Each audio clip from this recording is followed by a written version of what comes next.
Alright, what is up everyone? Welcome to the stream. How are you doing? We have returned and we're going once again back to back with another night of Danganronpa Trigger Happy Havoc. Ooh.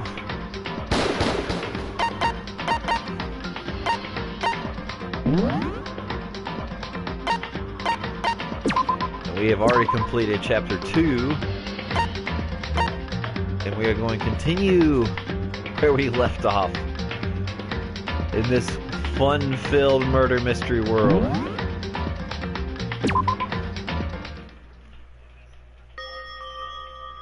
Oh man. Hopefully it's not gonna last as long as the last two playthroughs, because these are like 7.5 hour long playthroughs of these games. It's like, oh man. But I hope you guys are ready for the ride. So here we go. Sniff. Sniff, sniff. I know I shouldn't cry. Ooh. But I've had enough. I can't take it anymore. Getting out of here anytime soon? It's impossible. I can't let myself think about how much I want to get out of here. If I keep thinking like that, I might decide to.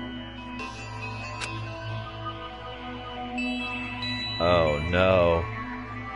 Oh no. It's gonna be good. Oh, we got a Hawkfoot in the audience. What is up, good sir? Thank you for tuning in. My good friend.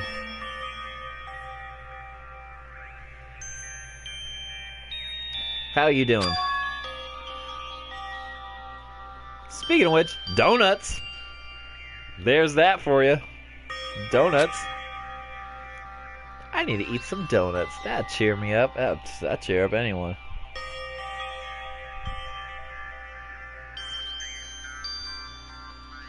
Huh? How do you change so that the chat isn't shown? Oh. You gotta... It's in the options. It's in the options on there. I fiddled around with it to where, I think there's an option where you don't show, the chat comments, so you can take that off. What I tend to do is, of course, I got my laptop over here primed up to where I'm on Twitch, I'm on my page, and I can see the chat as I'm talking. So I got my laptop right here to the side, so I can control all that and focus on the game with the camera, of course, on me. Because, yeah, I wish Sony would fix that. There's just too much going on when you do all that. I used to do that. My first few streams, I did that when I got my PS4. It was like that. You can take it off. It's possible, man. So how are you doing, good sir? Back to our game. Glazed donuts, twisty donuts, jelly donuts, cream filled, donut holes. Malasadas? What donut is that? Okay. Oh, God of donuts. I'm praying for a wonderful encounter. Sniff, I'm sorry. Please forgive me for breaking the nighttime rule. But right now for me, donuts are absolutely a necessity. Uh-oh.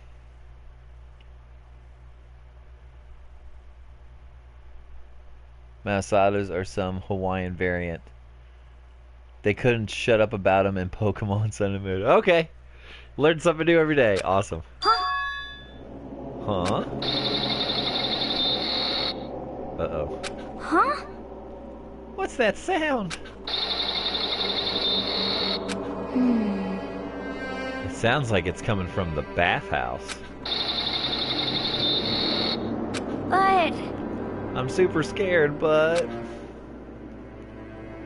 Is someone there? Gasp!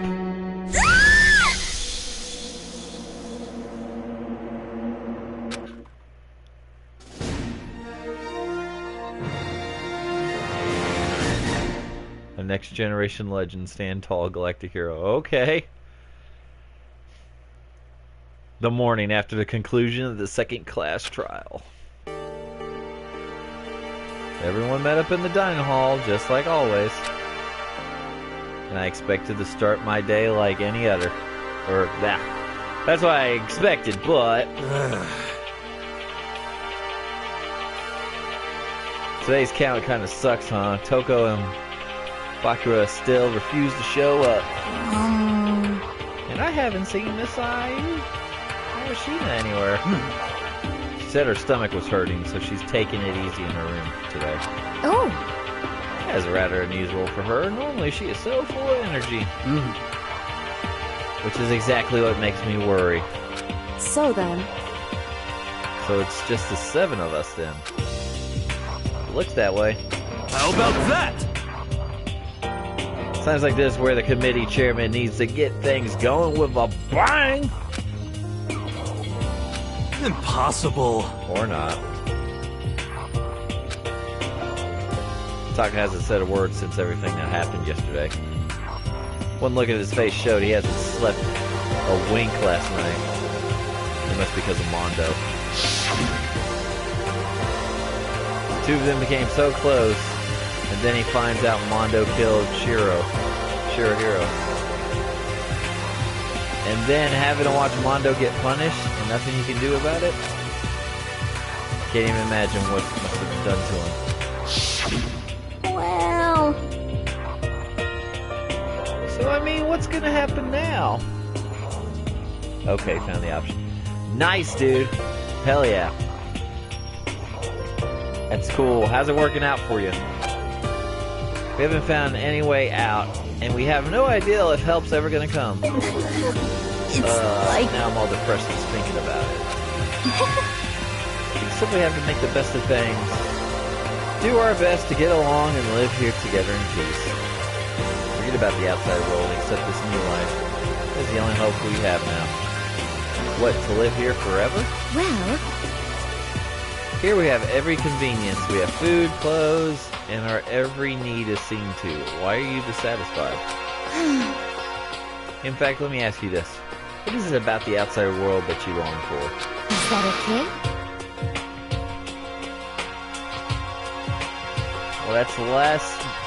Well, last night's was the first good night I could stream with a mic, and it worked out fine. The camera I have doesn't work, though. What, camera are you using? Because I'm using my, of course, the PlayStation camera, the PS4 camera. The actual one. I know there's 2 variants of it. I got the first gen variant. Logitech. Yep, that's why. You're gonna have to get yourself a PS4 camera. Which nowadays I think you can even find one for like $30. $30, $40 in that price range. You might be able to get one even cheap. Matter of fact, maybe a used one.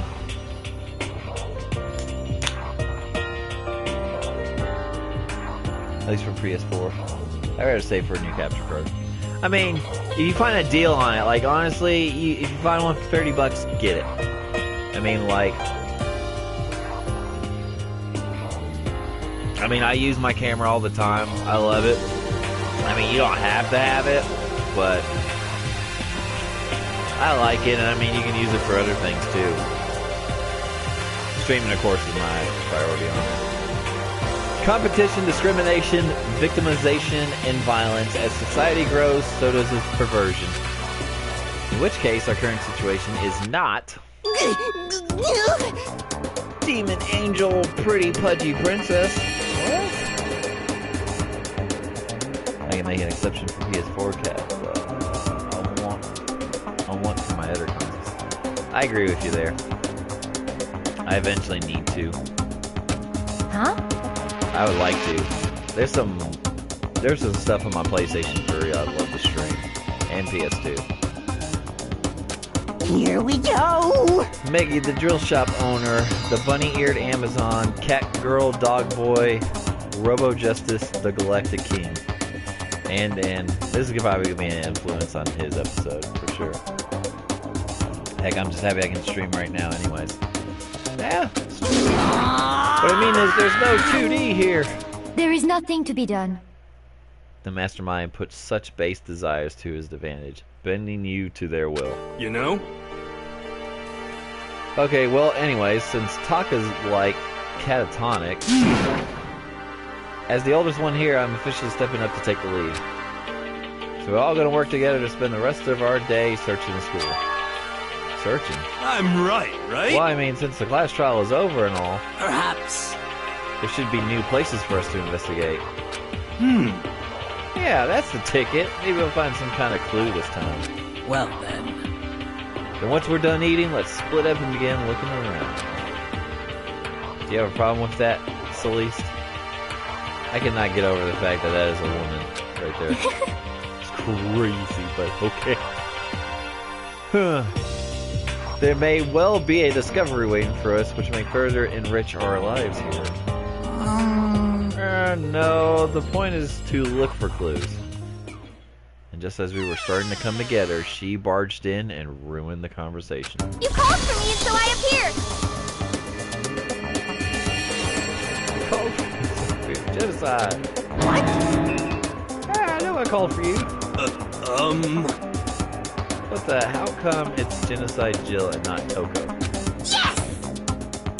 God, this place is just amazing. Finally, a place I could just be my murderous self.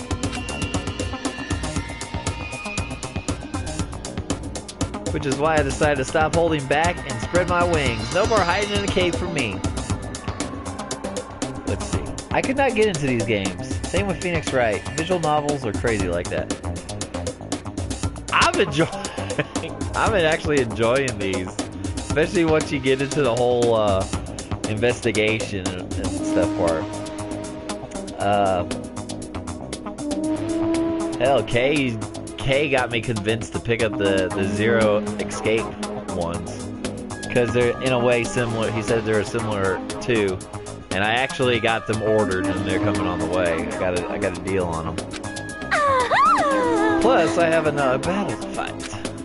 The whole killer with the split personality thing is so overdone. I gotta destroy that stereotype. You SOB! I'll fight all day and all night to murder those totally slanderous cliches. But you are a killer with a split personality. If she weren't here, my chances of survival would go up at least 10%. Come on, you gotta back me up here. Even the biggest stars need the little people to hold them up.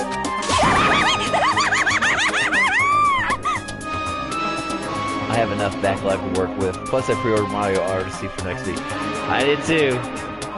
It's funny though, cause like my GameStop's gonna love me. Says it is in my town. We'll talk a little bit. It says it is in my town. All we got really, if you want to get video games, it's either you go to Walmart or you go to GameStop, right? And I go in there, and I got a good relationship with my GameStop. We're pretty cool. And I like helping them out every now and then because I know pre-orders will help them out. But what I tend to pre-order at the GameStop there would be like niche games. Like, for instance, this game right here. This is a niche game you're probably going to have a hard time finding at any other store outside of a GameStop. Because for some reason GameStop's the only one that would carry it, right? They kind of convinced me to do the Mario Odyssey pre-order. That's just like, okay, I'll put $5 down on it. Whatever, I'll help you out. And I got $5 down on there on the 3-pack Amiibo set. And then turn around, right? And like Best Buy is like, hey, yeah, you want to pre-order here with Best Buy, right? Not only that, you get your 20% Gamers Club unlocked membership. So the game's not $60, it's $47 if you buy it here. Plus, we're going to give you $10 more on reward certificates, right? So we're giving you $10. You're saving $12 on the game. And yeah, we're doing a midnight launch at our store. And you can pick it up right then and there. And you can get like the little coin that it comes with. And we also will have those amiibos that you want, right? And also your card works with those too. So you're spending 20% on 20% less on those as well. Dude, you're being poured out. Yeah, I know, but so it's like, yeah, I'll drive and go pick all that up and get all the goodies and stuff. So I pre-ordered it at Best Buy. So I was like, I'm gonna get the better deal at Best Buy.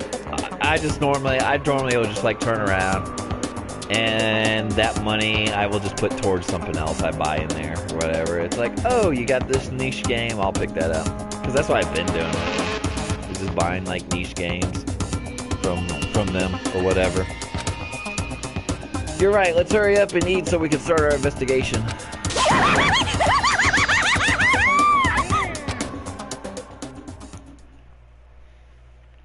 So we're forced out to eat breakfast with a murderer, and after our much-needed but very annoying meal,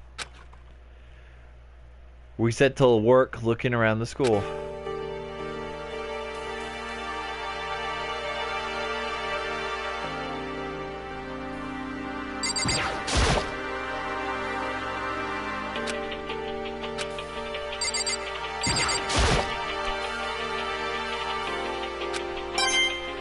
Yay, more coins. Maybe there was a coin hanging around here. I tend to work with a local game store that deals with old and new games. GameStop is only in certain circumstances. We got one that just opened up called Game Exchange, and I went in there. They actually hooked me up pretty well. They had a sale going on. It was like buy two get one free on all games, $7.99 and under. And of course, it's like a retro store, so it was like from Atari all the way up to current consoles. And of course, I've been on that Terminator kick, so I picked up some like old Terminator games because I was like, oh, I missed these, I'm gonna play these, right? And I got two of them, and they were like $5 a piece. And then like I got the Vincent Final Fantasy VII game, Dirge of Cerberus, because I never got to play that one. I was like, okay, it's on sale, I'll pick that one as well. And it was actually $8, but the store, when I took him up to the counter, and I was like, okay. He's like, hold on a sec. He's like, we'll make the Final Fantasy game the free one, and you just pay for the other two, and plus we'll give you 10% off your purchase right then and there. So I was like, oh, okay. I think I spent $10. I was like, that's nice of you. The store just opened. So they were pretty cool. Shouts out to Game Exchange. Appreciate it, guys. I hope it doesn't become a habit. I might have trouble breaking. Oh, okay. But now I'm just kind of like looking around the place for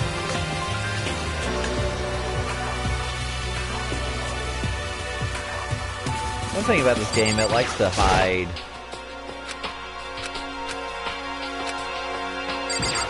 It likes to hide, like, coins. Yep, like that one. So that's what I'm doing right now. Normally it's the same shit that they talk about in the other ones. Hence why I'm not really reading any of that. Yep, leave the kitchen.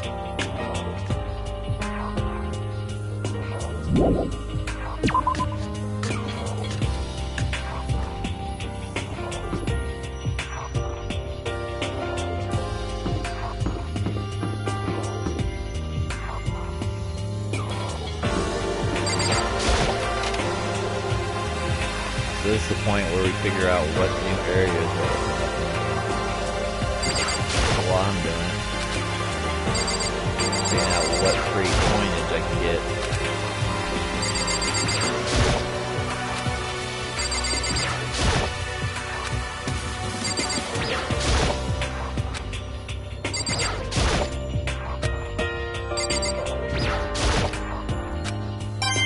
Yep, there's the coin.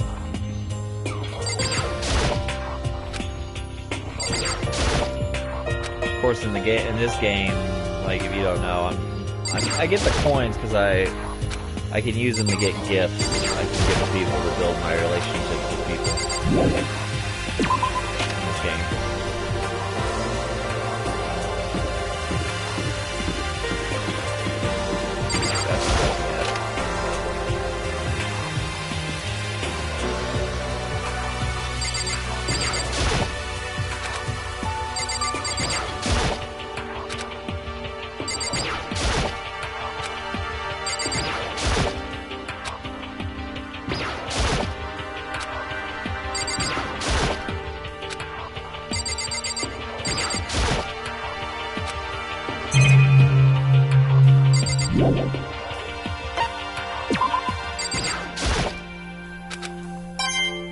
There it is.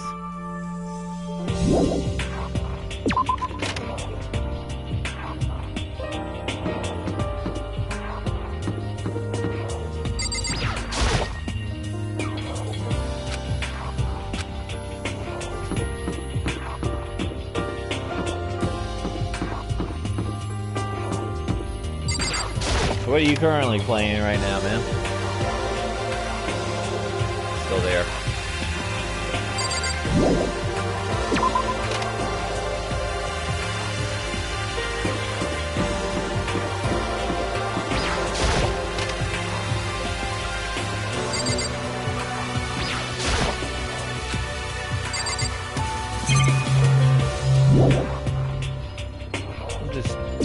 Just chilling, came back from a function not too long ago. Cool. It's like a work function. We'll have to go too in depth into it. You don't want to talk deeper about it, I understand. Saw your tweet, figured I'd pop in.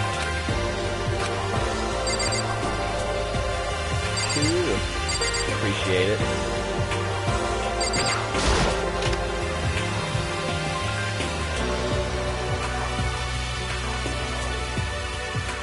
These things are good. You ever had the Take Fives, like the candies? Flipping great. Milk chocolate, pretzels, peanut butter, caramel, and peanuts in one. Chrissy got me addicted to them.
So yeah, what I'm basically doing right now is collecting the coins that are hidden around the school for this chapter.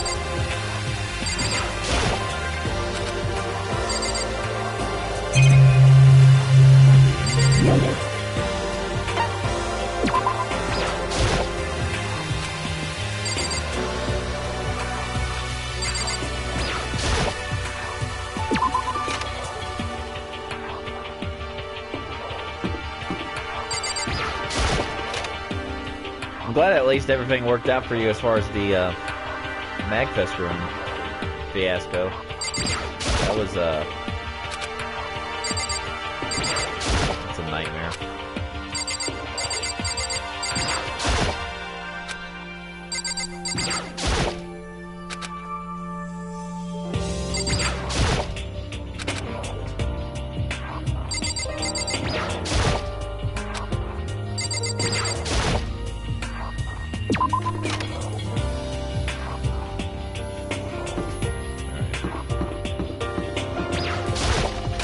Like these rooms don't carry those anymore, so I think I'm gonna stop looking at them. They did early on. Yeah, there's been a laundry list of things that start to make me feel like this might be my last mag.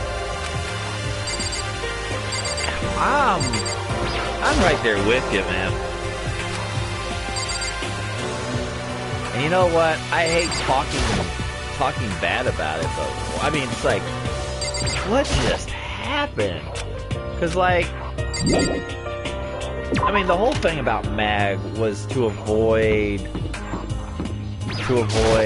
what we went through towards the end of our run at Otakon.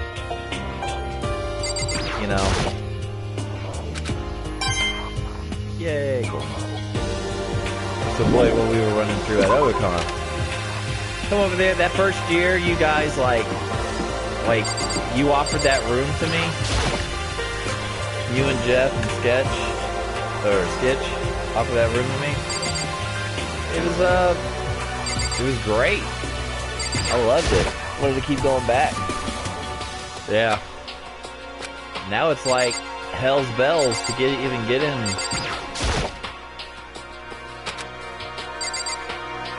And I'm even volunteering this year, you know, helping with the Mega Manathon. It's like, so, I don't know. But it also kind of bums me out because the nurse's office now. Kind of bums me out now because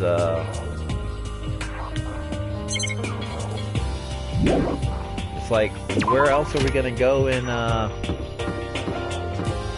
Where else are we gonna go in that area? Because normally we were going up in that area because it's like almost a central point that everyone can go and meet up with each other.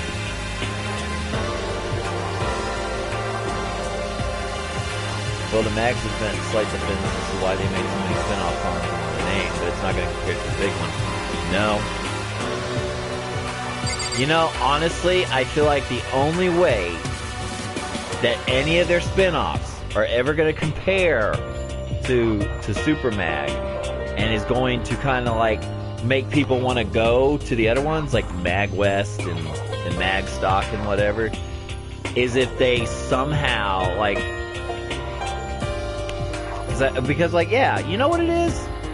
It's because of the names and the clientele that they bring in, and it gets notoriety throughout the fan base, and everyone's like, what? You got Inafune to show up at your convention? You got the Gang Grubs showing up over there. You got JonTron and Normal Boots and the Completionist and Matt Mercer and everyone and their grandma. You know, you're pulling in these big names for that show, and everyone wants to go to that show because they're like, you know. And now it's like overrun with people who are trying to get in, and it's insane.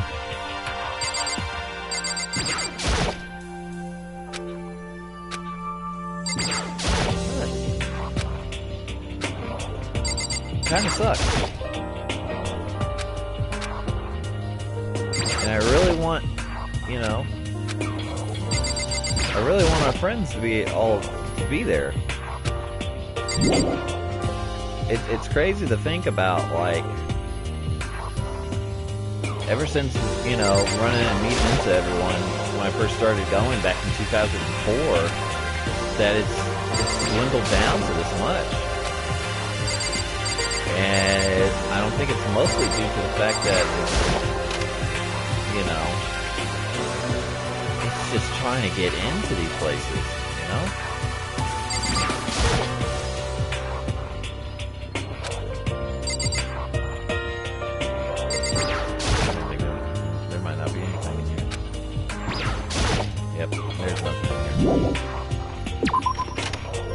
That lottery hotel thing was bogus. Yeah, it totally was.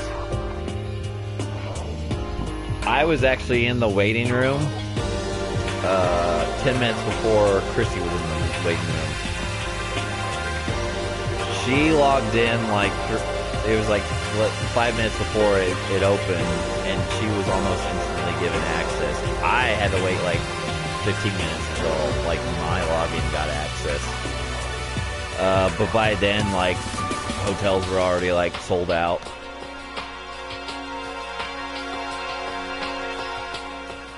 And everyone else was the same way. Hell, Ann and Sean, I've been trying to convince them to go. I've been trying to convince them to go. And I don't think they're budging. And so I've been asking Tabby, I'm like, hey, you wanna room up? You can room up in our room. And I think she's not going to room up. She says she's gonna come down and visit for MagFest, but she's not. I don't think she's sticking around the whole time. And I was like, that's kind of a bummer. If that's the case, I'm probably like, if that's the whole case, I'm probably not gonna come back at all. I don't know. I love the Heat crew.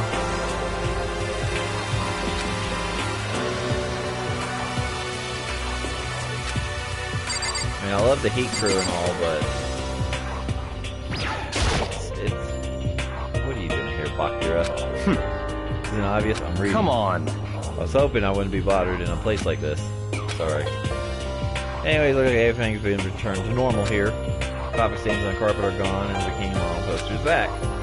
Just like Osaka, Monokuma must have done it. I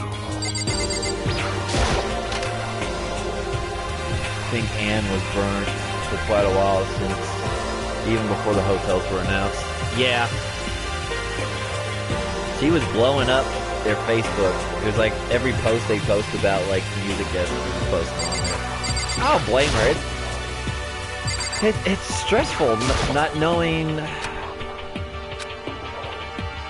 I mean, it is quite stressful not knowing like the situation. You know, you want to plan for this, and you're sitting on what ifs, and you're getting close to the countdown. You know, countdown when we should be doing this, and it just didn't feel like they had the ducks in a row. Like I knew what they were doing. I knew what they were trying to go for. It was a clusterfuck. Oh, a clusterfuck. And MagFest wasn't equipped for what was going to happen. They were nowhere near ready for what was going to happen. Right now, that's what it looks like. It's just going to be me, Jeff, and Chrissy. We were gonna give the other. We were trying to get Ann and Sean to do it. They're not gonna do it. I can't convince them to. Even offering them like, hey, because they're a couple. You're gonna get the bed. The bed's yours. You know, you can have the bed. I mean, and Jeff's been fine. We've always got him a cot, or we got him a blow-up mattress. You know, for the room. So he's not sleeping on the floor, right? We try to accommodate. And you know, they're pretty good sized rooms, so everyone got their space, but I guess they don't want to do it, so they're not going to be there. So I'll see him at the wedding.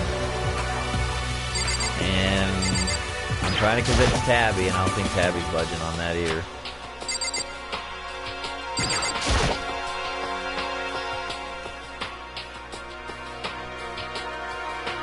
It's true. I told her. I mean, like, you want a place, go for it. I'm trying to convince her because I know, like, she said she's gonna drive. She's probably gonna try to drive back and forth. And I'm like, that's probably too much. Because I know it's about an hour drive from where she's at all the way down to the harbor. I don't gonna go back in there. But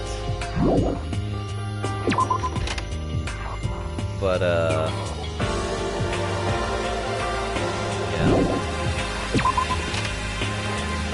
I'd like to open the room up to, friends. I don't want to do like that one year that they did at Otakon where they offered room space to random people. The only difference to the gate blocking the stairs is limits to the third floor zone. Guess that's where we want to head next. I wonder what kind of crazy stuff is up there. I'll go up there because I love it here. I'd like to at least one more for room 2. I mean, we might see if Chrissy's niece, Leslie, is gonna. She was there last year. She was kind of like the redhead that was there last year with us. See if maybe she wants to come back. She likes conventions and stuff. But we don't know her. I don't know her job situation right now. So I don't know if I should confine in doing that. I would prefer to somebody who has a good background. You know, like I know they're gonna commit to it. Like, I know you guys would commit to it, and I know Ann and Sean would commit, and I knew Tabby would commit. Skitch has a bunch of people on his list. I mean, if I need to, I can offer space to some of the Heat group, if I have to. Like, people I've met from the thing. But, yeah, I mean, it's like a little bit, it's slightly over $1,000 room for Wednesday through Monday morning.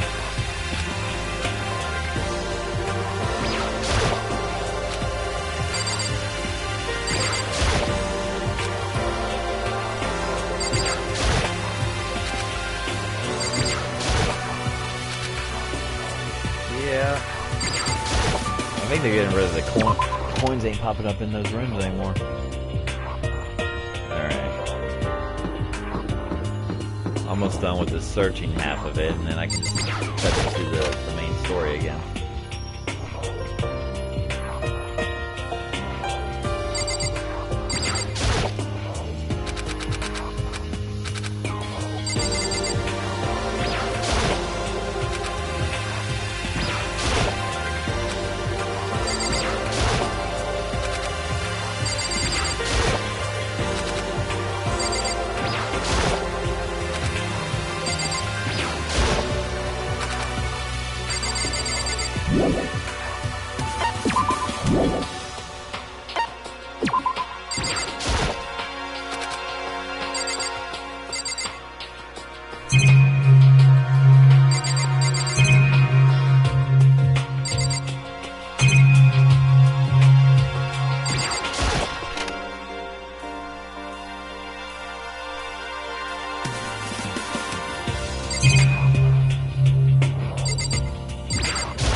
Nope, nothing in there either. Wow, okay.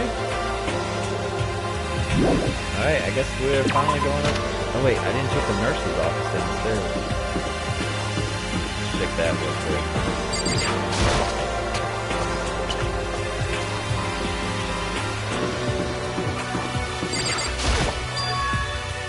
Ah, it's open. Now we can get in here too. So here's the whole thing. So if MagFest is out of the question, where to then? That's my thing.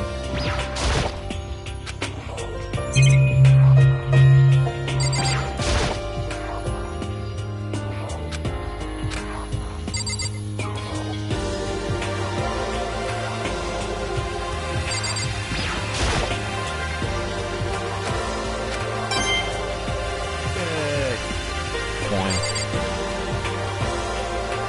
think we're gonna have to sit down and have that discussion.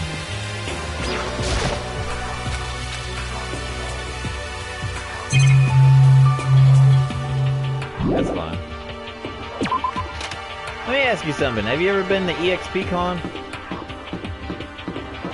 That should be in your neck of the woods, right? Is that St. Florida? Fort Lauderdale?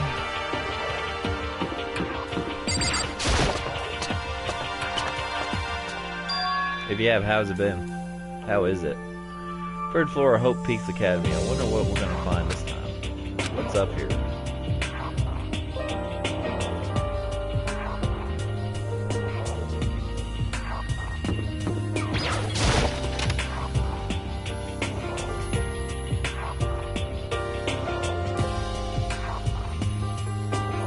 EXPCon is sketchy from my sources.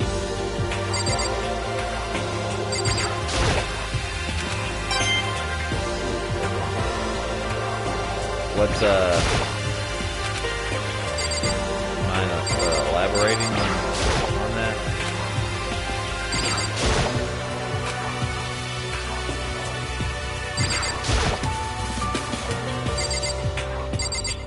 I would say Dragon Con, but that one I know is way too big too. I know that's where Tara and John go to. Amy and John.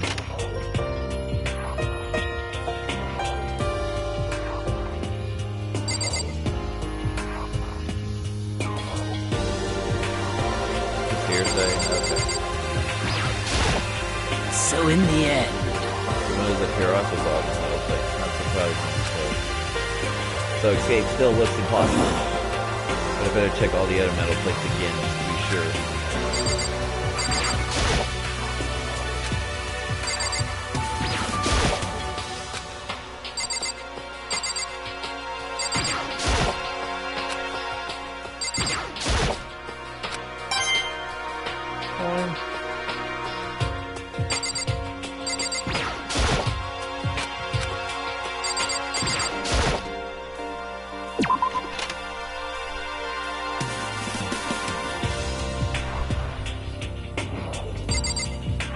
I thought about it because, like I said, I knew it was in your area.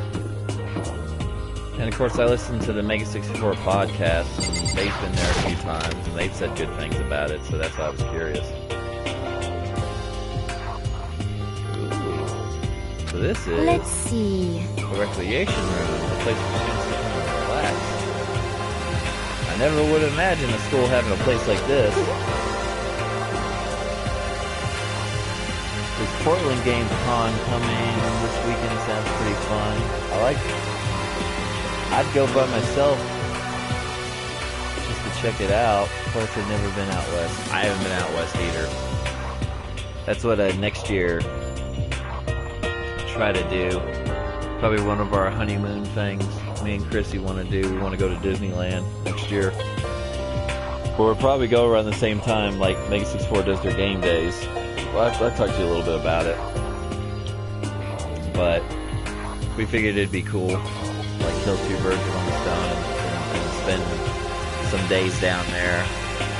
And then also do that. Well, no normal schooler should have. It has Othello, shogi, and even a dartboard and a pool table. Look at this!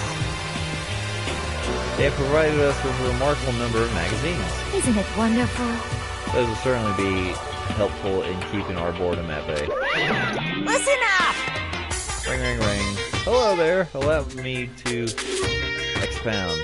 We got fashion, motorcycle, martial arts, video games, baseball, science, all kinds of magazines. Oh, but nothing dirty. This is a school after all. If you need a quick fix, check out the swimsuit mags. So then, And will you be adding to our collection as new issues come out? Too bad! Sorry, no can do. If I wanted to, right now magazines are kinda what? Watch out! Oops. Nothing, never mind. No, no, no. Anyway, that's it for my expoundation. Bye-bye. What he just said. I know, right? It bothers me too. most unfortunate. Life here would be that much nicer if you could add some new issues once in a while. How disappointing. Really?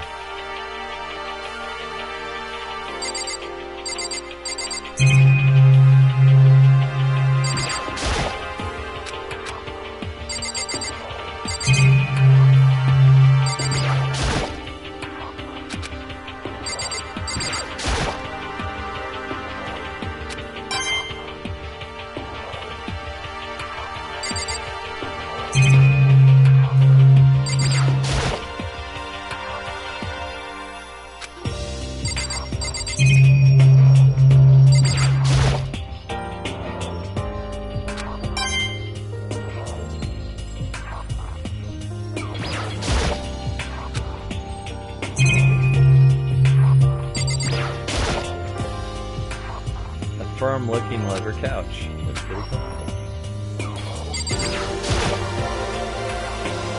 All the kind of magazines on the shelf. They even have a bunch of monthly comics. But without getting regular updates, what's the point? Looks like some kind of bottle, but what the heck is it? Maybe it's just for decoration. The beat up old locker. It doesn't seem especially important right now, so I don't need to open it. There is nothing to be done. It was rather unfortunate about the magazines, but still, I do believe our lives will improve significantly thanks to this little hideaway.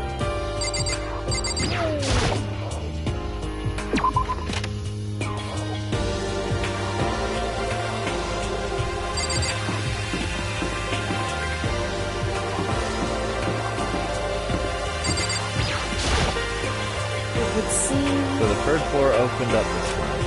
After a brief investigation, it looks like there's a physics lab and an art room. Also have found a huge machine of some kind in the physics lab. Wonder what it does.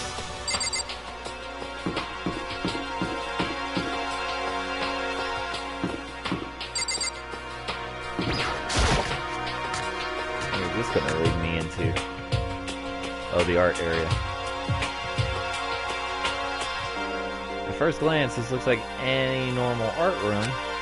Something about it seems off, for multiple times.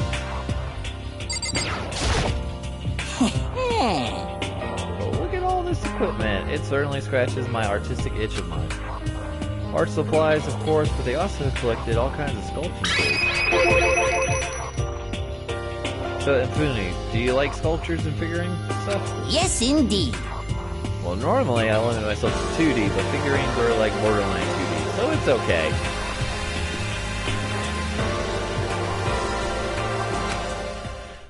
I don't know how that borderline, but okay. I'm a fan of Charambo, Pumpkinhead, and I especially admire anything that Saburo Ranporangi makes. I'm probably butchering the shit out of it, but you know what? What can you do about it? Charambo's ability to express the movement of his muscles is quite exquisite, as seen in his Mama Cat series. Pumpkinhead is like a little sculpture fairy, representing this century's greatest quality. Saburo, meanwhile, is known for his Mecha Musume series, which led to a worldwide tour. Surely they can only be regarded as the Elite Four. But 1 year Elite is missing. No, nothing! Well, the Elite Three sounds stupid now, doesn't it? Yes, indeed. Besides, that empty seat right there belongs to me. It begins. Today begins my reign as the legendary ruler of the next century. I'll see. Well, good luck with that.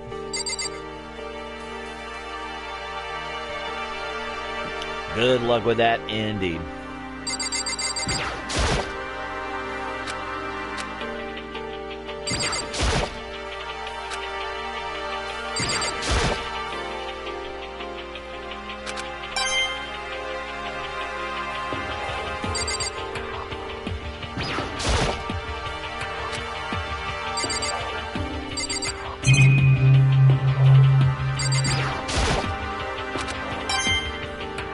Coins. All the sweet coins.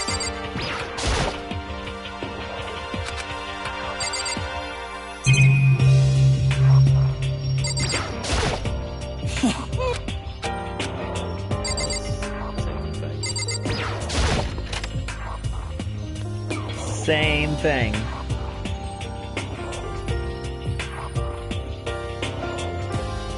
This is a repository that is attached to the art room. It is used to store different artsy things.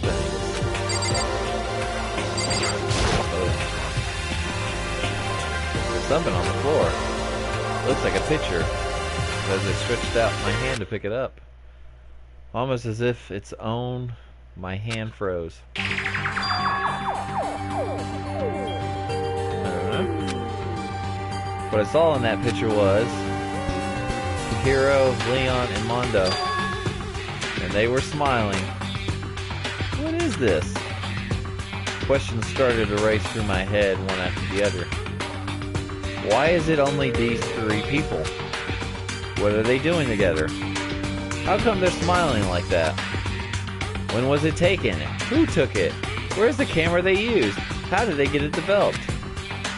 And in the picture, the window in the classroom. There's no metal plate covering it. Which must mean wherever this picture was taken, it wasn't here at Hope's Peak. But there's no time to find an answer. All the questions floating around my head were quickly drowned out by... That's mine, give it back. Monokuma appeared and out of nowhere snatched the photo, and any chance I had at answers evaporated. You peeked, didn't you? Well, they all had some pretty dazzling smiles, huh? Isn't that wonderful? They were definitely living their social life. It's like they ripped a page right out of the book of youth. What's going on with that picture? Do you know? I'm not telling you nothing. Why can't you give me a straight answer? Never mind. I don't even know why I bothered asking.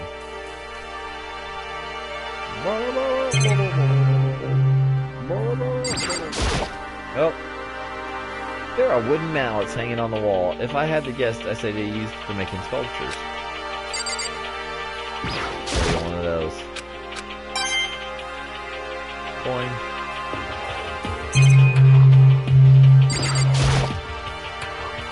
A dolly. They must use it to move these statues around.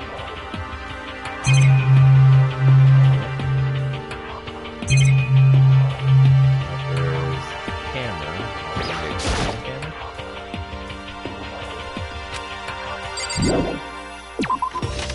Alright, let's check out this this lab they talked about.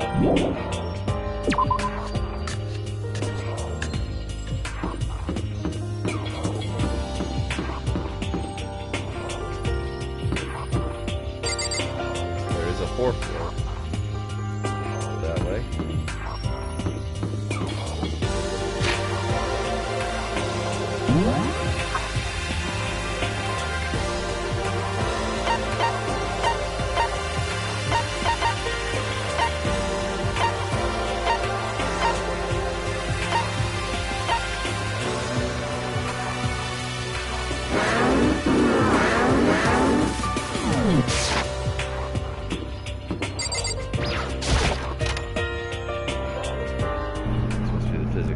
Yep. This is the physics lab. That's like a classroom or like a kind of a research institute.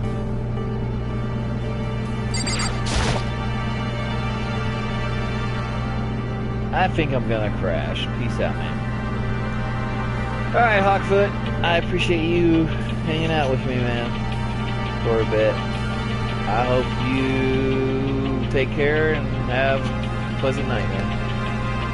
I'll talk to you later, dude. Peace. Hey, Taco, don't you think this place is some kind of research institute? Still no reaction.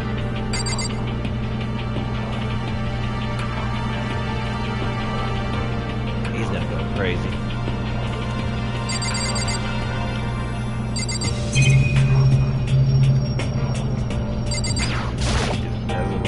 Killer right there. This machine obviously has some kind of purpose, but I don't know anything about physics to begin with, so I wouldn't have a clue to where to start with this.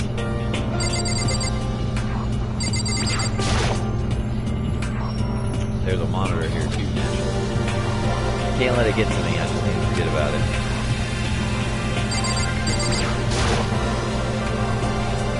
Look at this ridiculously big machine. Watch out! Oh. What? What, you want to do some quantum leaping? Phew! That's a time machine. Pretty awesome, right? It was designed by a student right here at Hope Peak. The ultimate physicist. Although they don't go here anymore. They died during a tragedy. A time machine. Seriously? So we can go back in time? Okay then, let me get in there. If I can go back to the past, then I can. This time I'll stop Mondo for sure. Oh, sorry, not possible. This particular time machine can only go back 1 minute. Comes in handy when you, like, leave your pizza bagels in the microwave for 1 minute too long. 1 minute? What? Well, you sound disappointed. But actually, I was lying about the whole thing anyway. There's no such thing as a time machine. What? Hey, Honestly, it's just an air purifier. Air purifier? in other words, It can produce clean air no matter where you're at. With that thing, you can even live on Mars.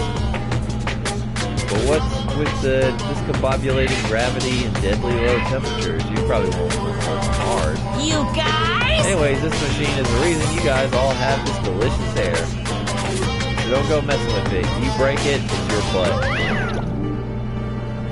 This huge thing is just an air purifier? More than that. To go out of your way to say something you know will hurt someone who's already suffering? God damn you.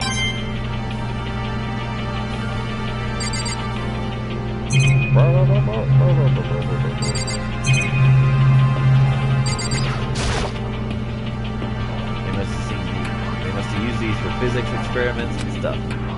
There's materials, pulleys, steel plates, magnets, and all kinds of stuff I don't even recognize. More coins. You gotta get this. There's a camera on the table. Go back and check that out. Oh. This is the equipment room. It's super disorganized, and there's a strange chemical smell in the air. Oh, this place is so relaxing and so calming. The smell of formaldehyde is almost unbearable. I'm getting seriously It's so excited! tempting. I just want to dunk myself right in it. Genocide Jack likes it. Goes to show how disgusting it really is.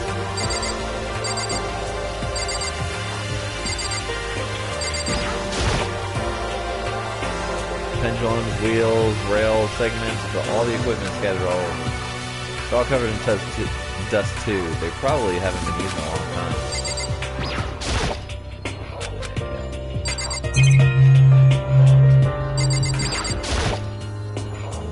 This is a tarp.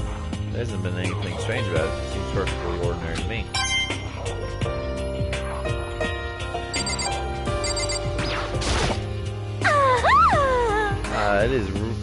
It really is unbearable. Nice long bath in a tub of formaldehyde. That's true happiness. Just thinking about it makes me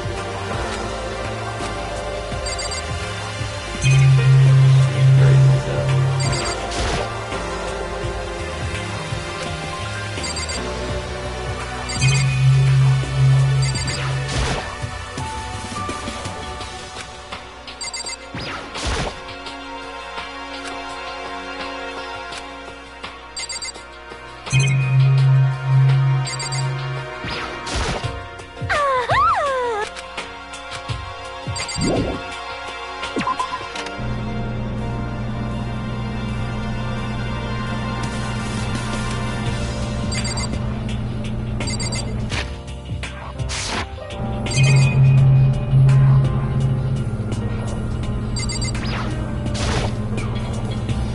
Oh, this is a digital camera. I got some kind of weird anime style design on it.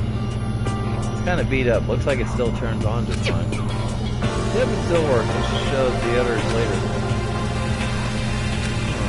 Cover lots of stuff. And it's all strange, but I don't know if any of it was an actual clue. Excuse me, I'm confused. Maybe we should head to the dining hall and talk about it if everyone else. Now I should head to the dining hall.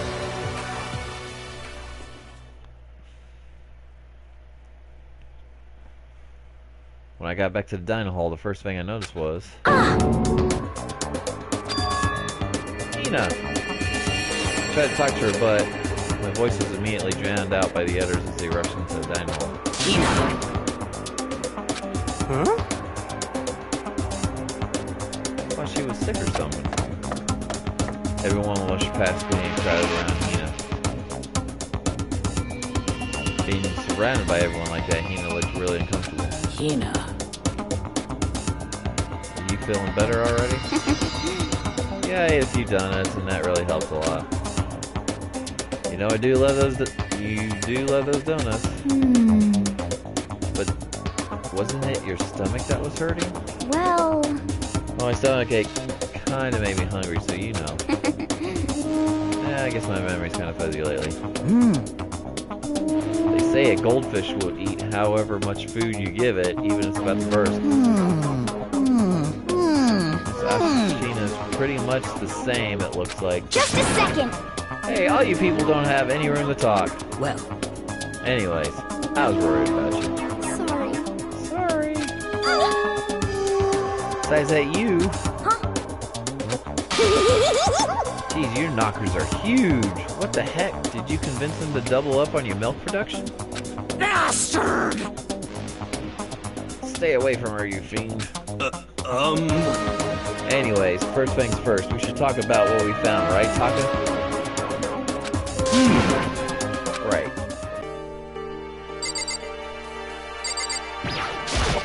So, I wasn't able to help much of the investigation, but I did make one discovery. Could it be? Did it happen to be a donut-related discovery? Did it? What does that even mean? That's right! Never mind, it's about the nurse's office. Remember there's one on the first floor, right? Well. I remember, but it's locked. Yeah! Actually, not anymore. So then. Find any protein in there, or even vitamin supplements would be fine. I did look, but no dice. A bunch of headache medicine and over-the-counter stuff. I see. See, that's disappointing. It is disappointing. Like the end of the world is already here. I'm not sure it's that disappointing.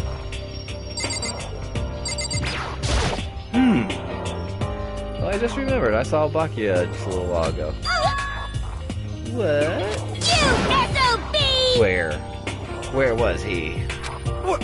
You're kind of scaring me. Where was he? He was in the locker room. He had a huge stack of books he must have got from the library. No! So that's where he was hiding. I won't let him get away from me. Huh? She just ran off. Is she okay? We should not concern ourselves with her. Yeah, not concern yourselves with a killer. It's no use. Correct.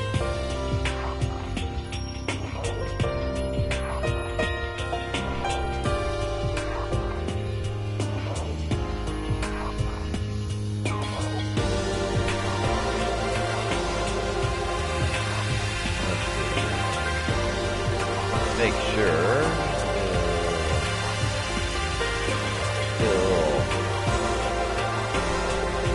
Edit work.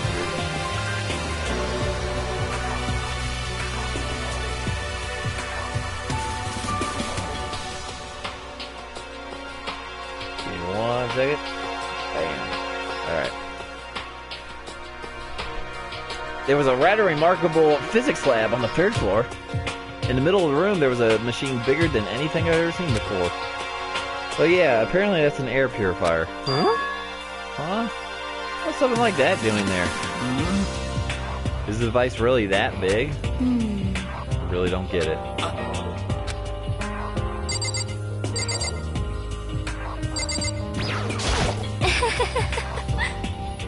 There is one piece of good news. There just so happens to be a rec room on the 3rd floor. I have no doubt our student life here will be even more enjoyable because of it. Will someone join me in a game of Othello sometime?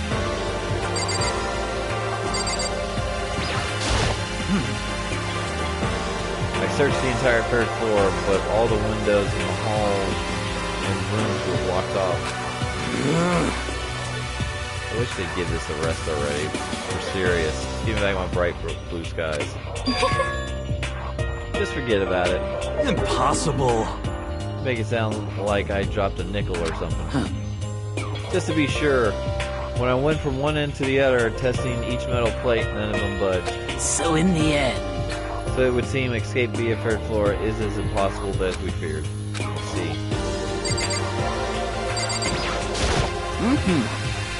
There's an art room on the third floor, and it had all kinds of gear. And I'll be able to recreate all my favorite anime characters. Oh yeah, speaking of anime, that reminds me, I found something while I was looking around. perhaps. Huh, a digital camera? That's what it seems like. Does it still work? Yeah, it seems fine. You know? Well then, let's see it. What the heck? Hey, this thing's like a kid's toy. Looks like you can store like 5 pictures maybe. It doesn't even have a timer or anything. Well, On top of that, its appearance seems quite questionable. Is this some kind of anime character? Strange. You know nothing! Rude. She's not strange. She's Princess Piggles from Demon Angel Pretty Pudgy Princess. Oh, you recognize this, Impuni? Of course I recognize it. It's a super rare prize that was given away at a bingo contest at a big anime convention. You have any idea how much I had to pay that guy to just get my hands on it? Wait, that's my camera. What? Damnation! Where did you find it? In the physics lab. It's my most prized possession. I brought it here with me, but I lost it the first day along with my phone. let's see. Why would it have reappeared in the physics lab? However, But look at it. what? It got all messed up. Like when someone steals a sticker from your collection or you buy a secondhand shirt. Well, that's it. Huh? That's it. It's not been conditioned. I don't need it in. Unforgivable! But you were saying how much it meant to you. May I have it? I might be able to find some sort of use for it. Then you like to borrow it, please feel free to ask. Well, I can't really imagine any of us are going to need to take pictures of it or whatever. Yeah, true. Okay, I heard what everyone has to say. Now it's my turn. Can I tell you guys something I found that's been kind of bothering me? What? What is it? I found this weird picture in the repository. Apparently, Monokuma took it. A weird picture? You mean like dirty? No, not that kind of weird. It was a picture of Leon, Mondo, and Chihiro all together. Why? Those 3. And the 3 of them were laughing. Oh, It showed the 3 of them together laughing? When could it have just been taken? And there's more. In the picture, there weren't any metal sheets covering the windows. well then. Then the picture wasn't taken here? Let's see. But I don't recall hearing anything about them knowing each other before coming to the school. Probably just imagine it. Monokuma cast a spell on you. No, I saw it. I'm telling you. But if it wasn't taken before we got here or after we got here, How about that? I bet they're all still alive. They left the school and then took that picture. Is that right? That's possible. That's impossible, after all. We saw it with our own eyes. They're all dead. Either murdered or executed. And they're not the only ones. Monokuma killed Junko. And then there's Sayaka. That was an illusion. It was real, I'm sure of it. They all died. There's no way any of them are still alive. So you have to figure out when that picture was taken. Monokuma most likely forged it. I can't imagine any other possibility. Forged? Is that all there is to it? Stay focused, man. Don't let Monokuma's bullcrap sidetrack you. He's right.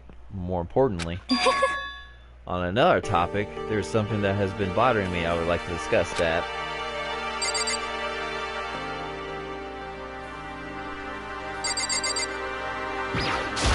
Something has been bothering me. I would like to discuss. What's bothering you, Celeste? Actually... It's about Hina. Huh? What, me?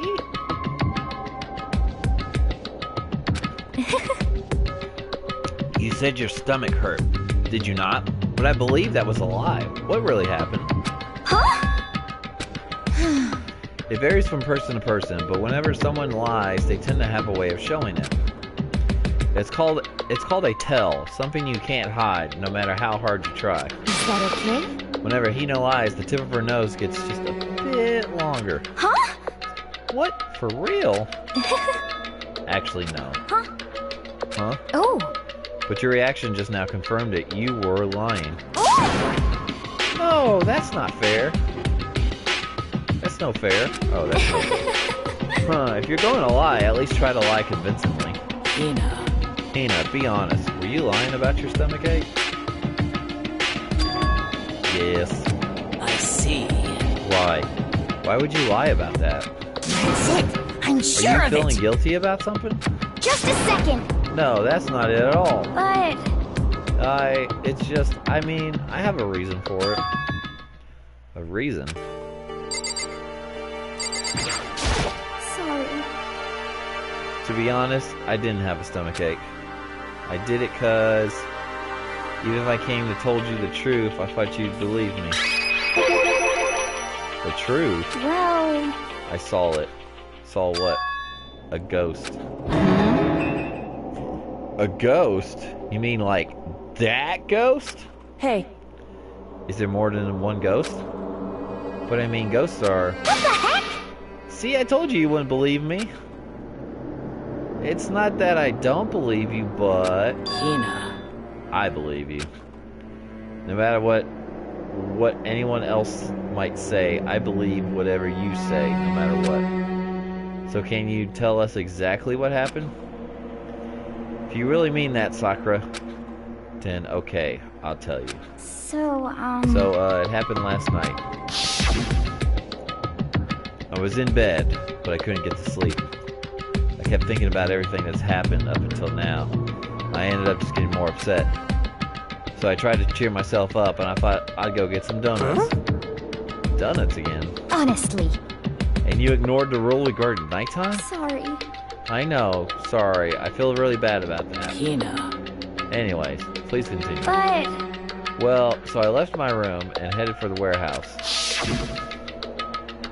But then I started hearing a strange sound.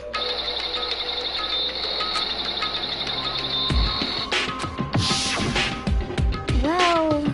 It was coming from the direction of the bathhouse, so I headed that way. The locker was halfway open, so I took a look inside. And I saw a human shape surrounded by a pale green light. There was no doubt who it was. It was Chihiro. Say what?! Oh no! No way, a ghost! Honestly. It's simply not possible. You must be mistaken. Just as in most cases of paranormal activity, it was born from your weakened mental state. Well then. Well, all we have to do is go see for ourselves, right? Let's go to the bathhouse and see what Hina saw. It is a waste of time. But maybe there's no harm to it, right? If we don't find anything, that'll be the end of it. What? You gonna go try and see a good ghost? Is that really a good idea? It might put a curse on you. What the heck? You can wait here if you want. Please! I don't want to be alone. Take me with you. Hey, What are you gonna do, Celeste? there is nothing to be done. I suppose I have no choice. How about you, Ishimura? You gonna wait here? Yes, that's a yes.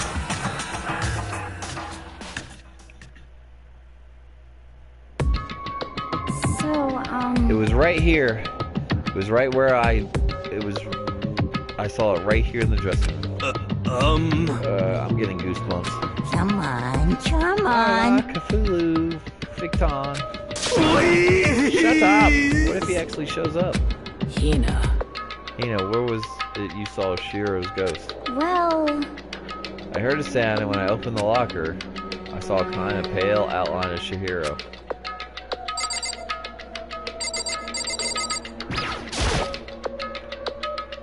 Is this the locker? There was something in there. Huh? Inside the locker is a laptop. What's something like that doing there? Hey, I remember seeing this. Oh, that's right. I saw it in the library before. Looks like a laptop. The laptop looks pretty old. It's all covered in dust. so... It's broken. I tried pressing the power button earlier, but nothing happened. It's broken, huh? Too bad. How did the laptop get from the library to here? It would seem... And I guess it's in sleep mode, but the power is definitely on. Huh? I thought it was broken. I would have bet that Chihiro fixed it. After all, he was known as the ultimate programmer. then perhaps... Most importantly, Hina, you said you saw a green light, yes? Surely you did not mistake the light for the monitor for a ghost.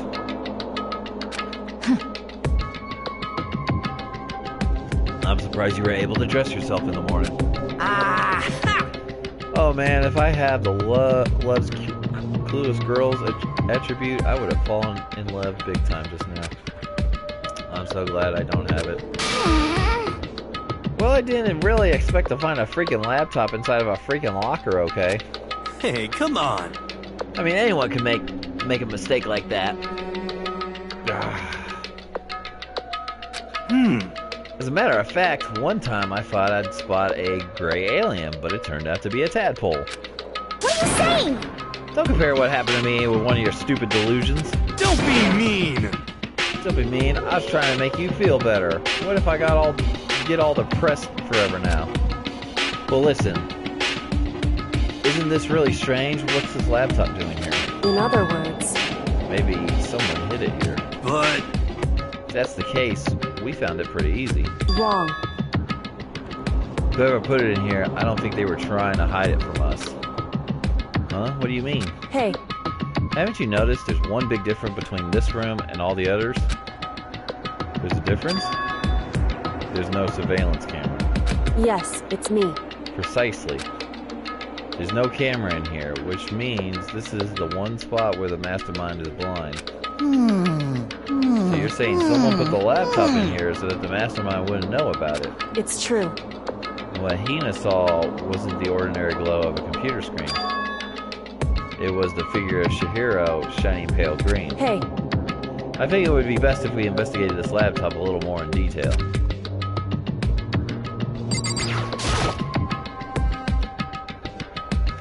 Just like Coloco said, the display isn't on, but the laptop definitely has power. so then... Kayoko. So, first of all, we have to wake it up. Right. I started hitting random buttons on the keyboard. And the display instantly began to grow a pale green. And there was a bunch of different icons on the desktop. Hey, There's the icon on the far left. What is it? It says alter ego. Alter ego literally means to know self, I believe. In the field of artificial intelligence, it is not uncommon to create a different aspect of personality. You could consider it something like a pen name. Makoto. Could you let me see it, Makoto? With that, Kayoko moved between me and the computer. She moved the cursor over to the alter ego icon, and when she double-clicked it, a screen suddenly went dark, and then a voice spoke to us. You really came. Master, you're here. Chihiro's face appeared, taking up the entire display. Oh, no! Buddha and sweet baby Jesus, save me! Calm down. Help me, Tom Cruise! Help me! Calm down, it's not a ghost. What? Huh? Then what is it? Anyway, I'm sure if we talk to her, we'll find out. Opened it and type, hands blurring across the keyboard. What are you? And then? Hello, nice to meet you. I'm Chihiro Fujisaki. I always get so embarrassed introducing myself. That voice, the tone, and everything. It's Chihiro. I knew it. Alter ego, but I never heard about this kind of AI program. I never seen one for myself. AI program? That's right. That's how Chihiro earned the title of Ultimate Programmer. The AI lives in a computer by repeating different tasks and gaining the knowledge to grow bit by bit. Apparently Chihiro used a support vector machine and reinforced learning to develop it. Eventually he came up with a breakthrough in artificial intelligence design. Support vector machine, reinforcement learning. It's true. Put it simply, it's a learning method for computers. If you want to know more, That's it. I'm just Google sure it, of it. okay? In other words, But if this AI continues to grow, it will become more than just a piece of software to help people. Some might say it's like an AI like this might someday replace people. And that's why it's called Alter Ego. A fine choice then, I must say. It can create memories, have thoughts, and grow up. The process is much different from how humans work. If you were to raise your own AI that way, it would make perfect sense to refer to it as your alter ego. I see. A second perfect personality that can never forget or grow old. That's what Chihiro created. That's alter ego. Kyoko, how do you know so much about this? Are you okay with this? Anyway, so he fixed the broken laptop and put his own program on there. Is that what this means? Yes? He brought the machine to this dressing room where the mastermind would not be able to see it.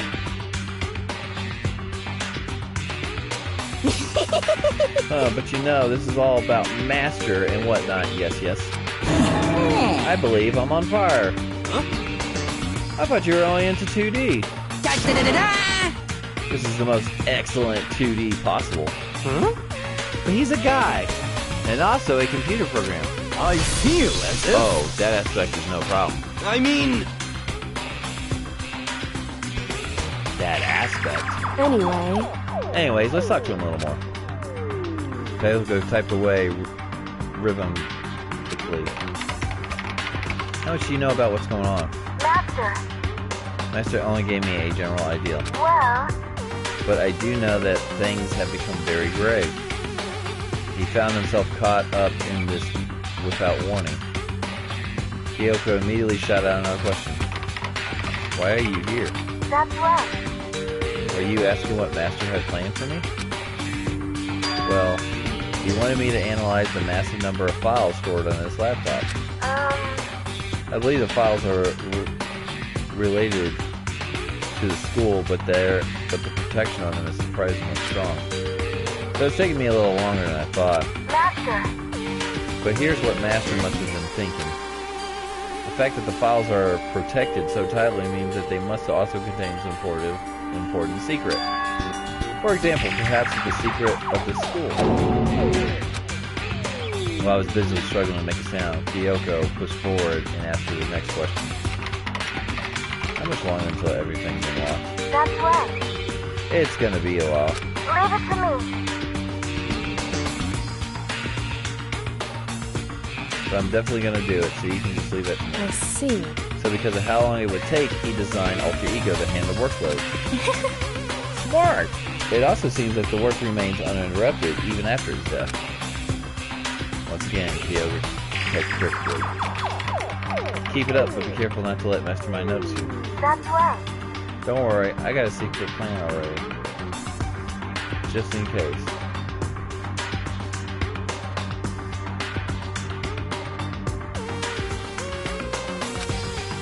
Actually, I can see what's going on using my built-in webcam, so if anyone suspicious shows up, I'll just scream for help really loud. It's a pretty basic plan, I have to say. Yes, indeed. That is fine during the day, but nighttime is concerned. Huh? Why? Are you okay with this? Have you forgotten? All of our rooms are completely soundproof. Once we close the doors, he can scream as loud as he wants, but he won't hear a thing. Then how about once it's nighttime, we take turns guarding our dressing room?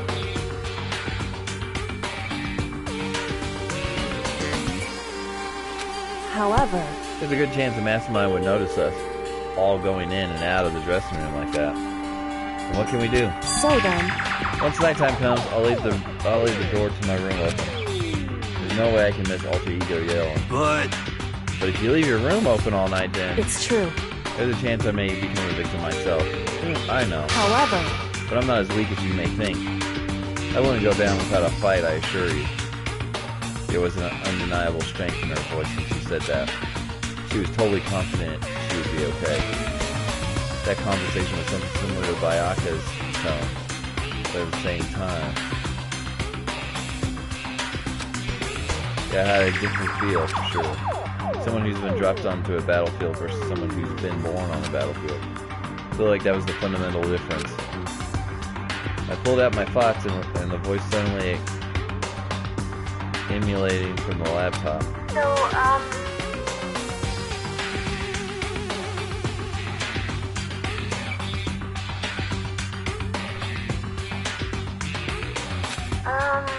I haven't seen Master for a while, and when you got here, I thought it was him, but is Master...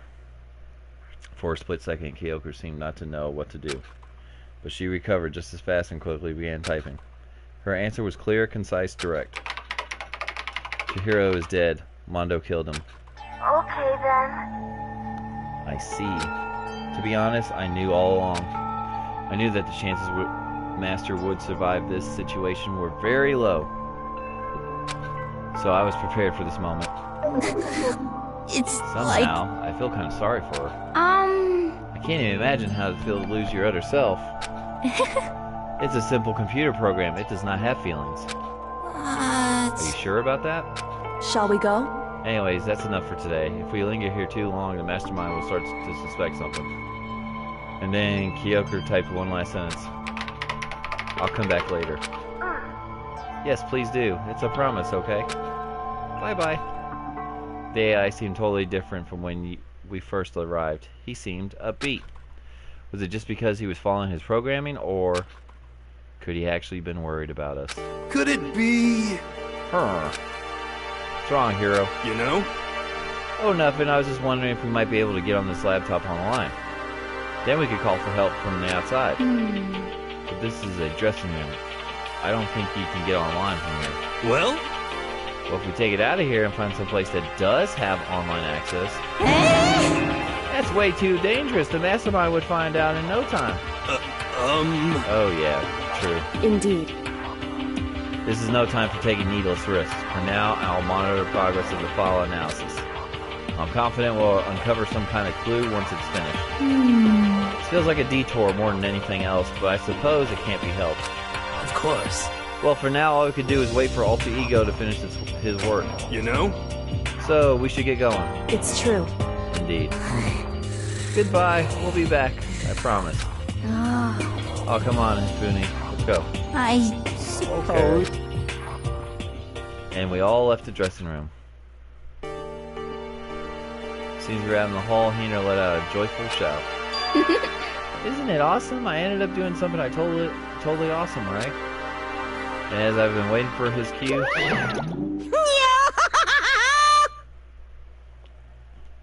Hina's gaining enough experience to level up. What's the matter? So, what is this awesome something? Well, Akuma, What the heck? you guys all seem remarkably good spirits. Did something happen? No, nothing in particular. Oh, keeping secrets. No fair. I demand an exclusive interview. Denied. Super denied. What the heck? Yeah, just because you demand something doesn't mean we have to do it. Say what? Do it? You mean like, do it? Wait, what? You mean do it? Disgusting. Ew, gross. You said do it. It's the worst. What? You said it first. We were just talking about going to the bathroom. We had not had a chance to relax in some time. Huh? But unfortunately, the bathhouse is not divided in the men and women section. So we decided to do rock, paper, scissors to decide which group would go first. Hina won the match for us.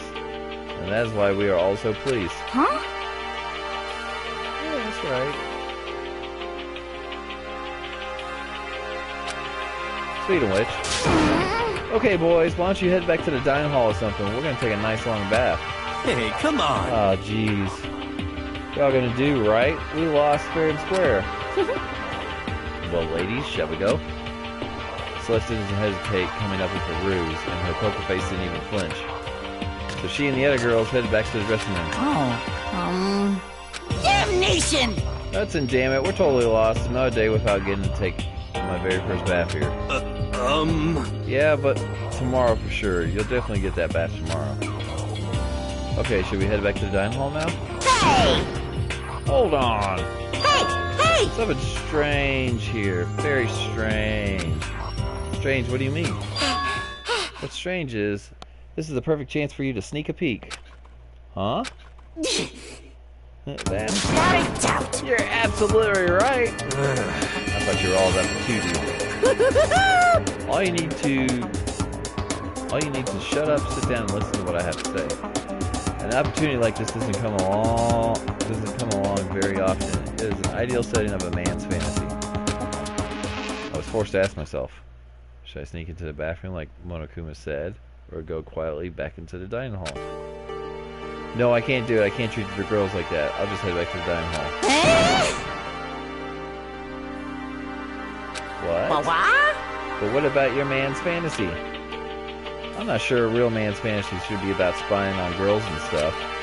It should be more about your hopes or your dreams of adventure or whatever. But anyways, I'm not going to spy on them. This is kind of I see. depressing. I can't even describe my bitter disappointment. That primo fan service could have been yours. We headed back to the dining hall, leaving Monokuma standing there alone. But to be honest, even I was a little reluctant to turn the offer.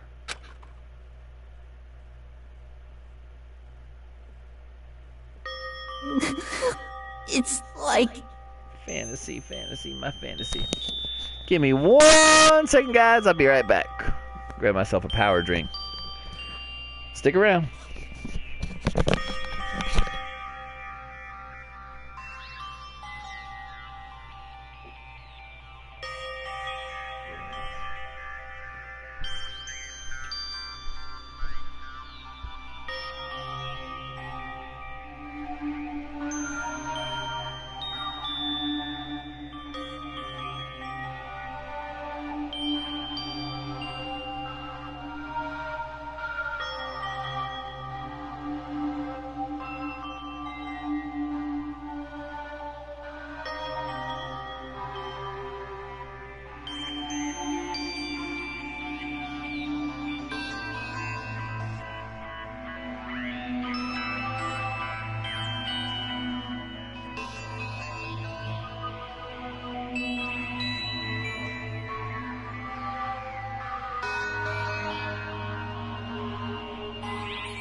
Alright.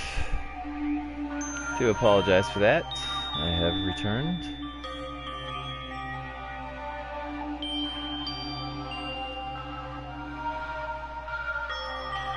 I've returned. Fantasy, my fantasy. So I guess you dig the real thing just like any other guy, huh? Mm-hmm. The only reason I care because it's a good reference for creating figurines. A real live woman is useless to me, but maybe looking at her naked form might be okay. Maybe. No way. If the girls heard you say that, we'd all be dead meat for sure. Meanwhile, we heard the buzzing of busy voices growing louder. The girls have finished their baths and joined us in the dining hall. You got it! Oh man, what a nice bath. This is fine. Getting a chance to stretch out and relax after all this time was a true pleasure. Indeed. Indeed. Of course. Normally after a long bath, I like to make myself a nice protein coffee, but... Alright, no time for that. So in the end... That's what I figured. Huh? Actually, We were just saying in the bath how it was about time for you to get up to something. Because After seeing how happy we were, an evil little monster like you would never let that last for long. Oh, you're all so terrible to me. My entire existence! Everyone's so cold and mean, even after I got presents for you all. Presents? Well now. Oh, I have gotten your attention. Let's head to the gym where your presents await. See ya later! No questions, no dilly-dally, get a move on, and everything will become clear. Oh, What is this? Are you scheming this time? it would seem... It's probably going to repeat the same thing again, providing us with a motive to get things moving. huh? Again? I don't want to do this anymore. Me neither. I'm totally traumatized. However, It's okay. We have alter ego. I'm sure he'll find something that'll help us. So for now, correct. we'll just have to endure it. Come what may.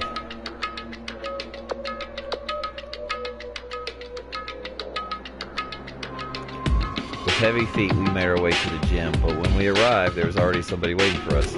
What? To be kept waiting by the likes of you, rest assured, if we had access to firearms, you'd all be dead. Sayakura, did you get here early? Did you forget how to walk?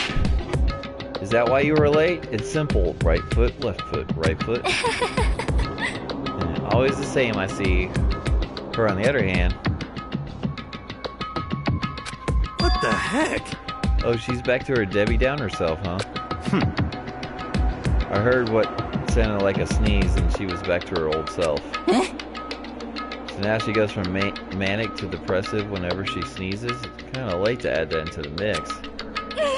what the heck? Why does everyone keep making fun of me? Hope you all win the lottery and get hit by a bus. So when you want to say something mean, then you can talk, huh? Well, Anyways, it looks like everyone's here, So then, which means...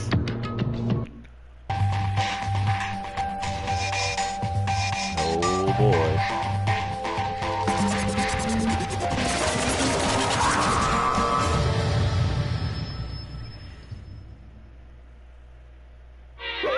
you guys?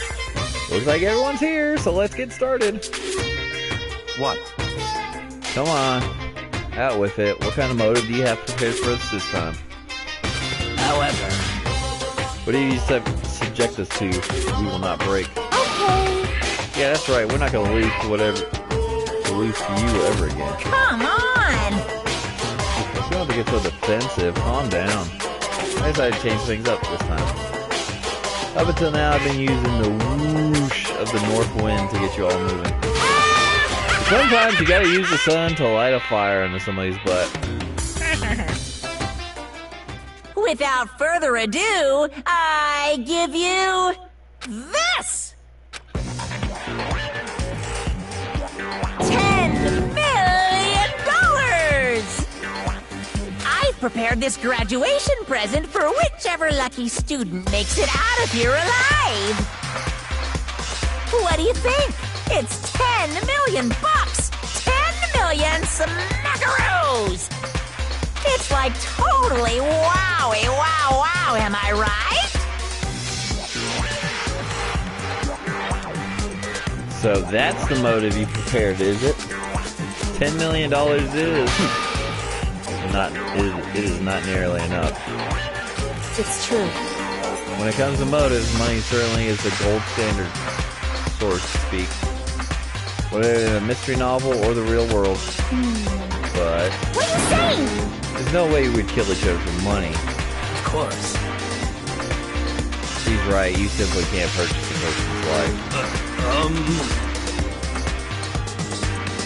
You say 10 million or however much, I don't give a crap for serious. Yeah, they're all right. Whenever it's 10 million or any amount of money. Nope, no, not even just money. From now on, no matter what you do, we won't kill our friends.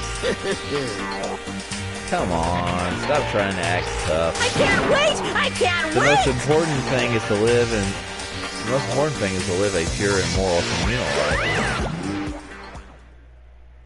Monokuma disappeared, leaving his words on stage along with the massive sum of money.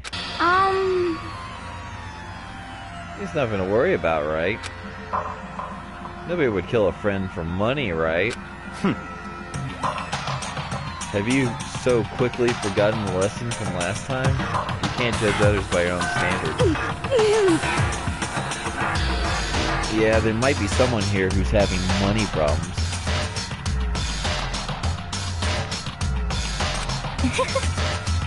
Personally, I earn over $1 million from my gambling efforts. Life is comfortable. I'm telling you! Afuni, what about you? You know nothing! I'm a super popular content creator. I don't have any problem making enough money to buy my comics and DVDs. Then Hey, just stop pressing others about their personal finances. It's ugly. Ugly. Don't worry. Either way, whatever's gonna happen will happen without warning. That's the nature of this game.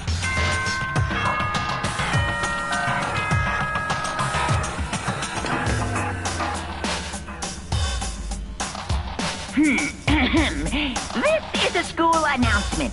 It is now 10 p.m. As such, it is officially nighttime. Soon the doors to the dining hall will be locked, and entry at that point is strictly prohibited. Okay then. Sweet dreams, everyone. Good night. Sleep tight. Don't let the bed bugs bite.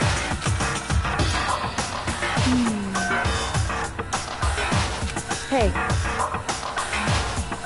Before we separate, let me remind you. Starting tonight, I'll be leaving my room door open to make sure nothing happens to Alter Ego. Just because my door is open, don't assume that I will make me an easy target. because Or the predator may suddenly find itself the prey. Her voice was calm and composed, but it was clear she meant what she said. You know? Okay, everyone.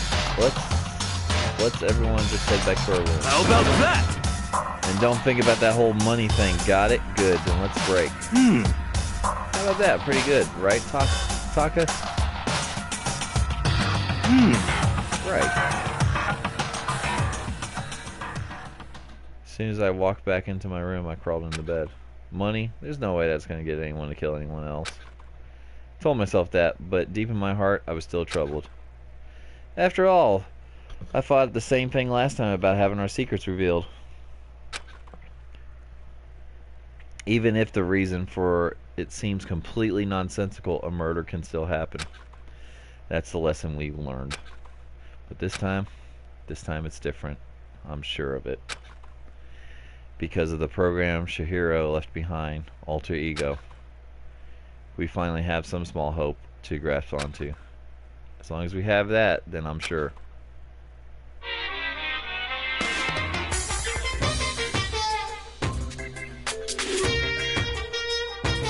Little kids have it so easy. Because they can put a little in front of their name, and right off the bat, everyone thinks they're cute. fine then. I want everyone to start calling me a little Monokuma. See, by adding that, my cuteness goes up at least like 10%, right? Yeah, the world doesn't have nearly enough littles. The more littles would lead to the salvation of the world. Just imagine. A little arsonist, a little war criminal, a little destruction of the environment, a little hit and run, a little death tax, a little Great Depression. Even the darkest subject can suddenly become brighter! Our dreams are expanding! Ding, ding!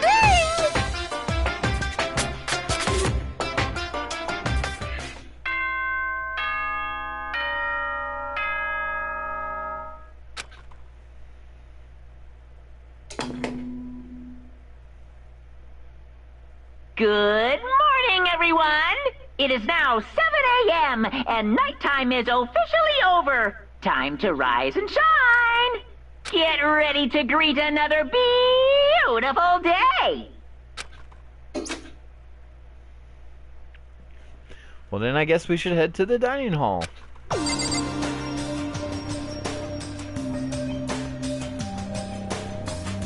with my drink here. Oh, my rock star.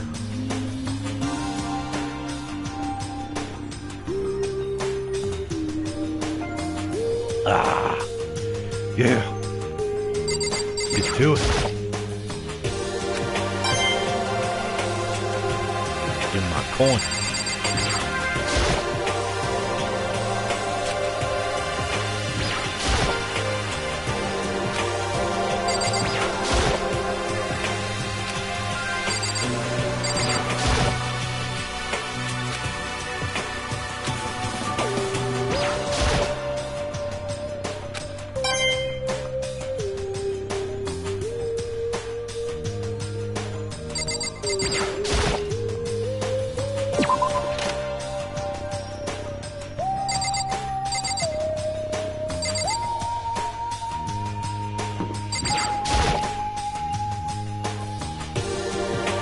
Sakura. Did you just wake up? Yeah. Waking up for our breakfast meeting is fine, of course, but getting up a little early is better. You can exercise in your room until nighttime ends. A big meal after working up a sweat is so fine.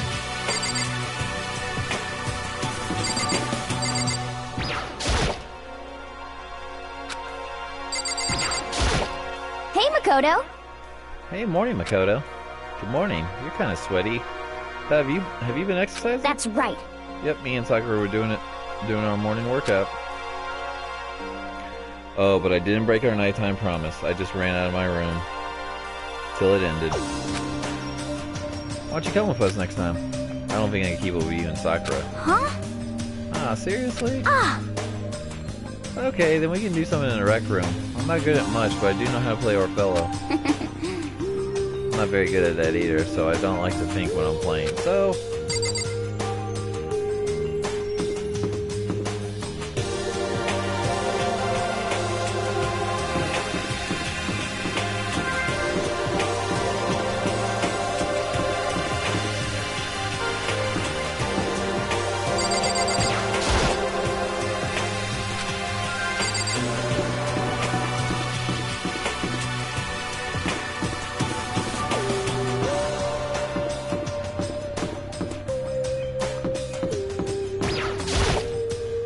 Well, hello. Yeah, good morning. Morning. Actually, it's a great morning. A morning that has blessed my entire future. Really, it feels like any other morning to me. Maybe you can't tell, but my soul is positively overflowing with strawberries today. Well, I'm off. That's bizarre, I mean, even for him.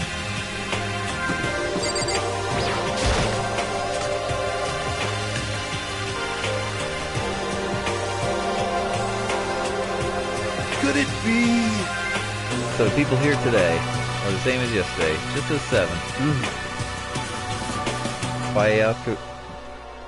Bayakura and Toko are a lost cause, but looks like Taka's decided to stop coming for good too.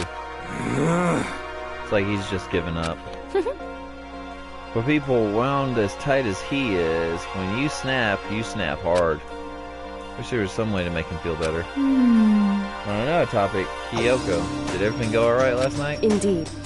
Yeah, I didn't have any problems. Correct. I went and checked the laptop a little while ago, and there weren't any problems there either, but Kyoko seemed to hesitate. But it was related to this case, so I suppose I should be blunt. Anyway. I have to make a new rule. Using alter ego without permission is prohibited. Someone going in and out of the dressing room would draw unwanted attention from the mastermind. Oh. I would have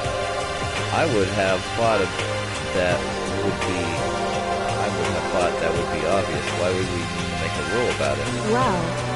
That's a good question. Hey. Do you have any thoughts on that, Hifumi? Oh. No. It's just like you said. We all need to be very careful, Pat. Huh? Huh? Gee, what? Whatever, let's just hurry up and eat. We don't have time to stand around flapping our lips. What? Jeez, why are you talking like a pissed off drill sergeant all of a sudden? Ooh, if Funi's been messing around with alter ego. After we ate breakfast in a rush, we decided to head back to our rooms.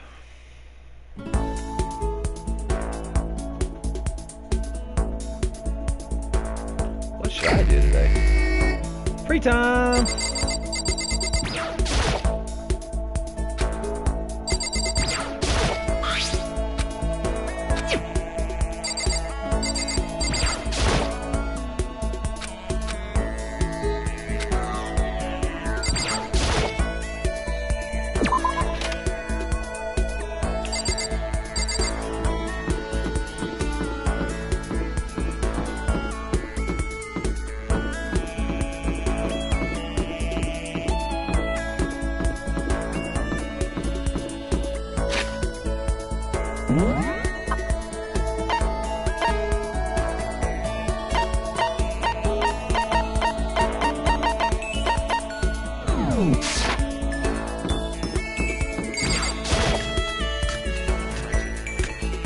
I'm gonna go hang out with him.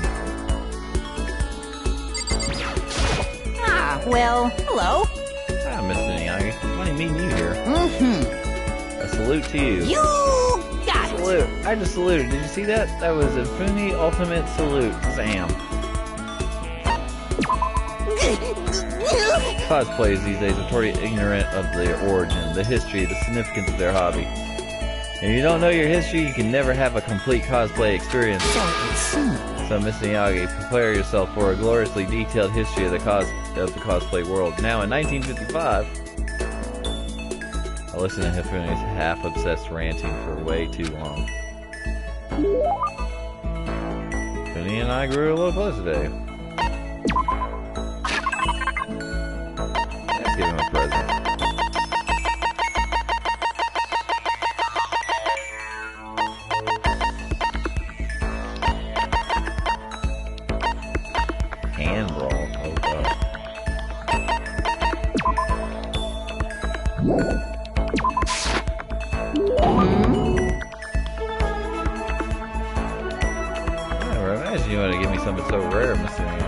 My deepest thanks to you. Super God level result. Seeing him feeling so pleased with something I gave him makes me happy. I see quality in you, Mr. Miyagi. True quality. Mr. Naegi! That's why I decided to present you a lecture on the nature of fanfiction. If we're going to be friends, you must be fully informed, and I will permit no fanfic bigotry whatsoever. I don't think I have any fanfic bigotry. I mean, I don't really know anything about that kind of geeky stuff anyway. See, there it is. To you, fanfic equals geeky, right? But that is all the word. That is all word. But is that all? But is that all that word is worth? Okay, yeah. Huh, did you say something wrong? But that's okay, because I take the word geek as a compliment. For you see, there is nobody on Earth so full of knowledge as a geek. Yes, indeed. In a sense, a geek is like an expert. That's right, a total expert. A successful musician must necessarily be a music geek. A good movie director is a movie geek. You see? Those experts, those geeks, to open up to the world to others. So when you say writing a fanfic is geeky, That's it. I'm you're sure of recognizing it. us as true experts.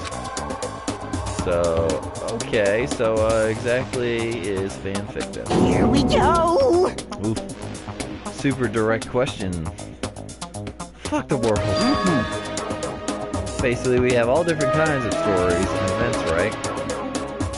These are when groups of holy warriors sell their own stuff based on games, comics, anime, everything. And the stuff that people make is fanfic. Comics are the most common creation, but there is also included games and music and even merchandise. By the way, there's a name for it when a group of fanfic creators come together. Specifically, it's an organized group that comes together to release their work. A group that comes together to release their work.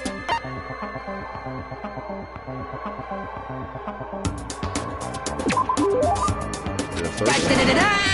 It sure is. Of course, you knew that. I mean, it's only a common sense. Certainly hope you don't expect me to explain such common sense topics every time. Well, like I said, I don't know too much about this stuff. Without a doubt. This goes well beyond I don't know too much. But I guess I can't blame you. The propaganda never touches on that. So as a fanfic ambassador, by the time I'm done with you, you will be itching to buy a premium pass to the next fanfic con. Right? Obviously he's excited, but that's it for today. I hope you're excited for your next lesson. Can't wait to see what the future has in store for the two of us. I'm kind of scared to see what the future has in store for us, the two of us. Finney's report card has been updated based on your experience with him. You've just unlocked the skill handiwork. Give yourself a pat on the back. You earned it. After we were done, I decided to head back to my room for a while.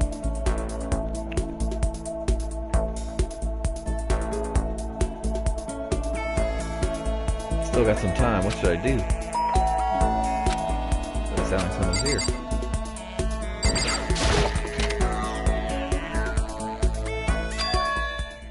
Taka!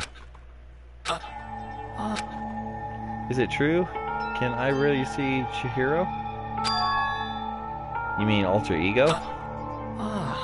He's still alive? No, not quite. Let me see, I want to talk to him. Taka. The way he is now, there's no way I can explain what's going on to him. Kyoko said we're not allowed to use alter ego. But even so, can't just leave him here like this. Okay, why don't we get going?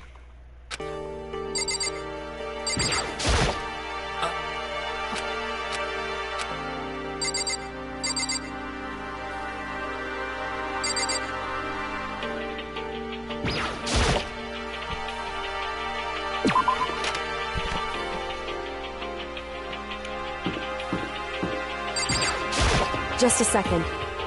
Where are you going? Hey, Probably best you don't drag him around with you too much, given his current condition. Kyo looked at Taka standing behind me. Yeah, I know that. But I was getting kind of hungry and I thought we could head to the dining hall or the warehouse or something. correct. Well then, I guess that's okay. I just saw a brief flicker of doubt, but maybe it was just my imagination.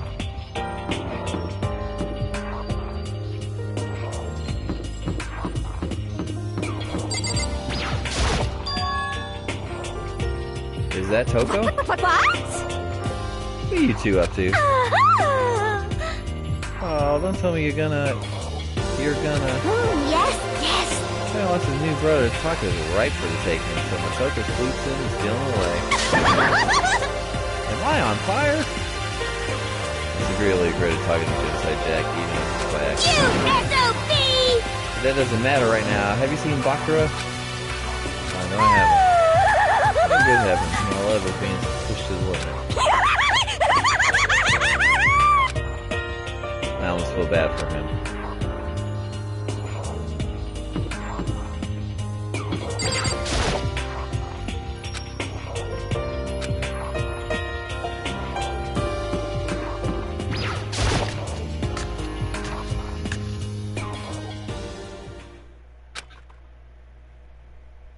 Okay, so there's a laptop inside the locker, understand?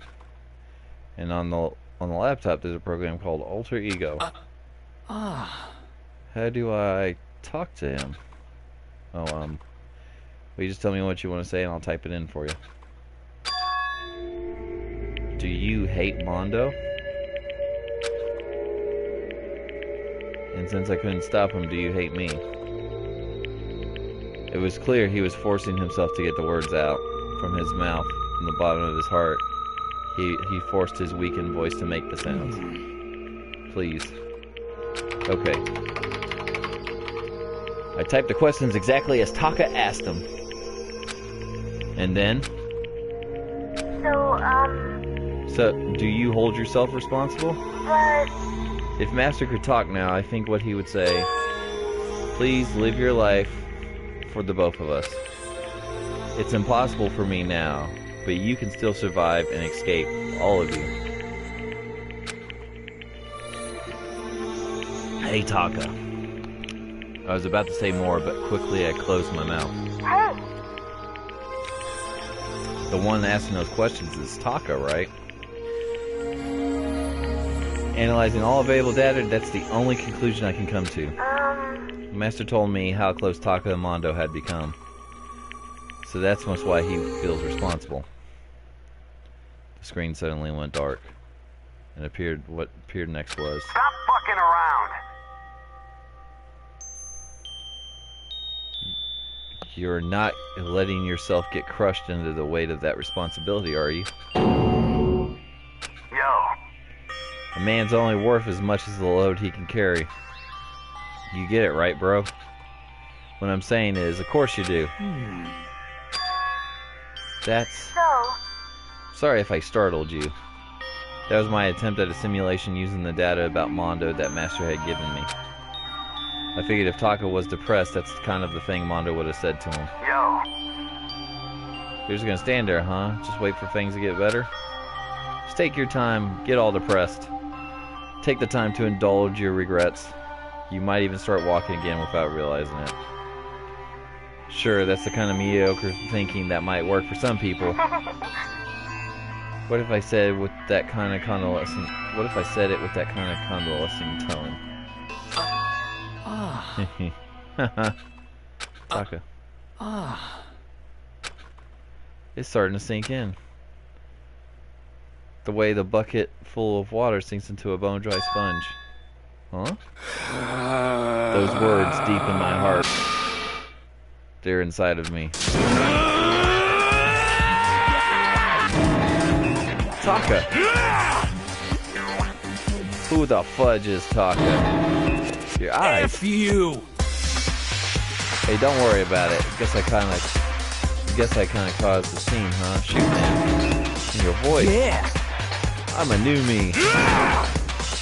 I'm totally stuffed with fighting spirit now, you dumb butt. Okay, Taka, just calm down. What? I am Ka, and don't call me Taka. That's not my name anymore. I'm me. I am me. Taka let out a bone-chilling howl and ran out the room. Hey, Taka, hold on! And I took off after him. But someone stood in my way. As if tagging Taka out, she walked briskly into the dressing room. Just a second. What do you think you were doing? Hiyoko! Oh, no, see, this is Enough just... already. Don't go around doing whatever you feel like it. It causes problems, not just for me, for everyone. Sorry. Correct. If you're really sorry, you get out of here. Now. Okay. Finally headed back to my room, embarrassed and sullen.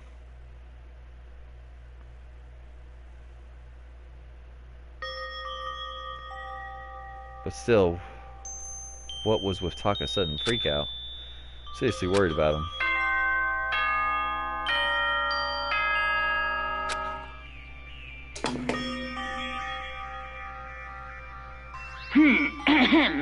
This is a school announcement. It is now 10 p.m. As such, it is officially nighttime.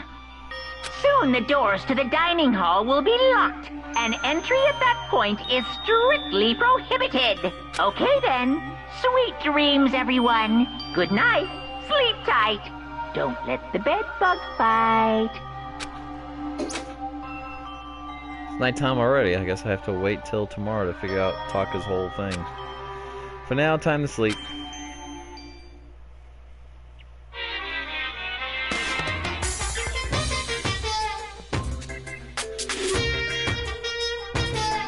You wanna know why I hate video games? You might not believe this, but I had a best friend once. Actually, he was my only friend. And like me, he had all kinds of friends. And me and him were at his house one day when a big group of guys showed up to hang out. They just brought the latest big budget video game. They just sat there lost in the game, passing controller back and forth for hours. But not me. I just sat there watching. That's right, I just watched. What's wrong with that? I didn't care. Just by watching, I was able to nail down all the best strategies, even though I never actually played it. And I don't plan on ever playing it in the future either.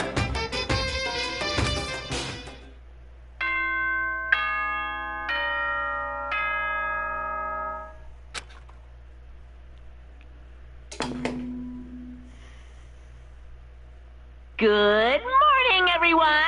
It is now 7 a.m. and nighttime is officially over. Time to rise and shine! Get ready to greet another beautiful day! Alright, I need to hurry up and get to the dining hall. I need to tell everyone what happened to Taka yesterday.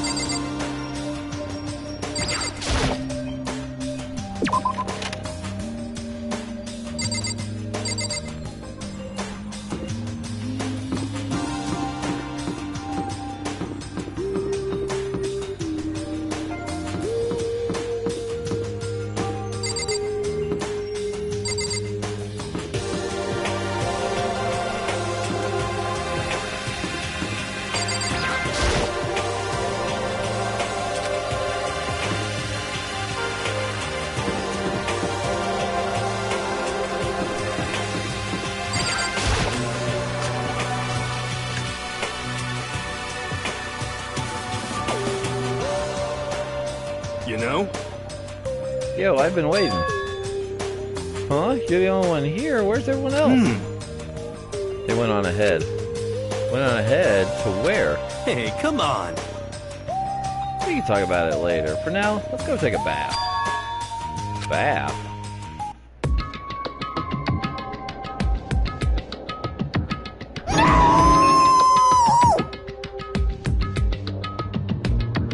Yeah, someone help. What's going on? Oh, save me. I never asked you for anything, but I'm asking now. What happened? She's trying to kill me. Finny pointed at Kyoko. Kyoko's trying to kill you. Here, what the? I honestly have no idea. Why not have Kyoko spoken? I never said I was going to kill him. I simply asked him a question. Like I'd like to know why he made the same mistake twice. The same mistake? What did he do? So... He snuck into the dressing room in the middle of the night and accessed Alter Ego without permission. And when I caught him last night, he was hugging the laptop and breathing strangely. Huh? What were you doing? I thought I made myself clear yesterday, but since being subtle didn't work, Listen to me. I'm supposed to have to clarify myself a bit further. Yeah, please don't kill me. Wrong. I'm not gonna kill you, merely instruct you. How very sad. Ugh. What? I just want to hear him explain himself. I see. Whatever it was, it can't be helped. I can't help but to be suspicious. Honestly. I have an idea what he's getting into, but just ridiculous. Huh? Rope in the laptop, breathing all creepily on it. Seriously, what were you doing? Just don't look the other way. You gotta help me. She wants to kill me. Ugh.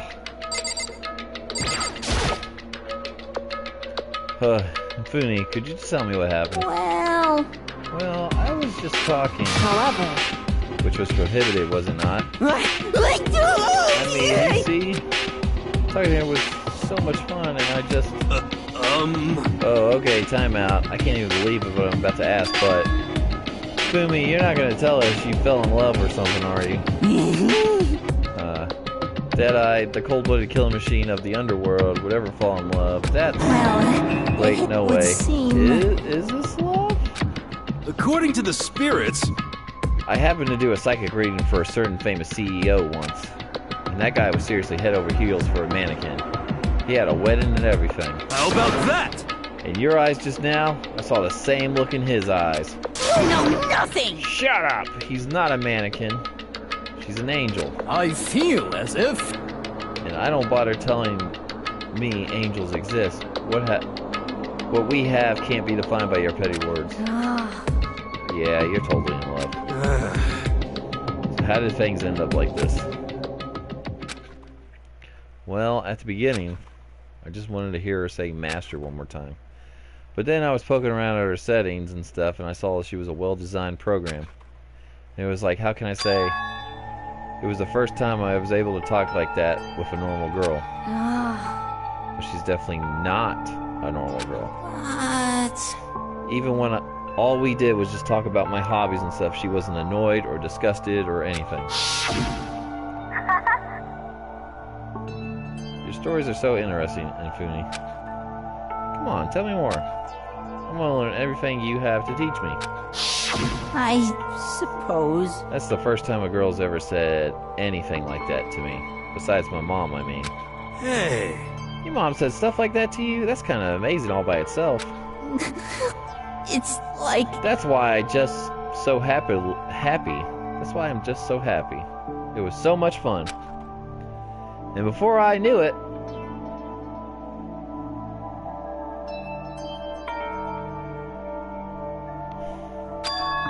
I found myself, you know, liking her. Her face, her personality, her voice, even her keyboard. Well... Even the keyboard? I think you have misunderstood the situation, Infuni. Are you okay with this? Alter Ego was not interested in who you were, it was interested in what you knew. It was an artificial intelligence. It exists to learn. And of course, it wanted to hear of things it did not know. You are an expert in many things Chihiro would not have taught it about, for what it's worth. Honestly. Alter Ego wants information. That is all. I know that. I know. I mean, I know that, but still. Are you saying it's totally hopeless? Or... You gotta be freaking kidding me. F you! Hey, you jerks. I'm just sitting here listening to you guys jibber-jabber about on whatever. Yo! Yo, Taka, are you back? Who the hell's Taka? Huh? You. Listen, I'm me. Got it? What the heck? You're who? What? Don't bullcrap me. Isn't it obvious? I'm Taka and Mondo. So, like, Mondo, I guess. I'm gonna stick a banana up your tailpipe. Wow. What the heck kind of fusion is this? What happened to you, Taka? Actually, I told everyone it happened the day before. Well then. So because of what Alter Ego said to him, are you sure it's Alter Ego's fault? Maybe Mondo's ghost should have possessed him. Gross! There's no such thing. There's no such thing. What are y'all whining about? Come on. What? God, you're really cheesing me off. Hey, Infuni. What? Yes? Yeah! I don't know what you're thinking, but... F you! Bro belongs to me. Huh?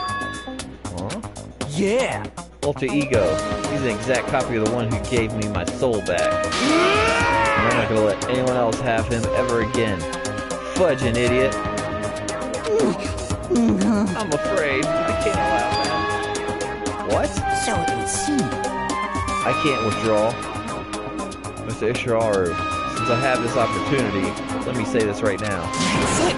I'm Destiny sure has of bound it. me and her together in the Goridian knot of true love. And me and him have melded together in this white-hot heat of friendship. Hey, come on, you guys. Moron, talk down to me and I'll ram my fist right into all 4 of your vital points. Well, I'll punch at the speed of sound, and I don't have any arm hair, so there's no drag. Enough already. Knock it off, both of you. Hey, This doesn't belong to any one person. Chiro left him to all of us. We can use him to finally gain access to vital clues. Kyoko's right. If anyone dares disturb our peace to any further, they'll have to deal with me. What? anyway, Until Alter Ego has finished his work, don't do anything weird. Have I made myself clear? So? I can't hear you. I suppose. Yeah. Got it. so then, Okay then, let's get out of here. We can't afford to linger too long. Hey. Are you sure it's okay to let them off without a warning? indeed. Yes, I have a plan. They'll be fine. After watching Hifune and Taka leave, dejected, we all went back to our rooms. Still morning, but because everything has happened, I'm tired already. Well, anyways, I should just pull myself together. So what should I do with the rest of my day? Free time.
Yeah! She got something to say to me? I ain't got poop to say to you. Maybe she'll leave him alone. Well, I guess I can't do anything with him.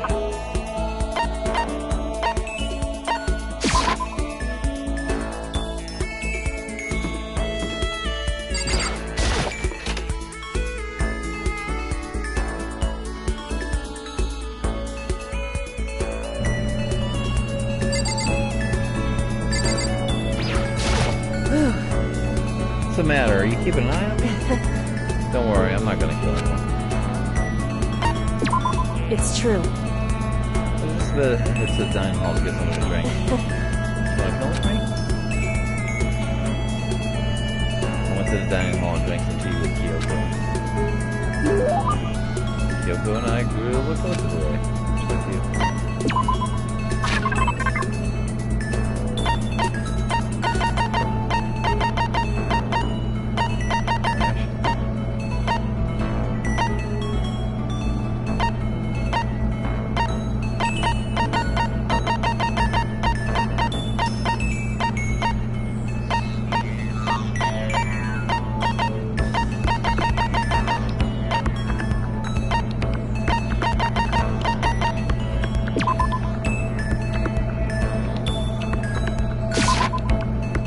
Thank you.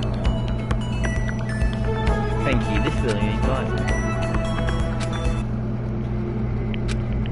Are you scared, Motoko?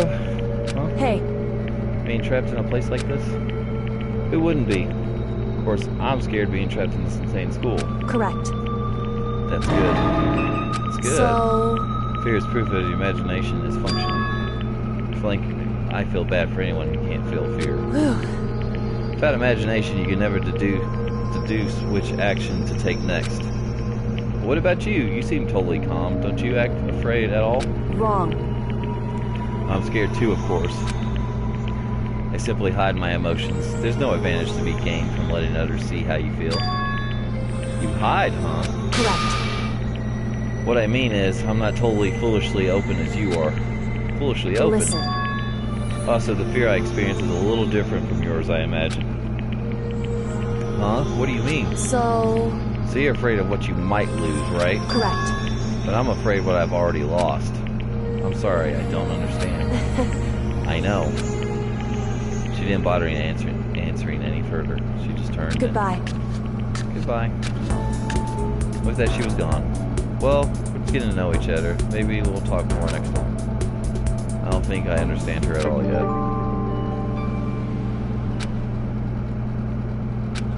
Yay! Skill points have increased. Once we were all done, I headed back to my room for a little while.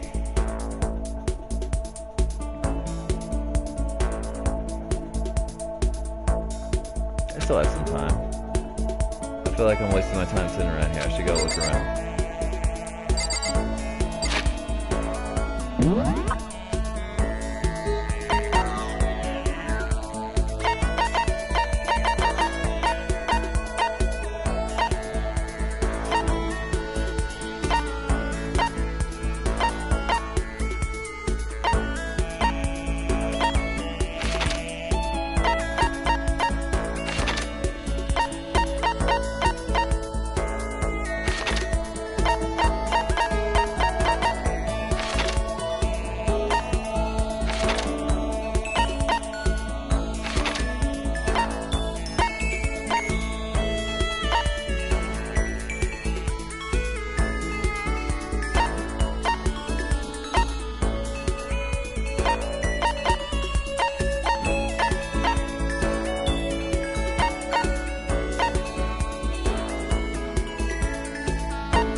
What do you want?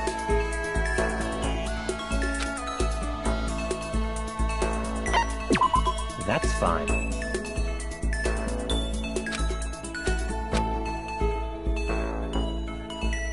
Spend some time back there. I'm just seeing if he could give me like any perks.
Crast, you have to get your hands on this. Even the entire Tokyo Corporation would be enough to attain this level. I'm going to hold on to this. I have a question for you. Huh? You do? That's right. Something's been bothering me for a while now, and I can't take it anymore. So to answer my question, you explain exactly your ultimate lucky student title means. Oh well, I don't totally get it myself, but what I know is that I was picked at random from a pool of normal students. So in other words, see, you just got into Hope's Peak by blind luck? I see. Well, that answers my question. What was the question? How a commoner like you with absolutely no unique talents or abilities could get into the school? Well, I forgot to mention boring. How a boring, untalented, utterly generic commoner got in. Boring? Generic? Did you really have to list off all that? Naturally. But it's the truth. Maybe compared to you, the ultimate affluent prodigy and all. But even I, seem to think a merely issue of title, but that make no mistake. My lineage, intelligence, figure, athletic ability, they're all ultimate. In other words, which is to say, I'm the ultimate perfection. Feel free to begin calling me that, in fact. He's really taking this to the extreme. You, who have nothing, I, who have everything, we are the living proof that all men are not created equal. You have my pity, Motoko. Life can be very cruel indeed. And because I pity you so much, perhaps someday I'll allow you to hear my tale of glory. Consider it a blessing, a gift from me to you. I'll allow you to bask in my glory. Having finished this mean-spirited lecture, Bakugo left me standing there in silence. I learned one thing about Bakugo today. Anytime I talk to him, I need to be prepared for his extreme psychological trauma. Bakugo's report card has been updated based on your experience with him. You just unlocked the skill, Cool and Composed. Give yourself a pat on the back. You've earned it. I did my best to keep my spirit from shattering like glass, and I went back to my room.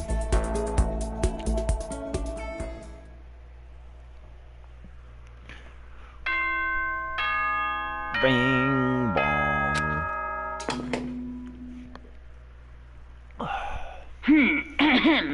This is a school announcement. It is now 10 p.m.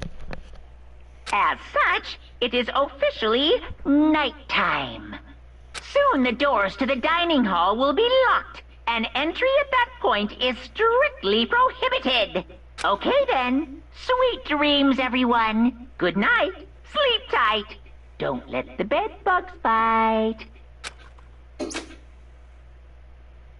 Nighttime already? I guess I'll just go to bed today.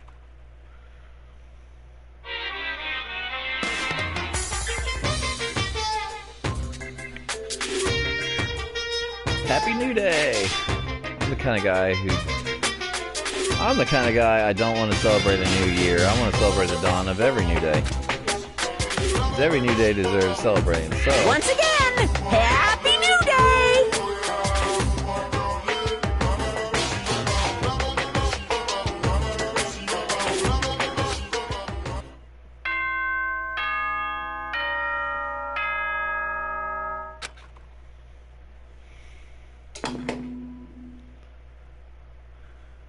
Good morning, everyone. It is now 7 a.m. and nighttime is officially over. Time to rise and shine. Get ready to greet another beautiful day. better get going to the dining hall.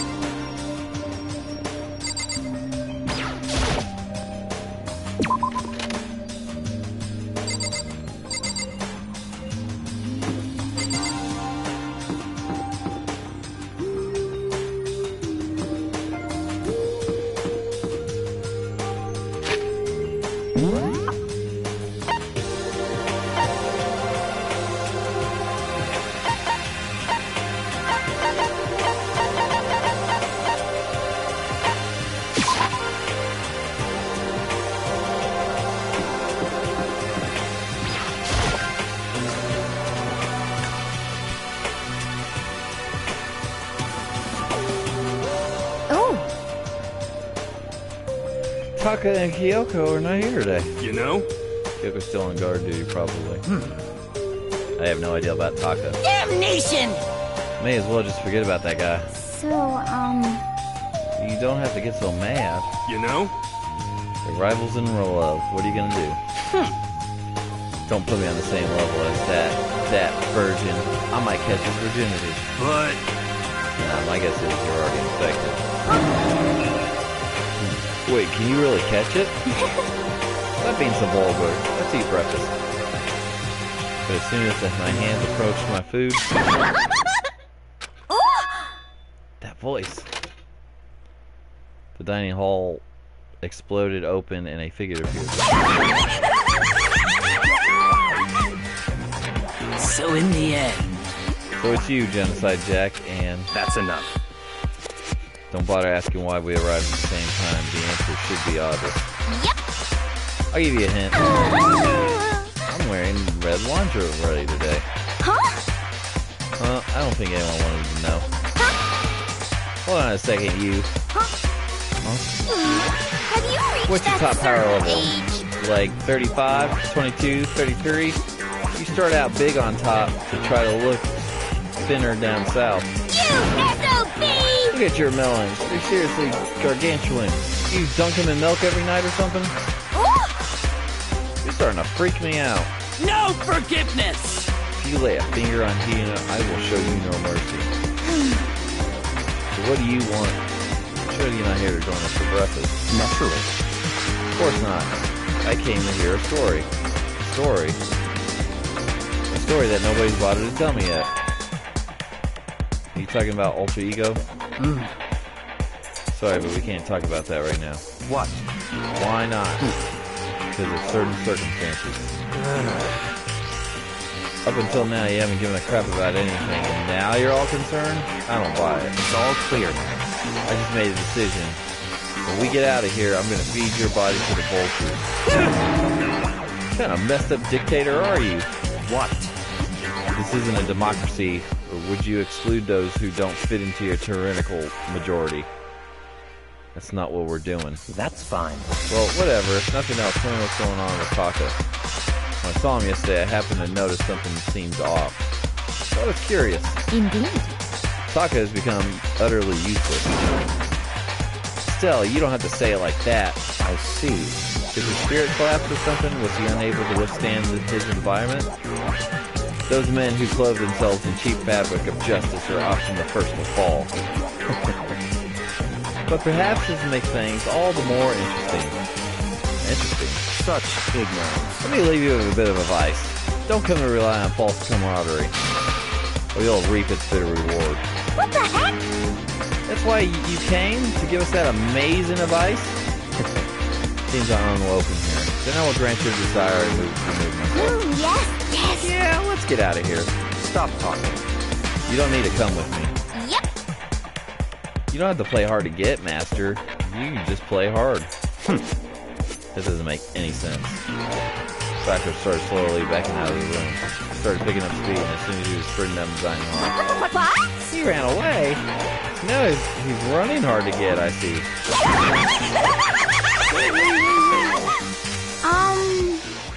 So at the end there, what was that all about? Just now Bakura was like, maybe he's like a mean guy who starts acting different or gets all flustered when things change. Guess so. Those of us left the dining hall to finish our breakfast. Left in the dining hall, finished our breakfast, and then we went back to our rooms.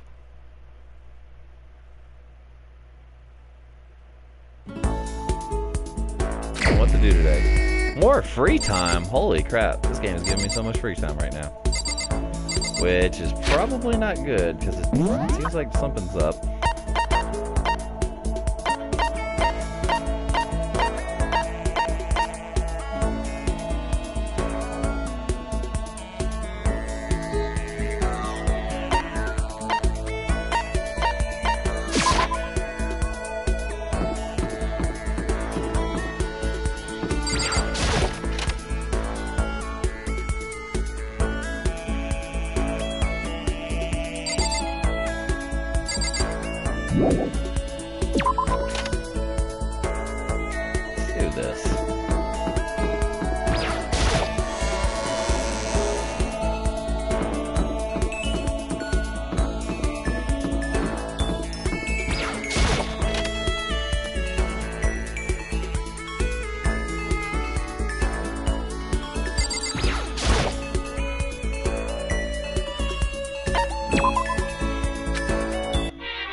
Why?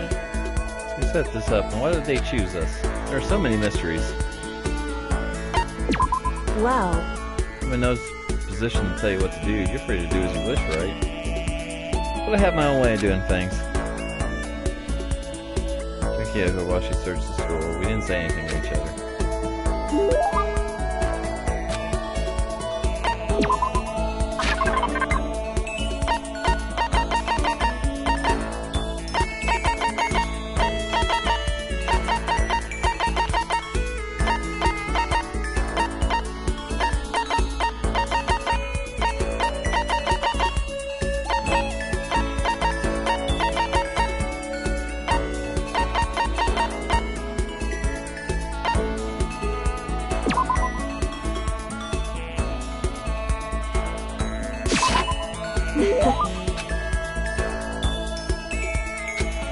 I get the impression she liked it. That's good. Quiet as ever. Guess she doesn't like to waste her words. Hey, Kyoko. and? You're expecting a conversation? Don't. There's no need for it. But I mean, you don't think talking is important? I mean, if we're gonna get out of here, all we need to do is on the same page. And to do that, we need to get to know each other. Hmm? Could certainly make the argument that forming friendships may prevent killing. So, But you're asking for some kind of deep connection, huh? because... You could just be deceiving us, pretending to be everyone's friend so you can gather information. No, that's Why? not. Well then, let's do a quick test, shall we? Test. That's right. If you're gung-ho on friendship, you can claim this to be an easy question. Okay. Oh, that's the question, that's it? So then, You ready? Do you consider Hina one of your friends? and? If that's true, what is her ultimate ability? That's an easy one.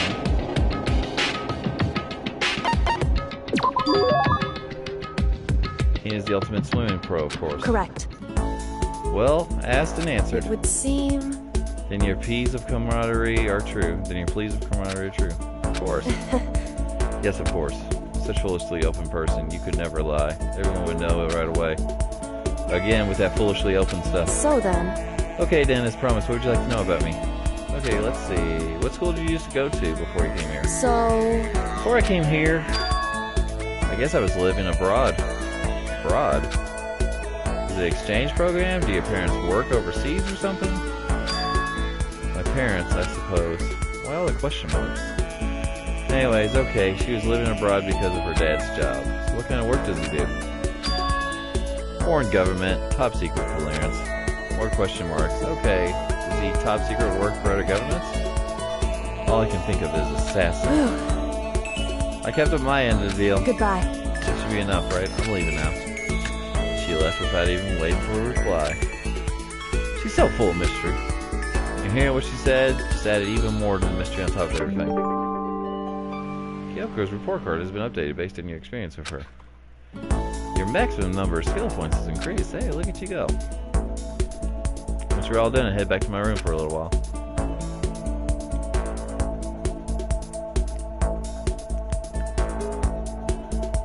Still have some time. Can't just sit around doing nothing. I should go find something to do.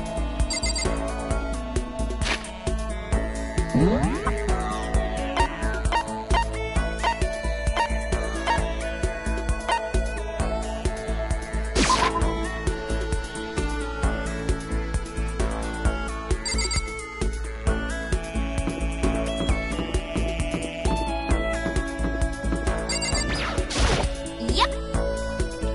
I don't give a toot about you. SOB! Where did Master go? Tell me how I kill you. Is he really good at hanging out with Jensen? Alright, you can help me track down Master.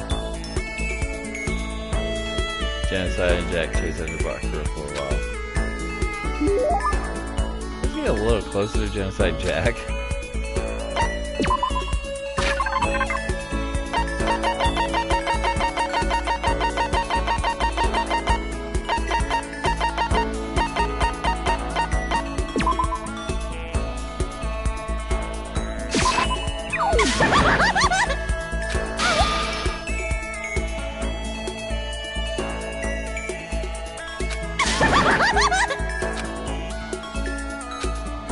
Oh.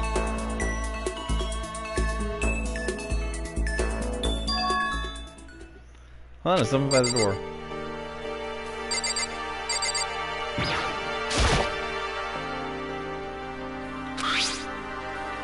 Meeting in the dining hall. Alright, it's really good. But to want to meet up so suddenly? Who wrote it, and why is the point of calling me out like this? I'm kind of nervous, but there's no way I can't. There's no way I can't check this out now.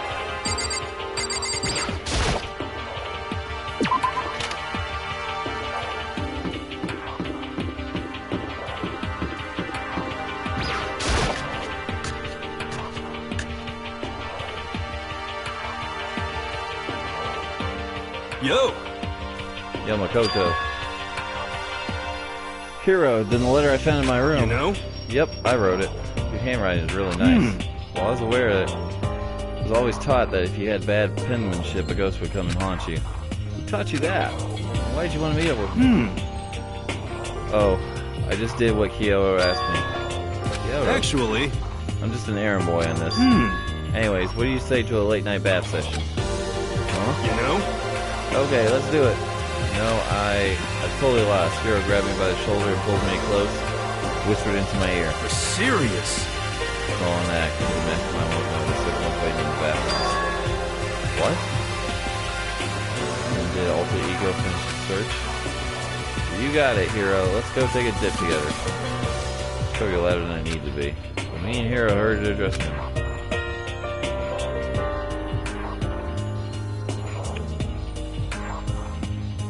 As soon as I got to the dressing room, an angry voice echoed out. F you! Hey, you, how long are you going to keep us waiting?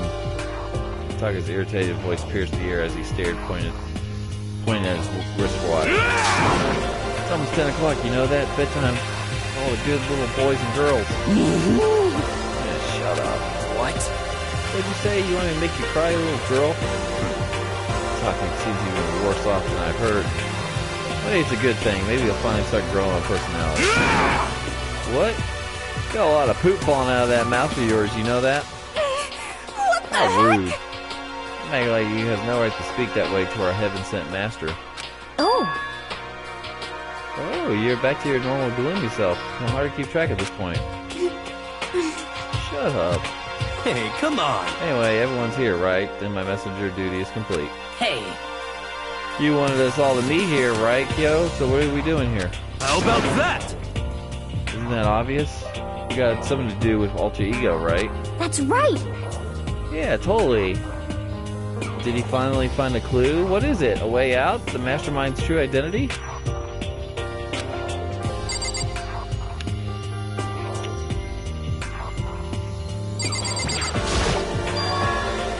It's gone.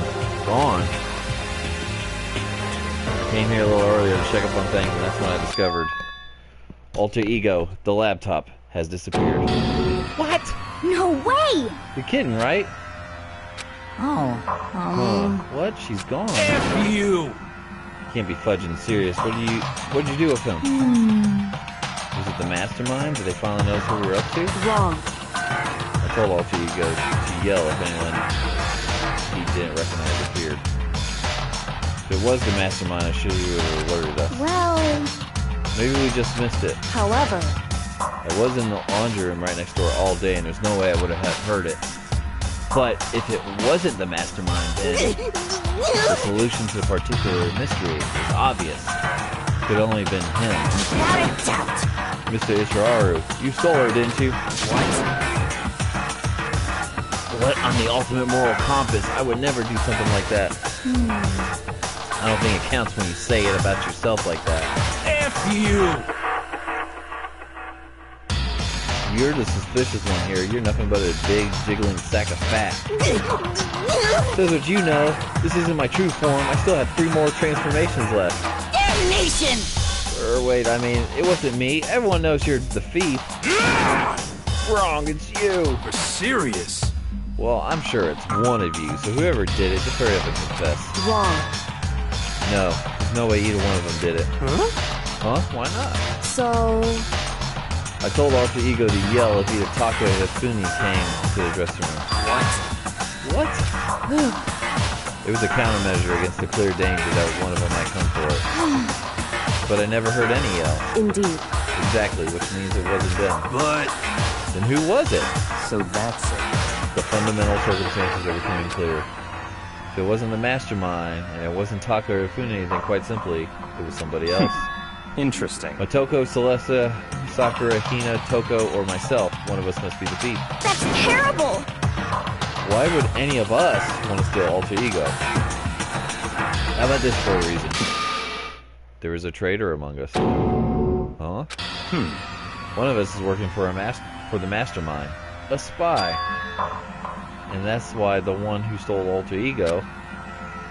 Can you deny the possibility? It can't be. I've actually been thinking for some time now that there might be a spy among us. The mastermind brought someone in to help keep things moving smoothly.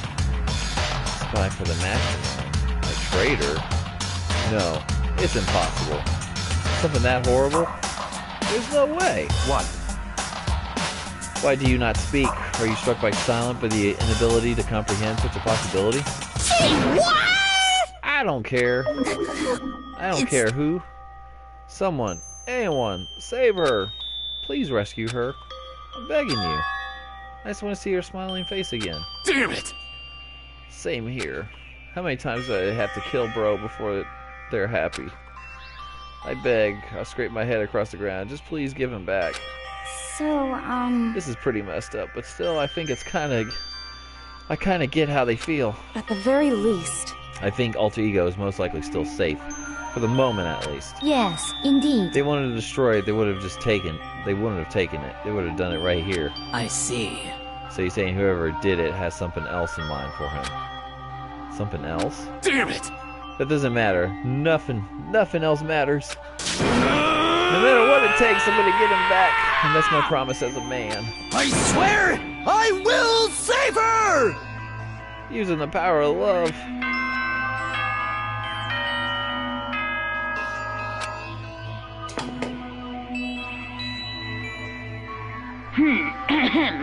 This is a school announcement. It is now 10 p.m. As such, it is officially nighttime. Soon the doors to the dining hall will be locked, and entry at that point is strictly prohibited. Okay then. Sweet dreams, everyone. Good night. Sleep tight. Don't let the bed bugs bite.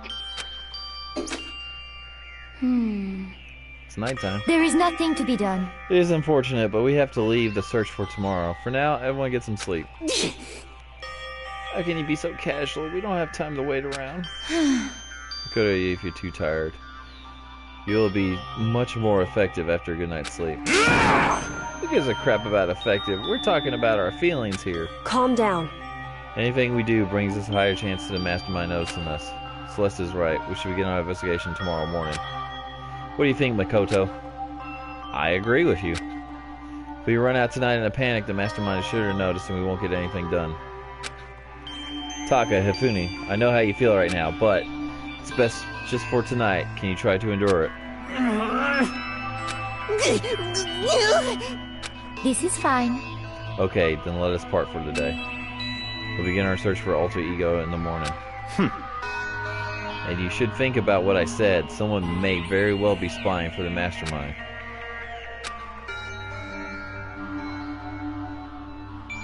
Alter Ego gone as quickly as he appeared.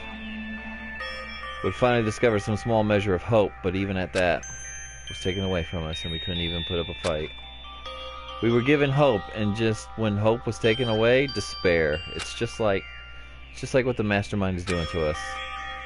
Then could it really be true? Whoever stole Alter Ego? Could they be really working for the mastermind? If that's true... No, it can't be. There's no way. I didn't even realize I yelled that out loud. The scary thing is the idea of someone spying on us. What really scary is the idea that we're starting to doubt each other again. It scares me more than anything. Damn it! I threw myself in the bed trying to shake off all those unsettling thoughts. Before long, I fell into a restless sleep.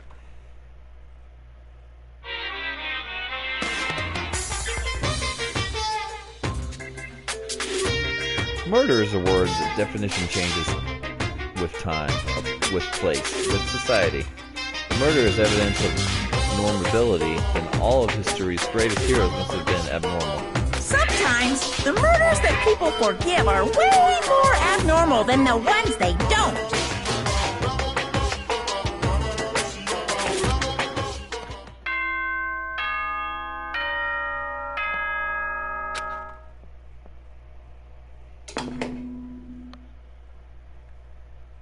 Good morning, everyone! It is now 7 a.m., and nighttime is officially over. Time to rise and shine! Get ready to greet another beautiful day! Today, we have to look for Alter Ego. First things first, to the dining hall. Found myself surprisingly in high spirits, and I hurried to the dining hall. So when I found out what was waiting there for me.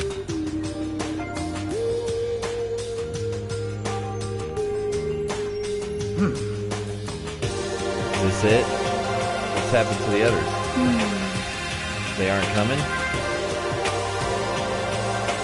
There were only 3 people in the dining hall, Sakura, Hina, and Kyo. So including me, only 4 people? God, this is why I hate people who take their sweet time with everything. However... Anyways, let's wait a little while longer for the others. So we decided to wait in case anyone else showed up. But no longer how long we waited. So it's 8 o'clock and we've been waiting here a full hour. Why haven't the others come? Hiro and Celeste, they have never missed a day till now. But what I'm really worried about is Hifumi and Taka. They were the most eager than anyone to look after Alter Ego, and they're not here. It can't be. Something must have happened. Huh? It would seem... I was careless. I was too distracted by Alter Ego. But Monokuma gave us a motive. There was no way something would have happened eventually. Monokuma's motive. $10 million! I've prepared this graduation present for whichever lucky student makes it out of here alive. What do you think? It's 10 million bucks! 10 million smackaroos! It's like totally wowie, wow, wow, am I right? Don't tell me somebody did something for money. That's what I wanted to say, but I didn't bother. I already understood. And I hate it all.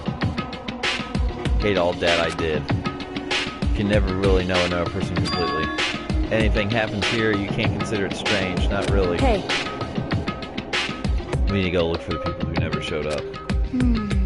Okay, let's go track them down. Found no word, we left the dining hall.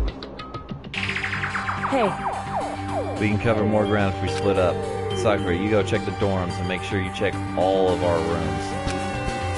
Otoko, you check the first floor of the school. Meanwhile, I'll check the second floor. Okay. Okay, well, I guess I'll go check the third floor. Anyway... Don't take any risks. If anything happens, call for help right away. But... I really hope nothing happens. So do I. Well then. Okay, let's go. Anxiety was written across each of our faces as we went our separate ways. Without hesitating, I rushed to the first floor of the school.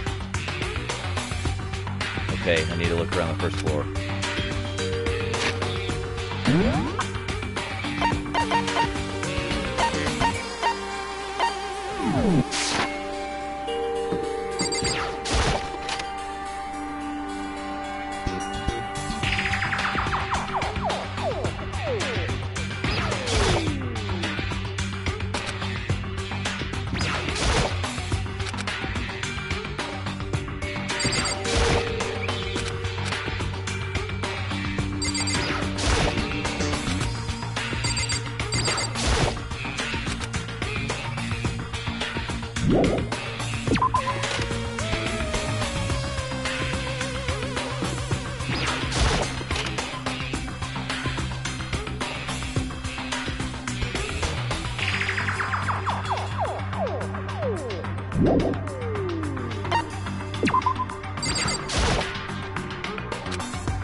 Motoko.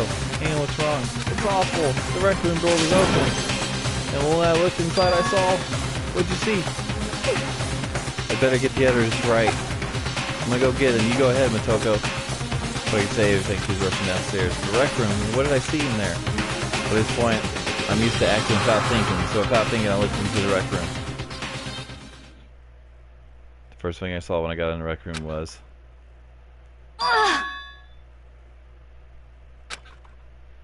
It was Celeste, and she was hurt.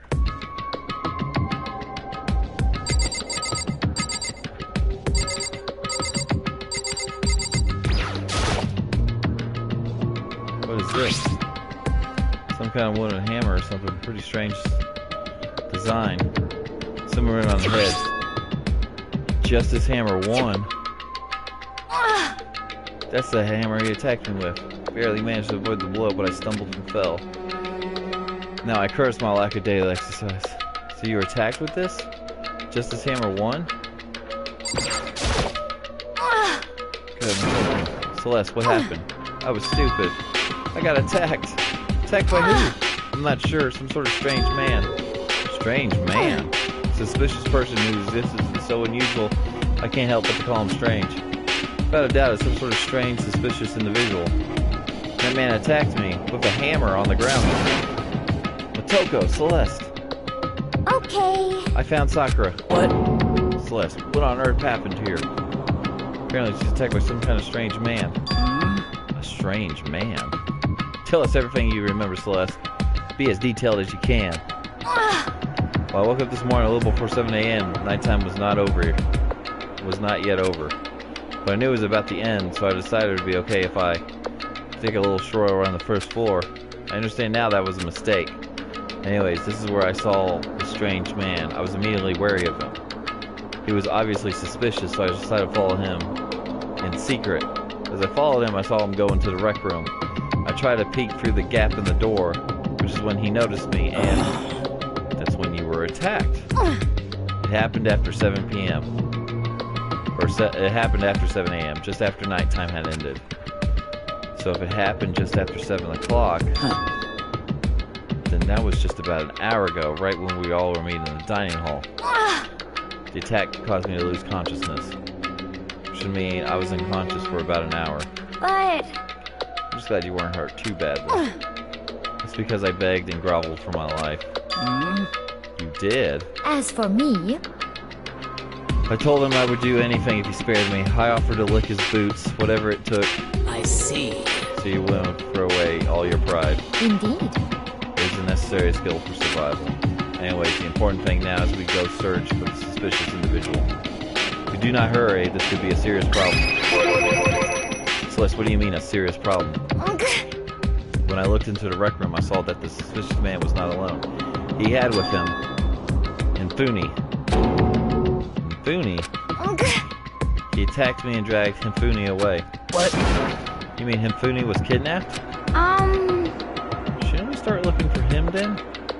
Listen, Celeste, did anything in particular stand out about this strange guy? Did anything stand out? Well, rather than trying to explain it, it would probably be faster if I simply showed you. Show us? Indeed. Yes, this is Hifune's hand-me-down, his digital camera. You don't mean... Actually... I was able to take a photograph of the suspicious individual without him realizing it. Huh? Seriously, let's see it. I would tell you not to be shocked, but I fear it would not do you no good. With that strange comment in mind, we all looked at the camera.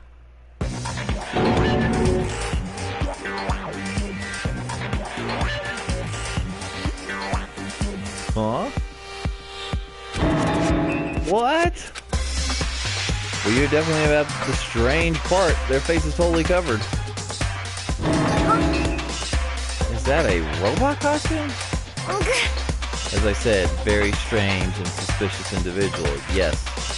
So this weird robot guy dragged Hifune away. And I took this right after being attacked. In other words, a full hour ago.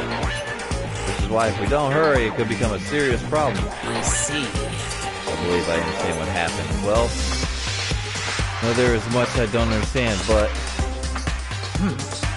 The point is, somebody dressed like that dragged Hifune away. And it happened over an hour ago. Just a second. This is bad. We have to hurry. Celeste, do you know where this mysterious man went? Let's see. When they left the rec room, they headed left. I see. That's true. They're heading towards the stairs leading down to the second floor. He must be down there, right? The second floor. That's where Kyoko was supposed to be. Now, speaking of which, why isn't Kyoko here? Sorry, I didn't have time to go look for her. This is bad. If the strange man is headed to the second floor, Kyoko might run into him. We have to hurry. Blah. We have to hurry. Kyoko's in danger. As soon as those words were out of my mouth, we all rushed out of the room and down to the second floor. Oh, shit!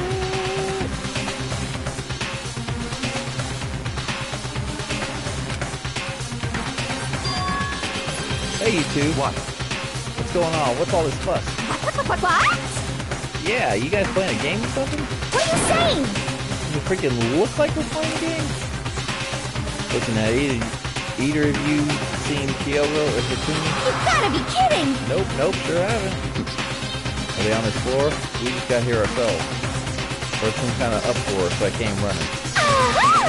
We came here together. Stop talking. We're just talking. Anyway, can you guys help us look for them? What? Why? What happened? There's no time now. We'll explain later.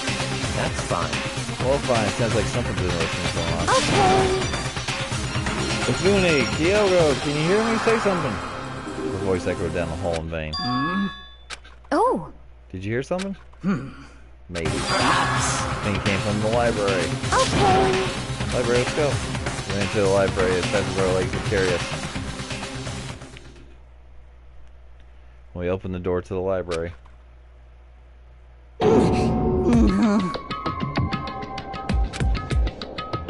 We found Hifumi seriously injured.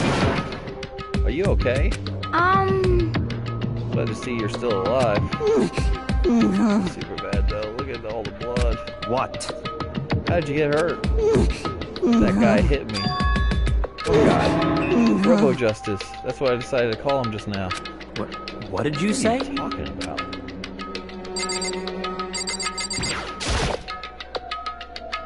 It's a hammer, just like the one Celeste attacked with in the rec room, but this one, Justice Hammer 2. And on top of that, this one is actually a little bit bigger than the first one. With that hammer, he bonked me right in the head with it. Well... Hammer's big. I'm surprised you're still okay. I'm not okay. Look at all this blood. Hey. Protein helps heal wounds, you know. Would you like some? I have never heard such a thing. Are you sure it just isn't you? The guy was Robo Justice. Indeed. This Robo Justice you're referring to, is it not? What the hell am I looking at? This is the one that attacked Celeste and Hifumi, right? Isn't that right, Hifumi? Yeah, that's her. I'm sure of it. Unforgivable! Robo Justice. It can't be. Robo Justice, huh? Damn. It just keeps getting stranger.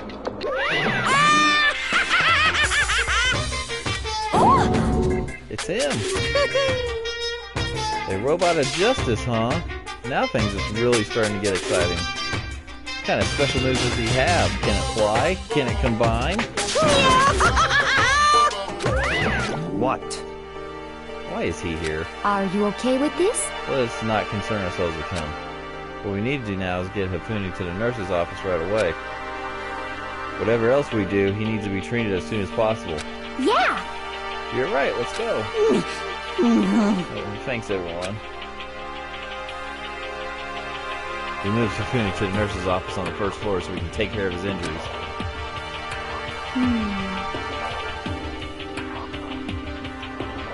How you feeling, Hifumi? You want me to take a look at you? I'm okay. I think it stopped bleeding. Still kind of dizzy, though. So then... Perhaps you should rest here a while. I suppose. Yeah, good idea. Well then. The rest of us should get back to looking for that mystery assailant Yes, indeed. before another victim appears. The Justice Hammer seems to be increasing in size. First one and now two. So in other words... So if there's a Justice Hammer 3, we can only assume it's even bigger than the first two. If you guys got anything bigger than that, you'd be dead for sure. Tell us happened to you, Hafuni. I woke up early this morning and I started going looking for Alter Ego ahead of everyone else. When I went to the 3rd floor, that's where the strange costume man attacked me. That must be what I witnessed around 7 this morning. After that, he dragged me to the library and whack! Down came the hammer. That must have been 30-40 minutes ago. Around 7:30, in other words, we still would have been in the dining hall. Which means Hina, Sakura, and I were together, and Kyoko was still with us. So we all have alibis. I was in the laundry room doing my laundry. Yes! His black underwear is as black as the pitch black darkness of the blackest night. What? Why do you know that? Isn't it obvious? Because I was speaking. Anyway, so that means Baka and Toko were together at the time. I mean, they also have alibis. The only ones who don't have alibis for when Celeste and Hiro are the only two we haven't seen yet, Hiro and Taka. That's it, right? Very strange. By the way, what happened to Kyoko? I haven't seen her anywhere. Oh yeah, she's supposed to be checking on the 2nd floor, but I didn't see her up there at all. Because she had disappeared too. She disappeared, huh? What a strange woman. So that's it. She might be exactly as I suspected. Hold on. Kyoko was with us in the dining hall when Celeste and Hifumi were attacked, so... I'm not talking about who attacked them. In other words... I'm referring to what we talked about last night. Who the mastermind spy might be. Are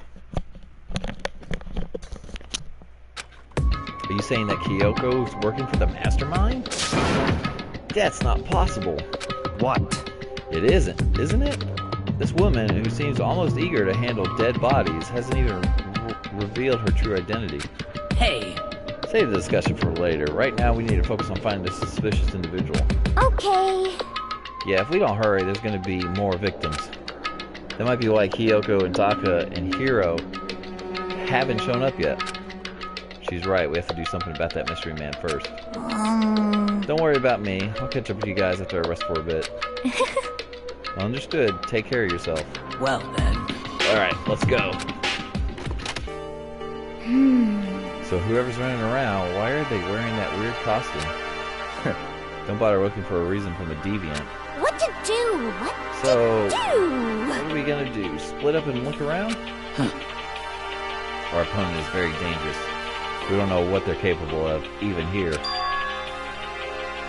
What? What's wrong? I saw a shadow, something moving around the top of the stairs. Really? Up on the 2nd floor there. You bastard, you won't get away from me. We all shot towards the stairs. He must be around somewhere. Let's split up and corner him. Well. Don't take any chances. As soon as you find him, call out and I'll come running. Oh, Okay, but what should we yell? just a second. Anything. It doesn't matter. So then, Then it is. Okay. what are you saying? Whatever you want, just yell loud enough so we can hear you. Never heard such a reaction.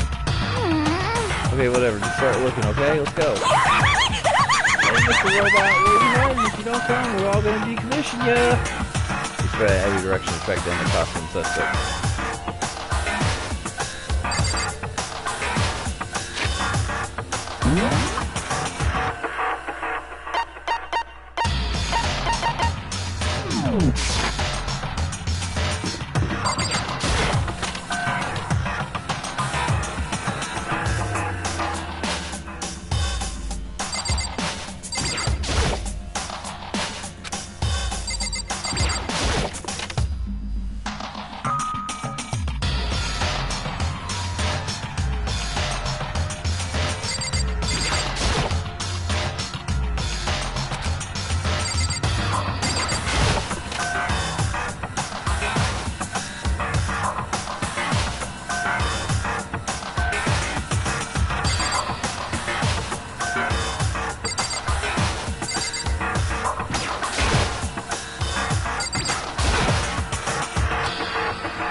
Strange cry. It had to be Celeste. It came from the floor above. She's on the third floor.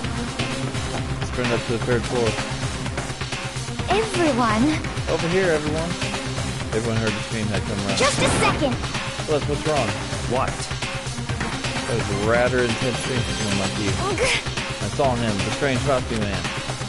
He ran off as soon as I screamed. I was blocking the stairs, so he headed further down into the hallway and disappeared. He must be down this hall. Come on. This hall. Come on, let's go. What is it now? Huh? Whoa, it's really true. That doesn't matter right now. Huh? What is that? Came from downstairs. It must have been Hifune. He's in the nurse's office. He's back. We have to go back. What? What about the suspect? We've gone to all this trouble to capture him, right? Well, we split into two groups. It's all clear now. I'll head the hunting party. That seems much more interesting. So then. Very well. Toko and Hina, you come with me to the nurse's office. I'll need to capture this visual Toko, Sakura, and Bayaka. So then. We'll handle it. Just go take it to Hifune. Okay, you guys be careful. Maybe split into two groups. Me, Celeste, and Hina all went downstairs to the first floor. Just a second. He's in the nurse's office. Let's go.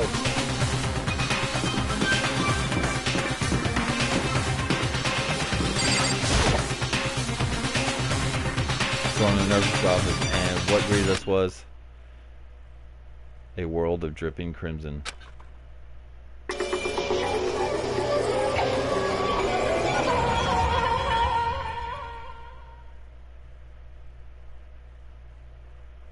Everything was covered in red, and in the center of all this red was Hifune.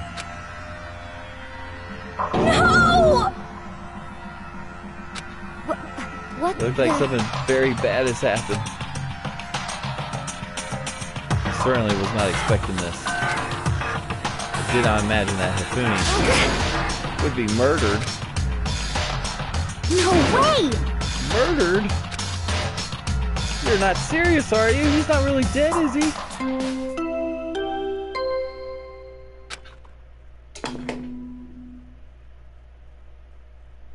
A body has been discovered.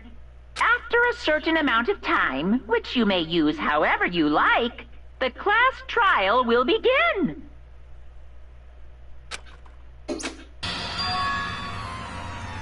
What the? That was the body discovery announcement. The body discovery announcement, when 3 or more people have discovered a body after murder, that's what plays. And since we just heard it, that means... must mean Hifune. Someone killed him. One of us. One of us. And look at that. For Celeste said that, she pointed to something. Something on the floor. Something that has been on the floor after the last 2 surprise attacks.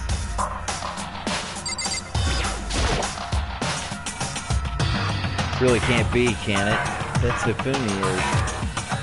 Anyways, before I do anything, I confirm what I saw.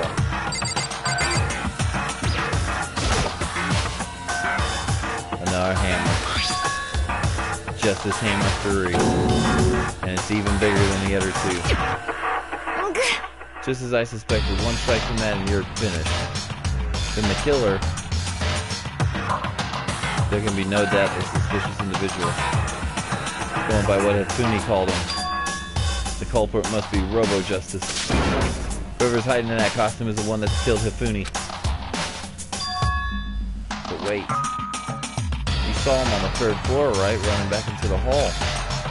So how did he end up in the nurse's office? You're not saying he like teleported or something, right? Are you okay with this? We can figure that part out later. Right now we have to tell the others.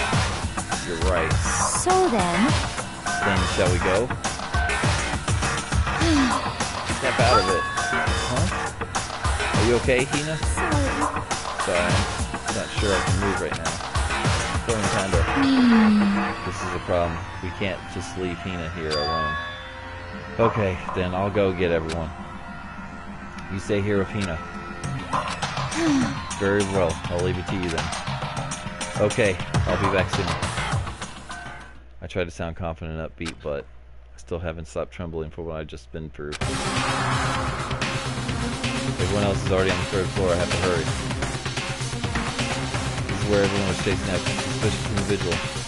Where was he heading? Celeste, what's wrong? That was a rather intense dream for someone like you. I saw him, the strange costume man. He ran off as soon as I screamed. I was walking the stairs, so he headed further down into the hallway and disappeared. He ran off, going further down the hallway, way into the back of the hallway.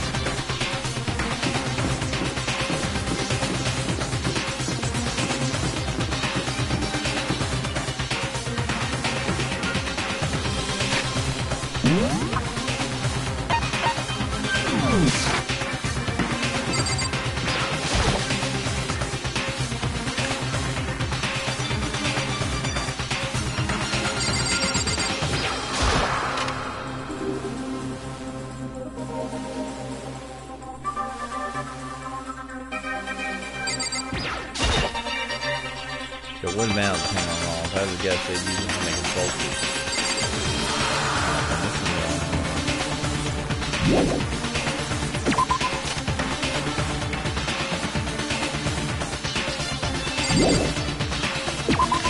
I just noticed that the mallets are missing.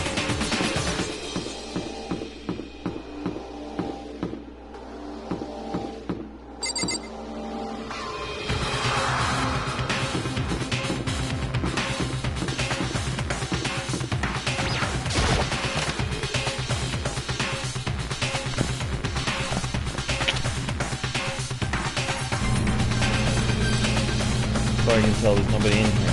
Still, I feel some kind of presence. Yeah, I'm sure I can feel someone's presence. This presence is coming from over there in the back.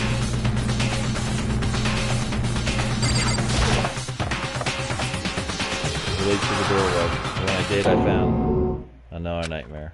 The second nightmare of the day was waiting there to greet me.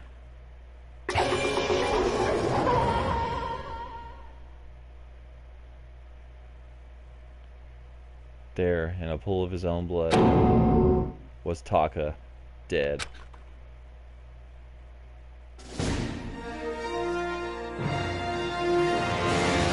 Danganronpa.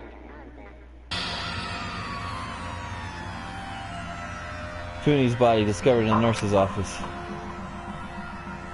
Taka's body discovered in the equipment room. I was witness to 2 nightmares, one right after the other. No, they weren't nightmares. This is harsh reality. The true nightmare is this reality, the reality I have to face every day. But still,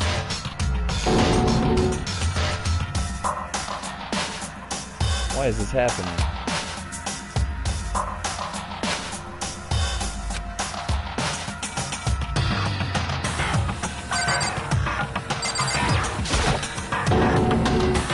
Toko!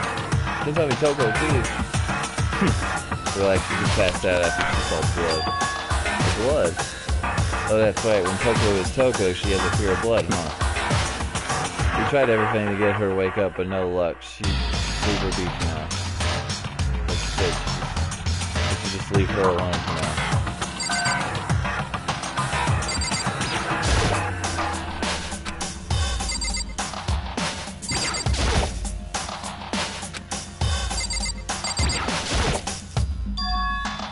A hammer. Now this is Justice Hammer 4, and it's even bigger than before. That suspicious individual responsible for killing Taka 2. However, So why is it Justice Hammer 4? What do you mean? Celeste attack was Justice Hammer 1, then Hifune was considered Justice Hammer 2. This time it was Justice Hammer 4. What happened to Justice Hammer 3? What? What's the matter? But when you mentioned Justice Hammer 3, you just reminded me. What? Out with it. Do you know something? Actually, Taka's not the only one who's been killed. Hifune's dead too. what? What? Hey! If Fooney's been killed, yeah, I see. which is why you came to get us. We better go check it out. Of course, come on.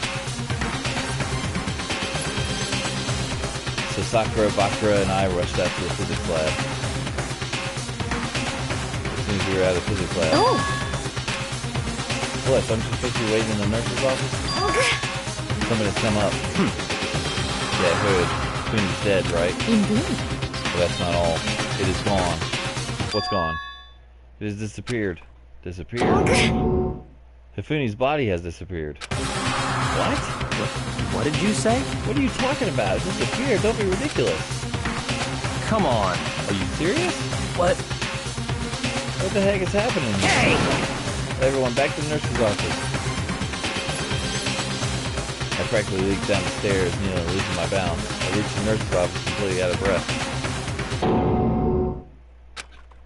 Couldn't believe my eyes. Finney's body was just there a few minutes earlier. Just disappeared. Me and Celeste went to the bathroom. We were gone for like a minute, and then when we got back, Indeed. must be the work of the culprit. They must have come and carried the body away. They must be really enjoying this. Enjoying the sight of us standing around, frightened and confused. We're all gonna die here. We're all gonna die just like those guys died. What did you say? I don't believe this. I don't believe the body would just disappear. Why? First, there were 2 murders, and now one of the bodies has been taken. This is unnatural. Huh? Hold on, what do you mean 2 murders? Hina. Taka's been killed. We found him in the equipment room.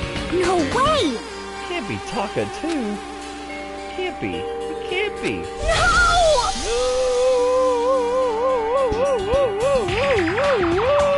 Hina. Hina, calm down.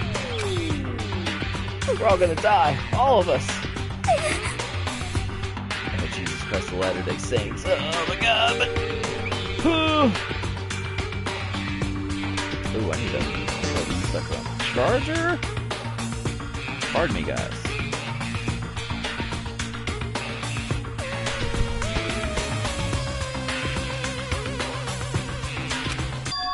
Then who might be the next target be? Toko?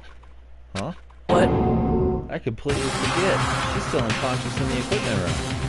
Well, You left her at the scene of the crime. You didn't have a choice. She passed out and she refused to wake up. huh? So she's still unconscious? Damn. Wait, so you knew she'd still be up there and did nothing? Why? That annoying little insect clings to me wherever I go. Who's better off without her? Bastard!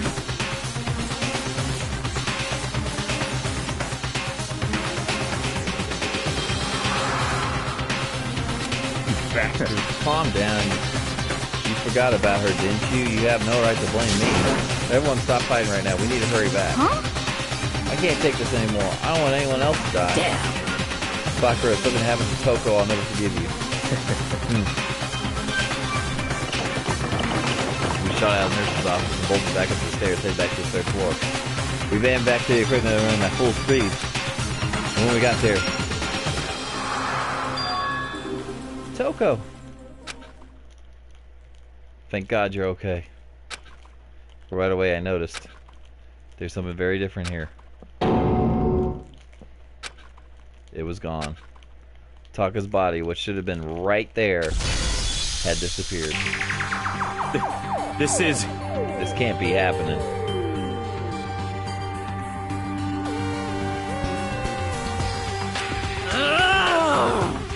Are we hallucinating all this or something? No, it's not a hallucination. I know I saw it before. And what I'm seeing now isn't what I saw before. Huh? What are you saying? Taka disappeared too? Stop talking. He's just been banished into thin air. Obviously, whoever did this has hidden the body. But why did they do that? I couldn't possibly begin to imagine. Anyways, our costume suspect is clearly continuing his crime spree. Huh? God, hurry and catch him before he kills all of us. Not possible. Oh, I don't think I have to worry about that. Huh? Think about it. Who could be possibly responsible for killing and hiding all these dead bodies? Well... Whenever Hakune's death cry went up, everyone was together here on the 3rd floor. It is so. After that, we split up into 2 groups. And now this time, y'all came up here as a group from the nurse's office. In other words, the only ones who could have done this were Hiro and Kyoko, who are still missing. Hold on a second. Kyoko has an alibi for when Celeste and Hifune would attack. No question that she was in the dining hall with us. Seemed very adamant about defending her. Perhaps you were in love. No, that's not it at all. That's fine. Well, anyways, yes, I do accept Kyoko's alibi. Let's see. Which means the suspicious individual we are looking for can either be Hiro. Which further means there will be no more murders. The regulations are very clear about that. Oh, that's right. There's a rule that says you can only kill a maximum of 2 people. That's right. As long as there's a rule in place, there will not be a 3rd murder. If they were to break that rule... I'll mince you without a second thought. Mince you, grind you, turn you into paste.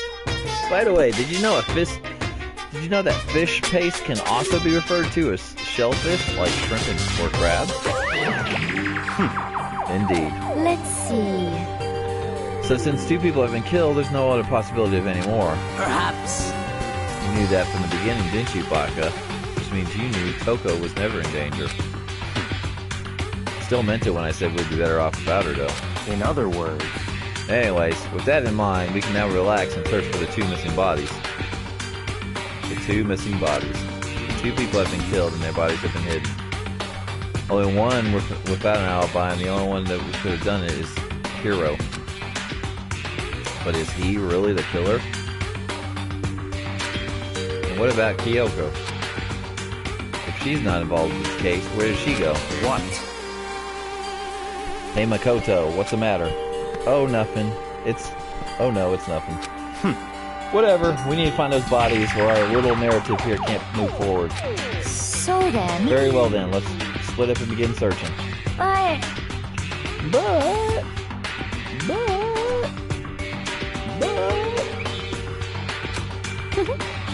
There's no need to be afraid. No more murders will take place during this case. I know that. I think I do, but... You're still nervous. I'll come with you. Huh? Okay, thank you. No need to thank me. Let's get moving. Yell out if you find anything. Baka left the equipment room, followed by the others. I have to try to find the 2 missing bodies.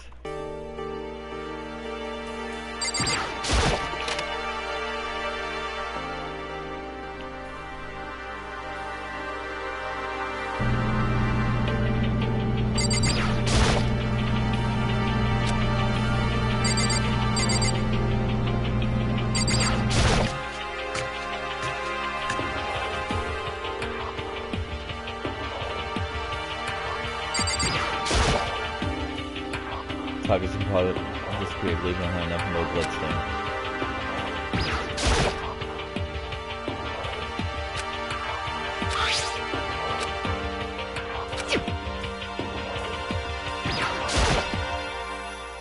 Toko is Toko. She has a fear of blood. I don't think we have to worry about anyone else dying, so I'll just leave her alone.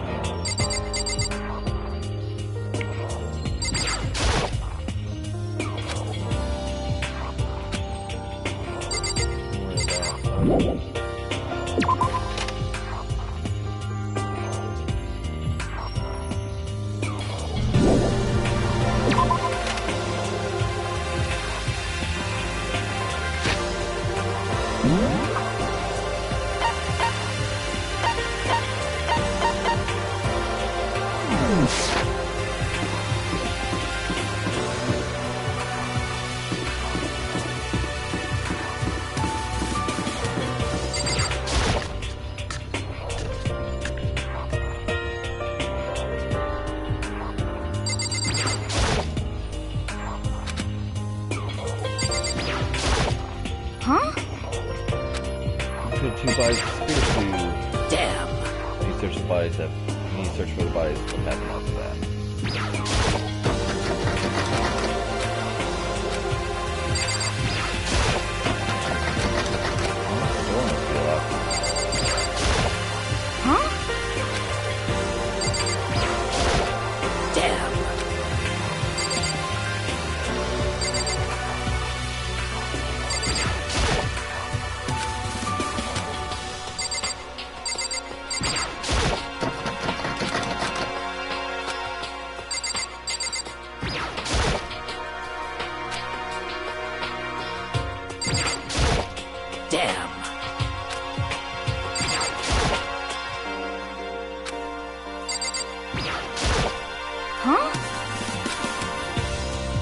Well, it's kind of weird the door's locked, but you guys ain't noticing that.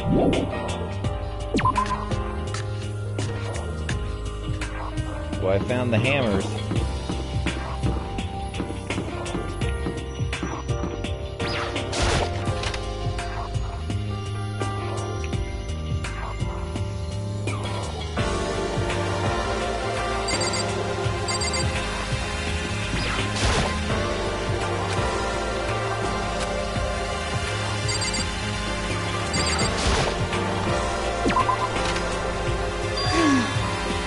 Koto! Come on. Why you stand here? We need to get to the repository. What you mean? Indeed. I found them. Funi and Taku's bodies have both been hidden in the repository. Goodbye. I already told Hina and Sakura. We'll go on ahead. Bodies are in the repository.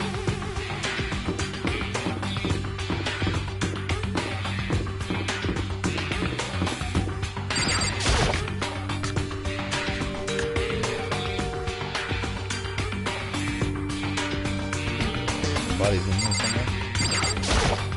I have to wonder why. I wonder where they could have been hidden. There's the repository. Doorknob turned. This is unlocked, and I had no choice to go inside. So I opened the door, and when I entered, I saw.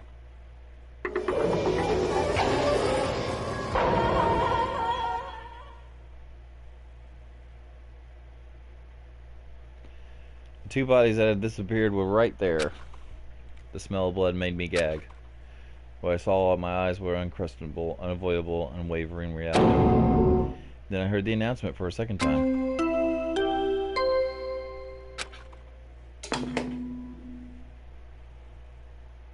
A body has been discovered. After a certain amount of time, which you may use however you like, the class trial will begin. And so here we are. It's the Monokuma file! Without further ado, let me give you the next Monokuma file. You gotta hand them out when you found the bodies the first time, but I thought something might happen. What? It was really hard to resist, but it turns out I was right. Stop talking. This ain't over already. Punishment is waiting for you. Now make sure you investigate with all your mental might and prepare for the next class trial. See ya later! Well, then now we found the bodies. That's all that's left to uncover the culprit. What the heck? Hold on. How can you be so calm? I mean, they're dead, you know. That's terrible. Dead. Gone forever. They're never coming back. This is awful. This is all just too awful.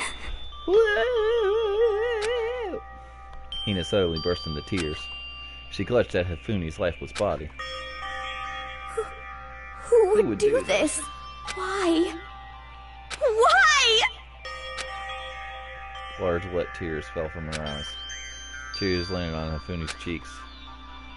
As if there's some world of make-believe that might have been when Hifumi opened his eyes. But this wasn't a movie.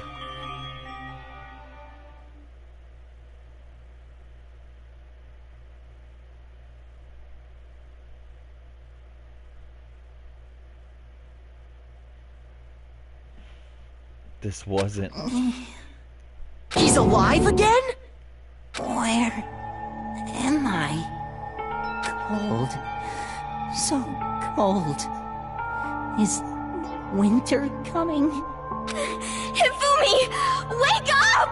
Huh? That's right. I remember now. Hope's Peak. Come on, you gotta wake up! I remember everything. Before I met you all. I met you all.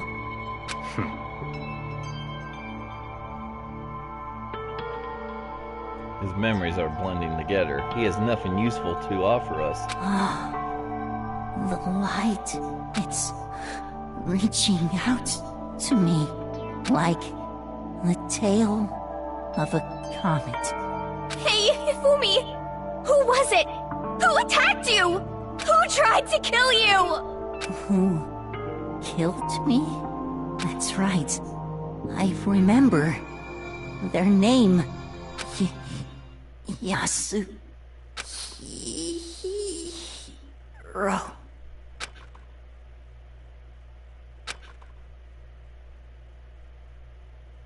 His eyes closed, and they never opened again.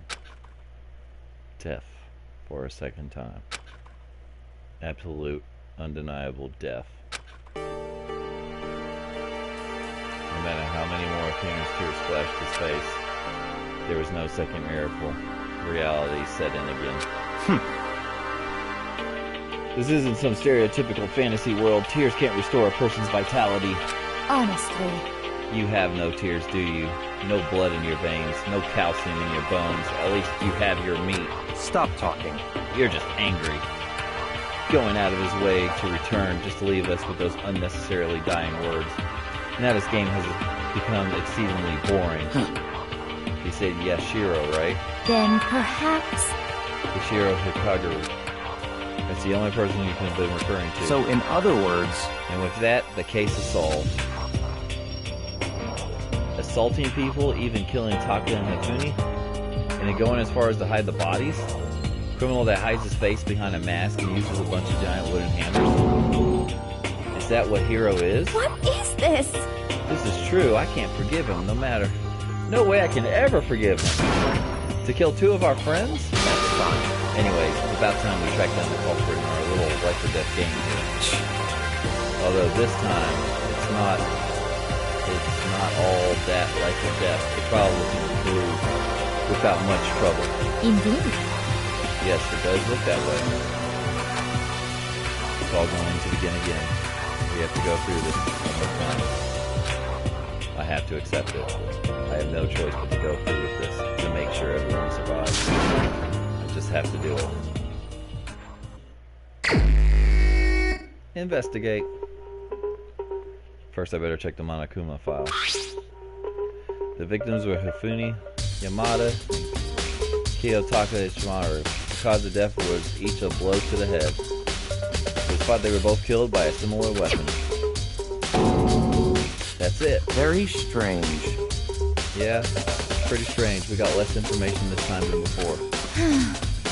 There's no problem. After all, the events of this case unfolded right before our very eyes. We should know more about what happened to the more than the Monokuma file could, anyways. Maybe. Well, there's something else that's bothering me. Someone else has been missing for quite a while. You talking about Kyoko? perhaps. Without a doubt, she has an alibi for when Celeste and Hifune were attacked. But what if the killer wasn't acting alone? What if they had an accomplice? An accomplice? An accomplice? What are you doing here? Monokuma appears! Don't be rude. I'm here to answer your question. What question? Yep. You're talking about accomplices, right? I'm pretty sure I explained it before, didn't I? During the first class trial. Speaking of which, I'd like to ask the bear, if there is an accomplice, do they also become blackened? So you ask, and so I shall answer. Each murder is allowed to have an accomplice, but only the one who does the killing will get to graduate. So in other words, two people can work together, but one of them has no chance of profiting from it. Then there's no way anyone would work together, right? In other words... Well, basically, you can be accomplice if you want, but there's no gratification in it. So then... So you're saying nobody worked together this time either? Hey, Sorry, can't answer that. It'd be an obstruct a free exchange of information between you guys. I just want to make sure you don't forget, no matter how much you might assist in a murder. Only one blacking can graduate, an accomplice gets nothing. So in other words... Then we only need to figure out who that one blackened is that did the killing, right? Just like normal. well... Okay, let me take this opportunity to clarify the whole shebang. In this class trial, what you need to determine is Extreme! the one true blackened who devised the murder plot and put it into action. The true blackened, so just one person. Well now... That's enough explifying. Now it's down to the final battle between all of you and the blackened. Good luck to all the contestants. So there can only be one blackened. An accomplice wouldn't benefit. Then I can't see any way Kyoko would be connected to this case after all. You may be right. If that's true then, Kyoko, where are you? However... As long as she's not connected to the case, it doesn't matter. Let's get back to the investigation. Indeed. I have absolutely no doubt that Hiro is responsible. But for the time being, I suppose it can't hurt to pursue further information. So, You know, I don't think we should consider a certain someone a suspect just in case. I'm talking about the murderous fiend, Genocide Jack. What? What? I'm offended. When did you... I've been looking for all over for you, Master. When I woke up, you were nowhere to be found. Anyways, you there, milk sack swimmer girl. Huh? Milk sack? You gotta be kidding! Why do I gotta be a suspect? What the heck? Well, I mean, you are a serial killer. What? So what? I'm like a special guest suspect every time. I have an alibi, you know. She's right about that. When we heard Hifune scream, she was with me. And when the bodies disappeared, she was still lying unconscious on the equipment floor. With Taka's body aside, I can't imagine any way she would have been able to move Hifune's body. Yep. Besides, I calculate every move I make. I'm not going to kill somebody when everyone knows what I look like. They don't call me the murderous fiend for nothing. What are you saying? That's not the kind of thing you should be bragging about. Let's see. On another topic, we should post a guard by the bodies like before. We can't have them disappearing again. So then... Hina and I can handle that. You don't mind, do you, Hina? Sure, I'd be totally useless on this investigation anyway. It's all clear now. And that's that. Let's begin. This whole thing is so strange. All but one of us has an alibi, so figuring out who did it should be obvious, right? But maybe it's just me, but I don't think it's going to be as straightforward as it seems. Monokuma File 3 has been added to the Truth Bullets section of your handbook. There are hammers of all different sizes hanging on the wall, although some more look like mallets. Mallets? Could the Justice hammers have been designed using these as models? Either way, all the hammers have obviously seen a lot of use. They're all covered in debris and chalky stone powder. Wait! For some reason, this one hammer isn't dirty at all. And it's wet. Someone wash it recently? Spotless hammer has been added to your Truth Bullet section of your handbook.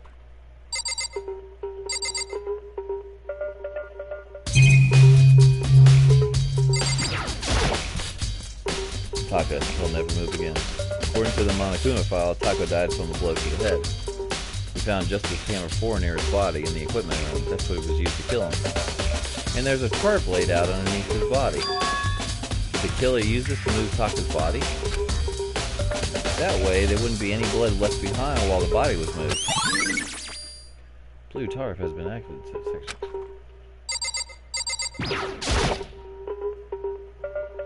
Hifune's big whole body is laying on the floor. His really big body. I mean, how on earth was the killer able to move someone so big? From the nurse's office where he was discovered to here in the repository.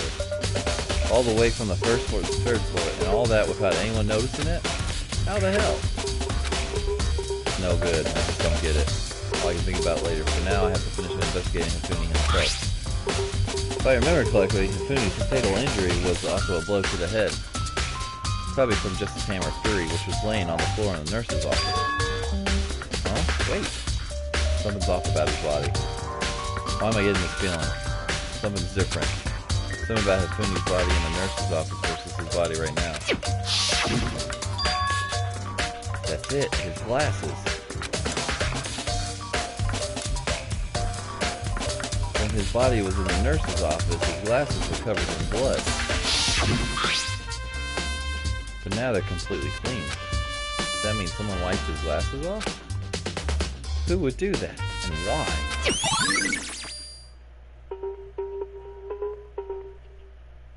Hifune's glasses have been added to the Truth Bullet section of your handbook.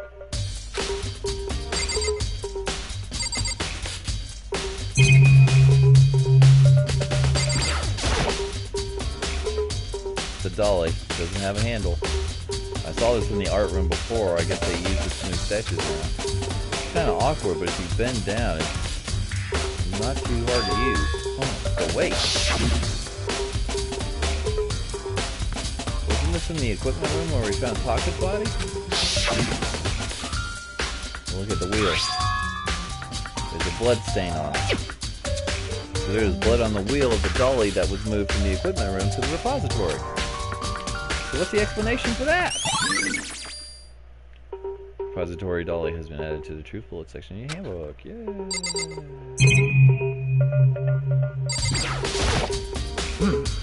Sure, there's so many aspects to this incident this time. Too many, to be honest. Considering that, it may be good to look back on everything that's happened. So then. So would you like my help?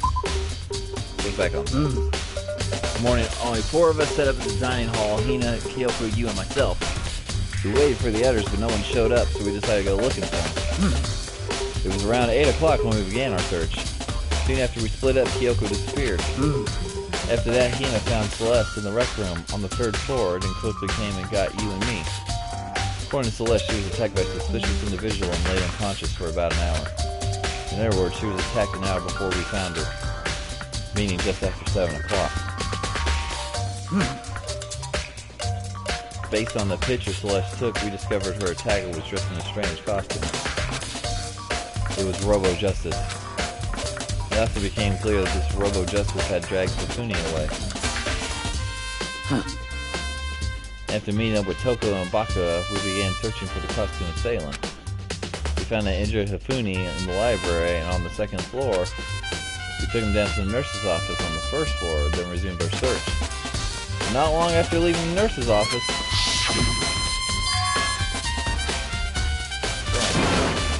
saw a shadow, something moving around at the top of the stairs. Based on Celeste's claims, we went back up to the 2nd floor where we split up and began searching. And right after that, Celeste screamed. This time, apparently, she'd seen the suspect on the 3rd floor. Hearing her screams, we quickly made our way to the 3rd floor. Celeste, what's wrong? Baka, that was a rather intense scream for someone like you. I saw him, the strange costume man. He ran off as soon as I screamed. I was blocking the stairs, so he headed further down to the hallway and disappeared. And then... Whoa! Huh? What was that? Came from downstairs. It must have been. Hifune, he's in the nurse's office. This is bad. Come on, we gotta go back. At that point, we decided to split into 2 groups. Celestine and I went back to the nurse's office. Meanwhile, you, Baka, and Tokyo pursued the suspect on the 3rd floor. And when we got back to the nurse's office, we found Hifune's corpse. Which is also when we heard the body disturbing announcement play. I left Celeste and Hina alone, and we headed back to the 3rd floor to tell the others what had happened. However... But at the same time, we discovered Taka's body in the equipment room. I mean, Hifune and Taka's body were discovered around at the same time. Because I remember hearing the body discovery announcement play right after finding Taka. And that's when I showed up and I told you and Baka about Hifune has been killed, right? Then you, me, and Baka all headed back to the nurse's office. Leave behind Toko, who had family. But as soon as we left the physics lab, we went to Celeste, who just arrived to tell us something very unusual. Hifune's body had disappeared. We hurried back to the nurse's office to discover that his corpse was in fact gone.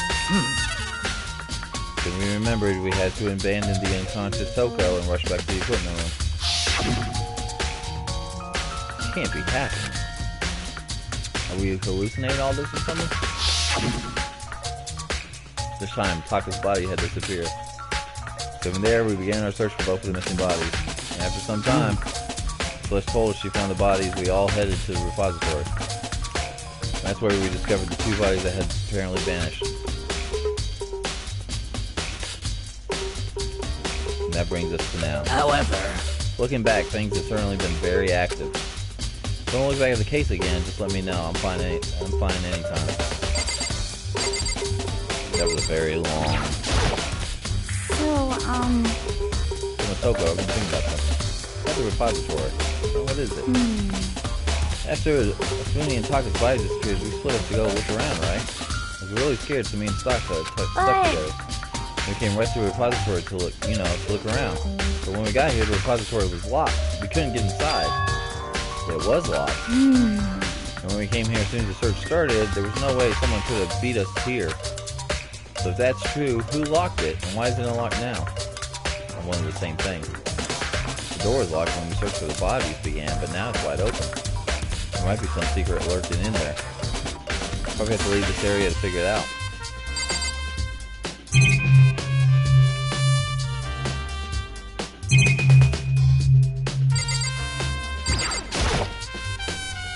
Bucker, do you think Hero really did it? I don't see how anyone else could think otherwise. When the attack and murders, all disappearance all happened, every one of us had an alibi. The last thing Hifumi said when he died.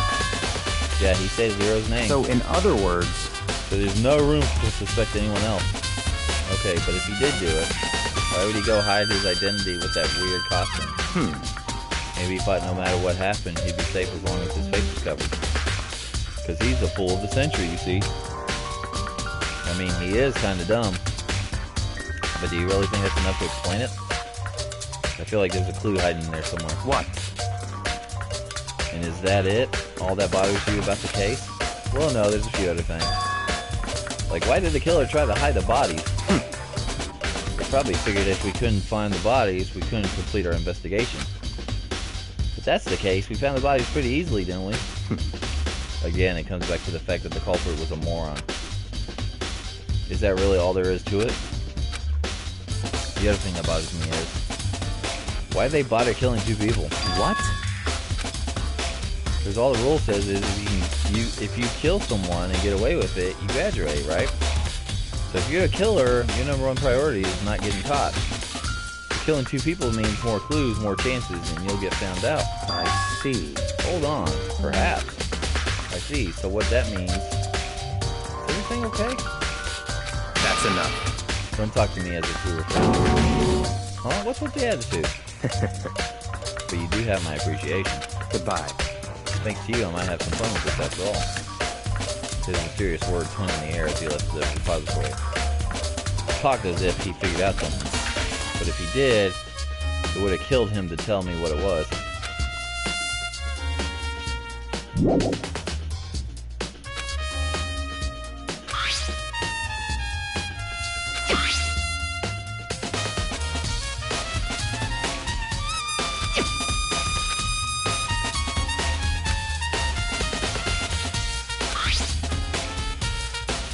The door can only be designed to be locked from inside the repository. In other words, when Hina checked it, someone had already gone in the repository and locked the door. When they were done, they unlocked it and left, which is why it's unlocked now. So Hina claims there's no way someone could have beaten them to the repository. So as soon as someone... Repository tour has been added to your truth sample. There's got to be a clue in here somewhere. Maybe just check somewhere else. Maybe someplace I already know about. First the nurse's office, where Hifumi was found, and then the equipment room where Taka was found.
Some kind of tire mark going for the pool of blood in the middle of the room. It reminds me about the dolly in the repository. Blood on its tire. That blood comes from here. Assuming Taka's body was moved from the equipment room to the repository using the dolly. Both rooms on the third floor, so that should definitely have been possible. Even the dolly was used to move Taka's body. What about Hifune? Hifune's body was in the nurse's office on the first floor.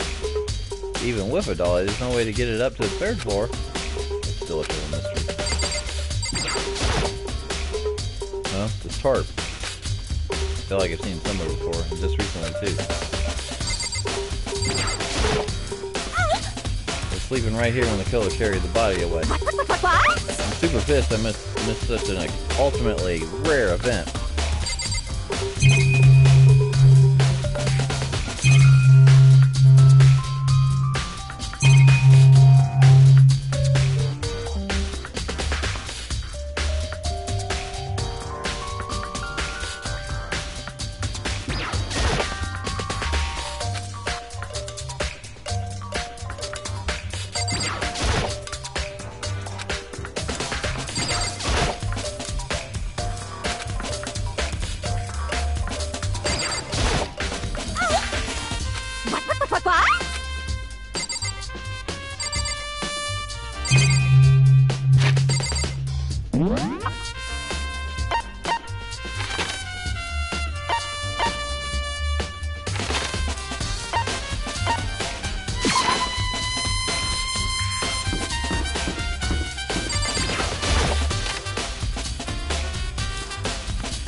What are you investigating, Celeste?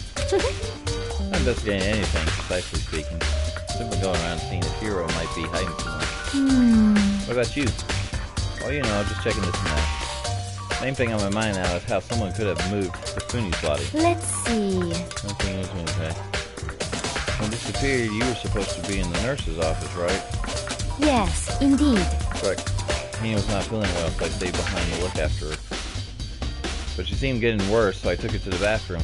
And when you got back, the body was gone. We couldn't have been gone for more than a minute or two, though. Yeah, Hina said the same thing. So the killer was able to get in and move Hifune's body in that short amount of time. Indeed. It would seem so. Carry off someone as big as Hifune in only a couple of minutes is... Can't think of it as anything less than impossible.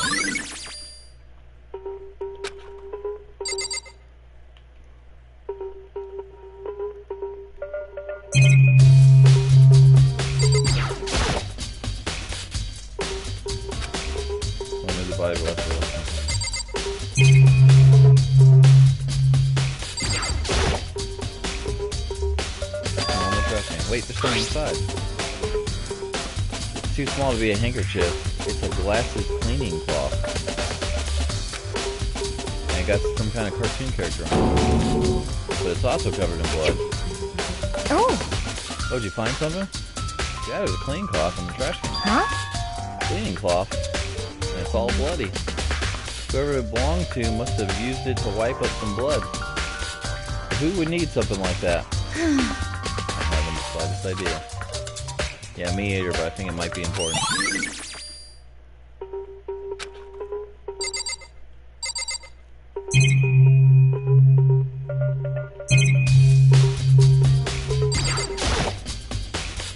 Refrigerator, I wonder if there's anything to drink inside. Everything I've been through, I'm totally parched. Maybe just a quick peek. There's a bunch of blood packets in here for blood transfusions, I guess. Doesn't help me much though, I'm not a vampire.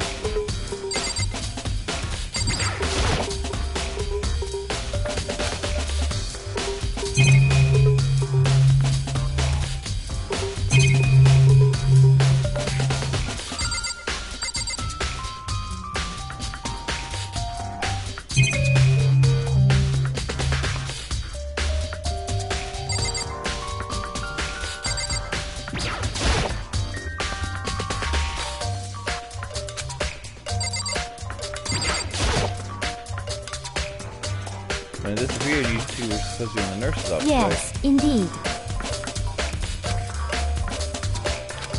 Okay, this is all the stuff she said before.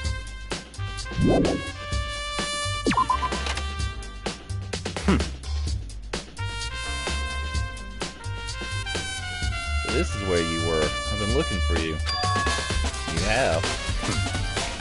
I wanted to thank you for what you did. Not that you meant to, but you ended up making this little game of ours very interesting indeed. You go to Hero's room. Oh, and let me give you this. Meet in the dining hall. This is no hero rope to get us all to meet up, right? You remember well. Well, the penmanship is pretty remarkable, so it left an impression. It's all clear now. Anyways, this makes it clear, right? This is a trap. What is? Things are growing ever more exciting. What are you talking about? I already repaid my debt. I don't owe you any more explanations. Goodbye. Yoshiro's message has been added to the truth bullet section of your handbook. So we say go to Hero's room, but what's waiting for me there?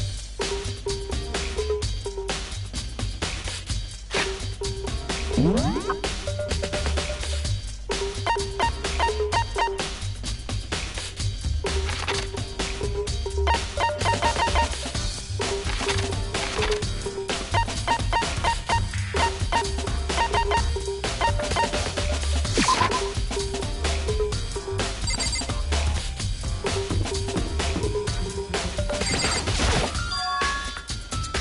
door's unlocked. I guess we can go inside. Bako did say go look. Might not be a great idea, but I'm gonna go take a plunge.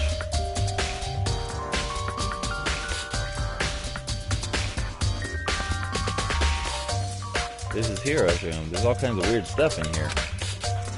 Where do you even get it all from? More importantly, he still hasn't turned up. Which means he can't really complain if I don't get his permission to search his room, right?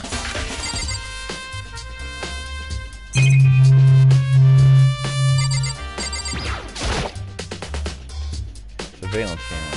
No point in worrying about it right now. Just need to forget about it.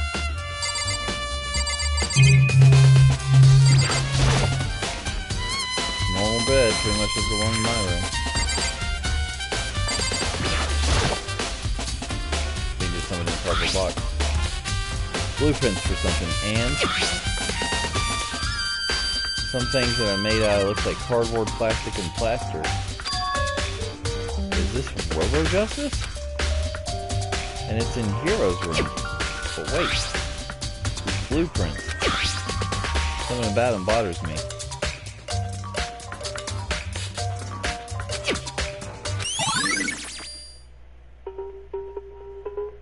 Robo Justice blueprints have been added to the truth bullet section of your handbook.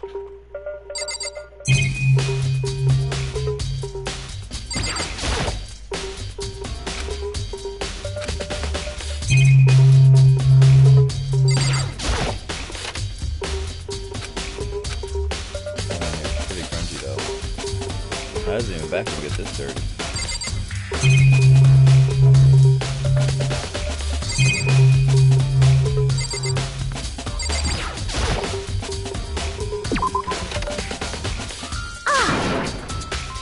Big news, big news! Oh, we found Kyoko. What? Is she okay? Where is she? Wait, I wasn't done. There's more big news. Just a second! Robo Justice has showed up too. Robo Justice? It's Hero wearing the costume. Okay. Anyways, as soon as you can, head to the pool on the second floor. Good thing Hero and Kyoto should turn up at the same time. Anyways, I have to head to the pool. I ran off to the second floor as fast as I could. Oh, goody. Goody, goody, goody. Oh, shit.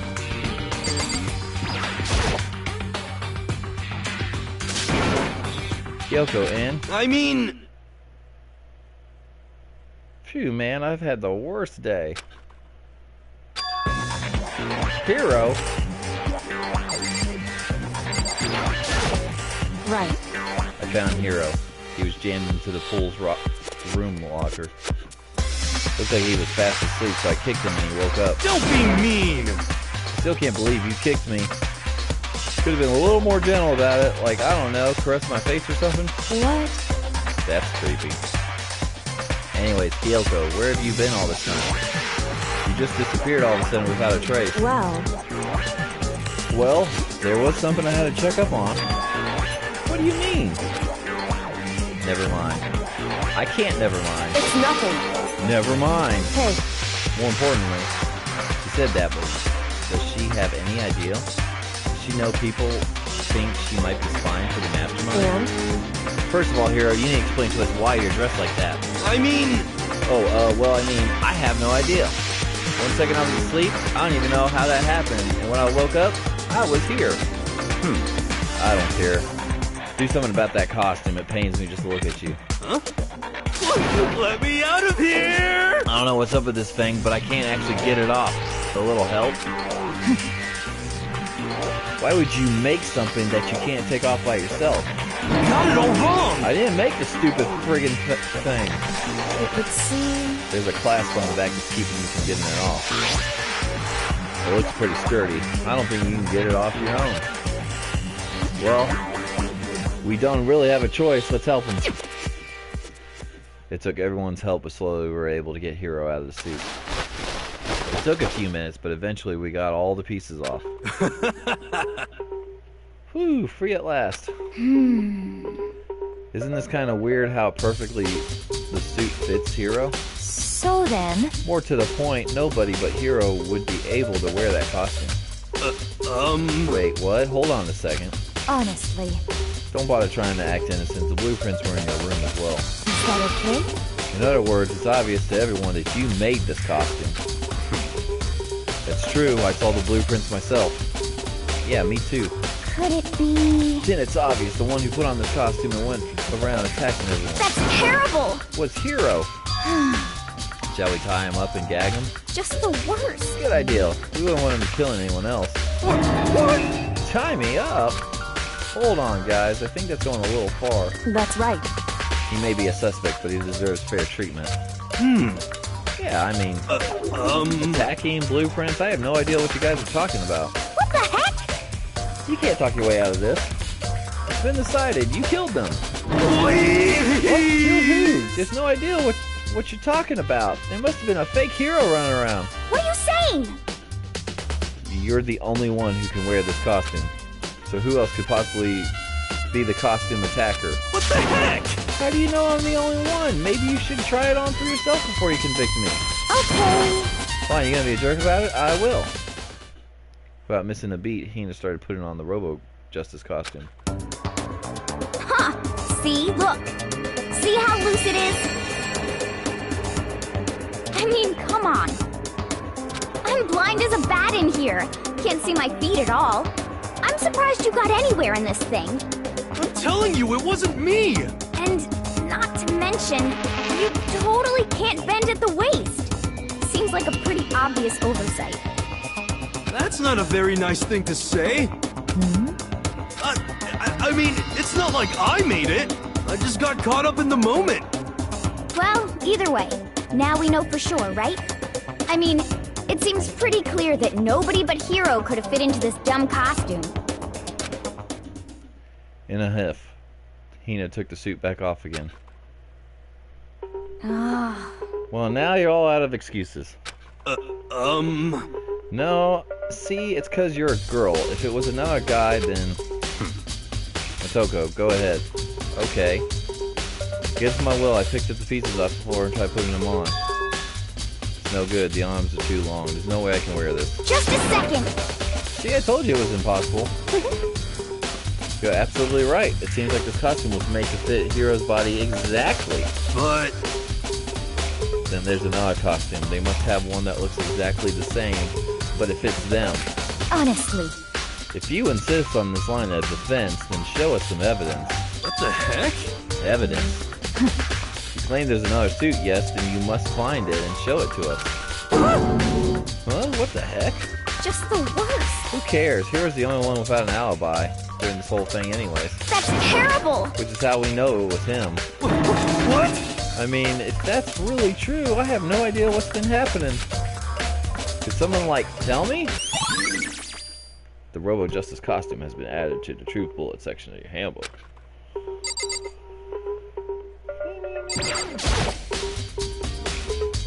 There's a big locker near the pool.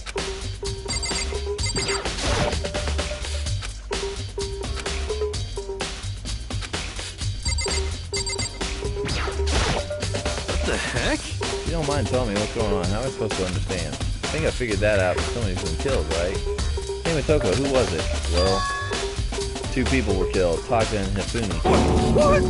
Look, 2 people? Just the worst. Why are you freaking out? You did it. Please! I did not. Huh? Wait, hold on. If those two are the ones that were killed, How about that? that's it. I know who did it. So then, You may as well tell us then. Taka and Hifune were fighting over Alter Ego, right? I'm at least 30% Which right. means Alter Ego and or Shiro must have done it. correct. I see. That's unfortunate. Please! Huh. Unfortunate? What the heck? Stop trying to trick us. Admit that you did it, okay? I'm telling you, you got it all wrong. Oh, so then. Oh, I know. That note. No. Last night somebody slipped a weird note under my door. Here's what it said. I found a hole maybe we can use to escape. Monokuma can't find out, so don't tell anyone else. For now, let's meet in the rec room at 1 a.m. The last thing I remember is going to the rec room, and for some reason I fell asleep. Hey. The real killer probably drugged me or something. Just the worst. Not a chance. So, No, hold on. He could be onto something. That nurse's office did have chemicals that could do that. Huh? What? Really?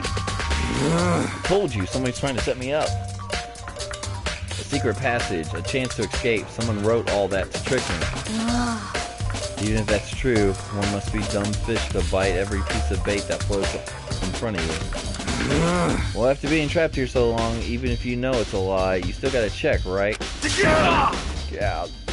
They preyed on my desire to get out of here if they deceived me. Still don't buy it. Don't be mean. Well, you should buy it. Just a second. Okay, then show us that note. Pleasure, I have it right here in my pocket. No way. It looks like I lost it. Yeah, sure. Please! Please, you gotta believe me. I wouldn't hurt a fly. As I said before, if you want us to believe you, you must produce evidence. Can you show us the note? I have no particular issue with what you claim, but if you want us to believe you, give us a note. Give us a reason. Oh, what the heck? Serious. Yoshiro's account has been added to the Truth Bullet section in your handbook. Now then, shall we resume our investigation? There's no time to waste before class trial begins. Why do we need to keep investigating? We already know who did it. What the heck? Why did you kill him? Tell us, Hiro. Oh, it's like I said. Just the worst. It was really to get the money Monokuma offered us. Yeah, that must be it. You totally broke, and that's why. Wait, that's a false accusation. Someone help me. What are you saying? Just be thankful we haven't bound and gagged you. If you have the time to yell and carry on, you might have the time to search for your evidence, right? What? Ah, you're right. I need to look for a second suit in that note. Feet don't fail me now. I guess I better get back to guard duty. Gonna ask Toko or Genocide Jack to switch with me. So if she and Sakura got into a fight, I'd have a catastrophe on our hands. Well, bye. One by one, everyone peeled away. Makoto. Makoto, do you have a second? Huh? I want you to help me with the investigation. It would seem... It looks like I got a late start in this one, so I need to make up some ground. Sure, I don't mind helping, but can you promise me something? Later, when we have time, will you tell me why you disappeared? Why is that? No. She rejects me so simply. Anyway, I need your help. You don't mind, do you? Okay. shall we go? Thanks. And shall we? Hey, So Motoko. First, I like to examine the corpses. Examine the corpses? I can't believe I'm hearing that from a girl the same age as me. correct. Dead bodies don't lie, you know. They tell the truth far more easily than the living. Hey, Wouldn't you agree? How am I supposed to answer? anyway, Anyways, we have to hurry before the class trial begins again. Yeah, you're right. Okay then, show me where the bodies are. They're in the repository. I guess we should head that way for now.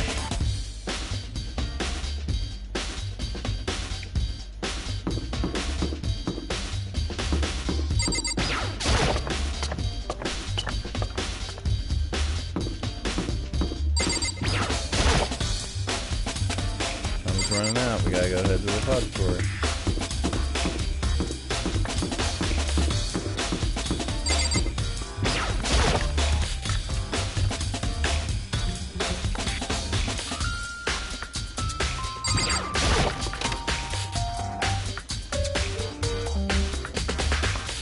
Hifune and Taka. For a moment, Kyoko seemed to go rigid. But only for a moment. So then... Well then, let's get started. She crouched next to Taka and without hesitation again, poking and prodded in body. I knew it. The Monokuma file was right. They were killed using similar weapons. Her movements were so smooth. She was so calm. Seeing how comfortable she was made me feel a little more comfortable.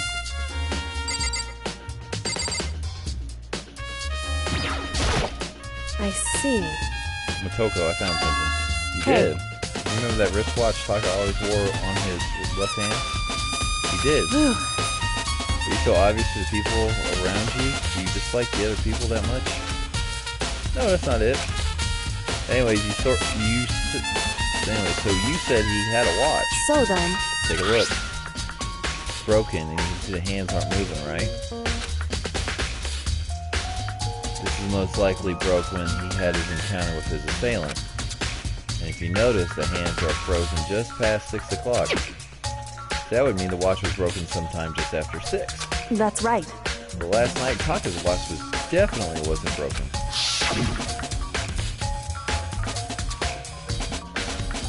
Hey you, how long are you gonna keep us waiting? Taka's irritated voice pierced through the air as he stared pointedly at his wristwatch. It's almost 10 o'clock. You know what that's bedtime for all the little boys and girls. In other words... So if it worked 10 o'clock last night, it couldn't have been broken at 6 p.m. I mean, this just happened at 6 this morning. However... That's not all. Look at Taka's left hand. It appears to be gripping something. You're right, there's something white in there. Makoto. Can you try and pry it out? Me? Because... Rigor mortis has already set in. Boys are better suited for this kind of manual labor, right? Okay. As much as I didn't want to, I grasped Taka's cold hand. The ice cold was nearly enough to cause my heart to stop beating. After some able, I was able to free the object from his tightly clenched fist. A piece of paper. Hey. Was that all he had in his hand? Yeah, that's it. A little scrap of paper. Doesn't seem like much of a clue, does it? Is that right? I wonder about that. Because it's in turn to Hifune's body. So then... It's like Hifune's body now. Perhaps he left us with a few clues of his own. Taka scrap paper has been added to your truth bullet section in your handbook.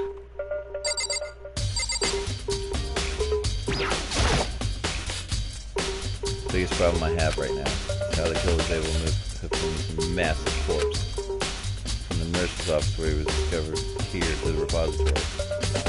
All the way to the first and third floor without anyone noticing. I just can't see how that's possible. Further, it seemed that Hifune died from a blow to the head. He was most likely killed using Justice Hammer 3, which was found in the nurse's office. But when we found him in the nurse's office, his glasses were covered in blood. But now they're spotless. Does that mean someone wiped his glasses clean? Who would do that, and why?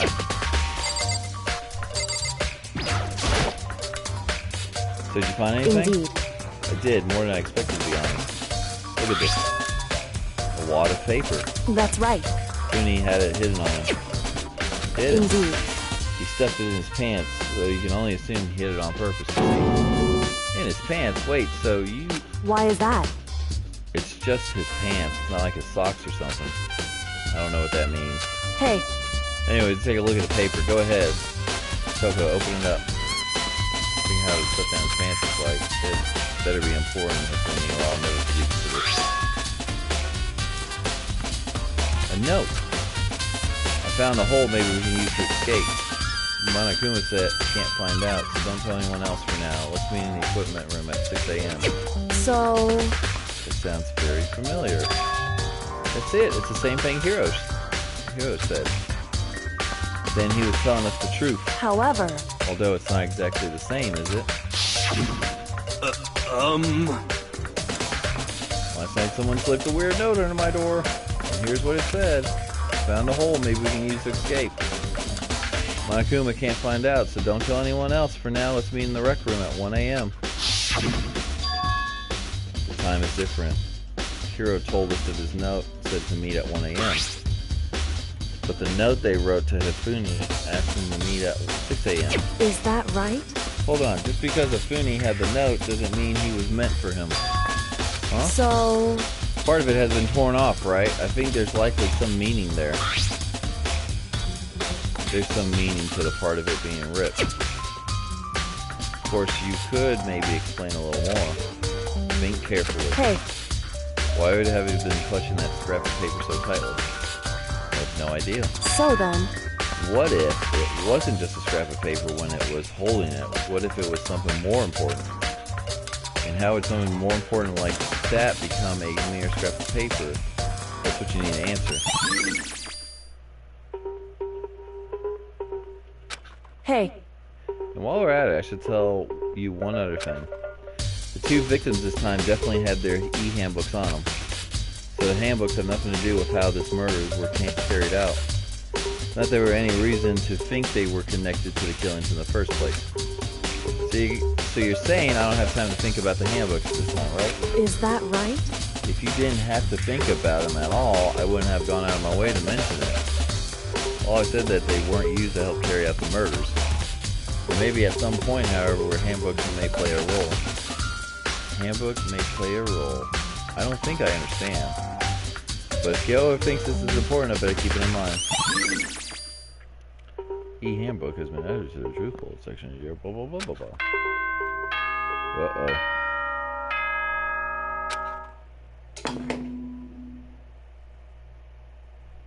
Are you excited?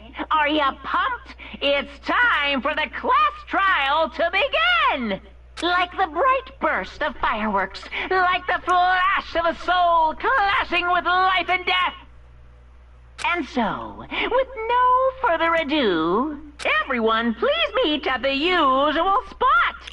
Make your way to the red door on the first floor of the school. Pum, pum, pum. See you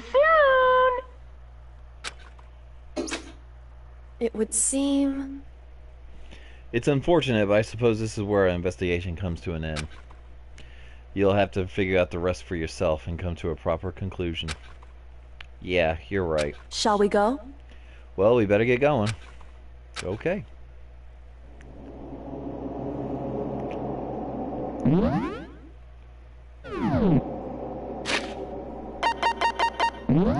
Might be safe to save.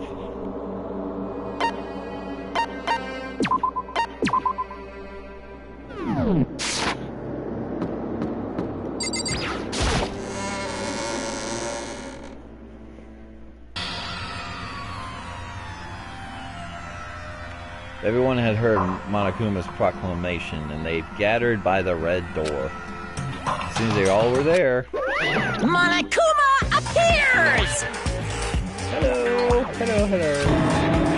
He's multiplied. Wrong. Nope, not multiplication. It just looks that way because of an illusion. I'm moving so fast, it only looks like I'm multiplied. Can you tell which one of us is the real Monokuma? Can we just get on the elevator already? Boy, tough We're crowd. not playing along. Stop talking. We're not here to play with you. Okay. Okay, fine. Hey! Then if everyone's here, ready to go, please board the pain train. Elevator. See you guys down there. Let's go. Okay then, shall we? Please! Hold on, I'm not mentally prepared yet. What the heck? You'll never be mentally prepared. You can't just run away anymore, hero. You're gonna pay for your sins. What the heck? I told you already, I didn't do it. For serious. That reminds me, did you ever find the other costume? Or nope? Oh, well, no, but... How unfortunate. Then it would seem we have our culprit. Hey. This isn't the place to talk about it. Save your accusations for when we get into the courtroom. That's right. She's right. Let's get down there first. And then the story can really begin. Yeah, good idea. That's right. I have to do it. Can't let whoever killed Hifune and Taka get away with it. For everyone who's still alive, and for the two that lost their lives.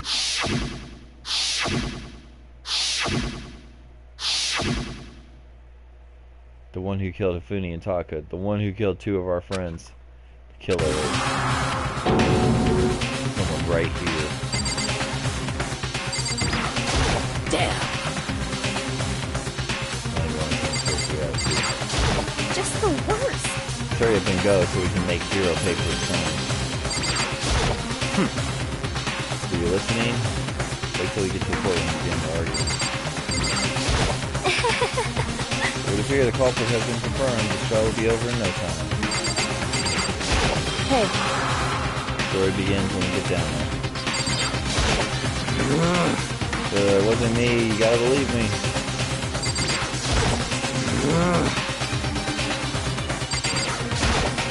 Yes. Come on, Big Mac. Let's do it.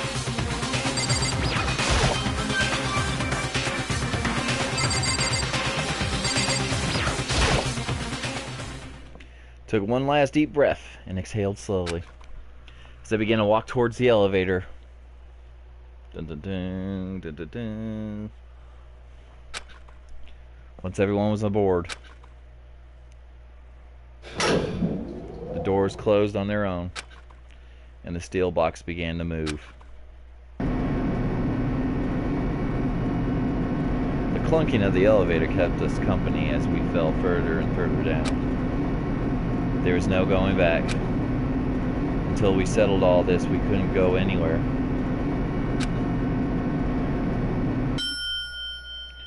I'm not sure how long it was before the elevator finally came to a stop. The elevator doors slid open, opening up on a cruel fate.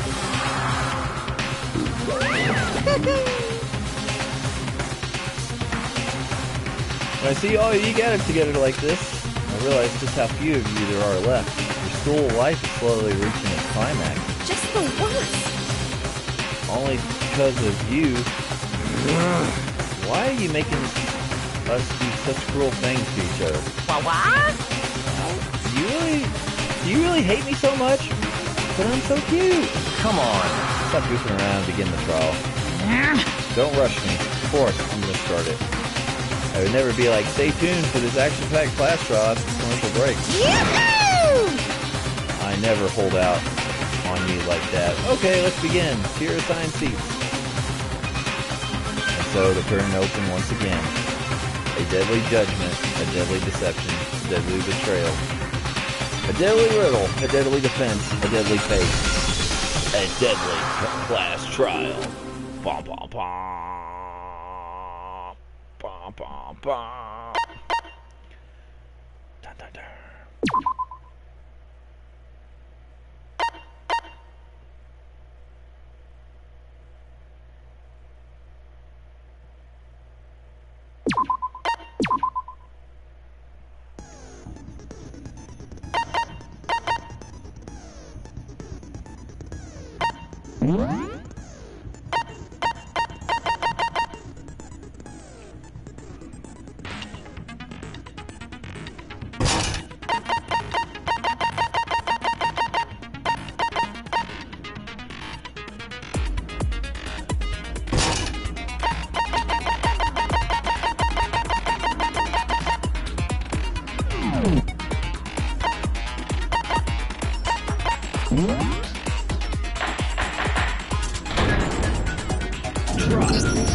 Let's begin with a basic explanation of the class trial. So, your votes will determine the results.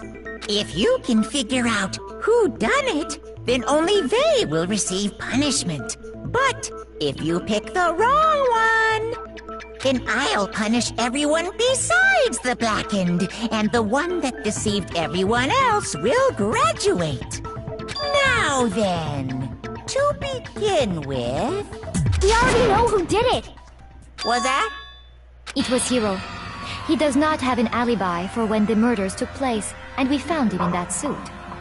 Don't try and deny it. You killed them. I didn't! Someone knocked me out! I was asleep the whole time! I don't know anything about it! Shut your murdering mouth, murderer! Who are you calling a murderer? I am sorry to say, Hiro, but we do have evidence. Blueprint for the suit. Parts we assume were used to build it, and all of it was found in your room. You have to admit, the evidence is quite compelling. It points to you as having created the suit and wearing it while committing crime after crime. How many times do I have to tell you? I don't know. I don't know. I don't know.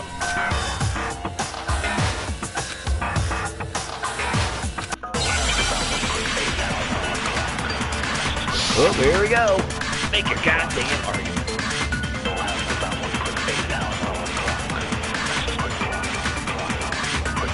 Everything we found in your room.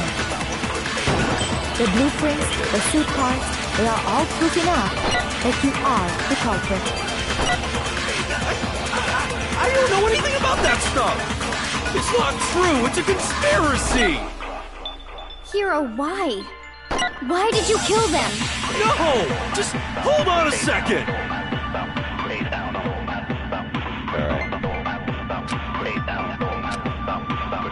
Everything we found in your room. The blueprints, the suit parts, they are all proof enough that you are the culprit. I don't know anything about that stuff!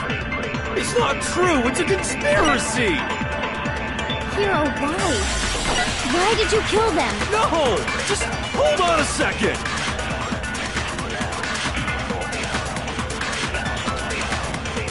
Everything we found in your room. Nope. Shoot! Everything we found in your room. The blueprints, the suit parts, they are all proof enough. No, it's wrong.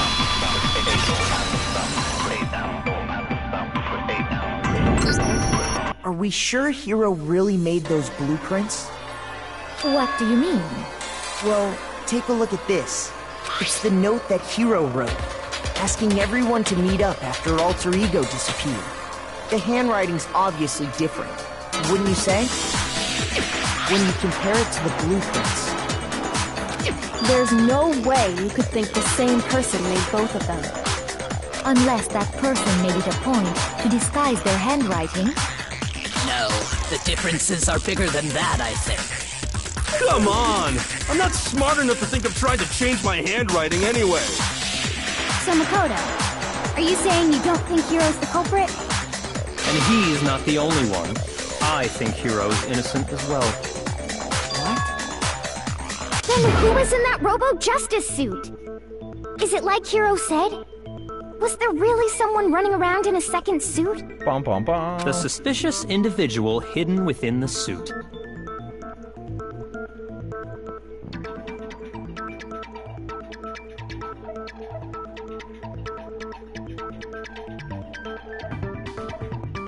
Go ahead, Makoto. Tell them who it was. So? Who was in the Robo-Justice suit?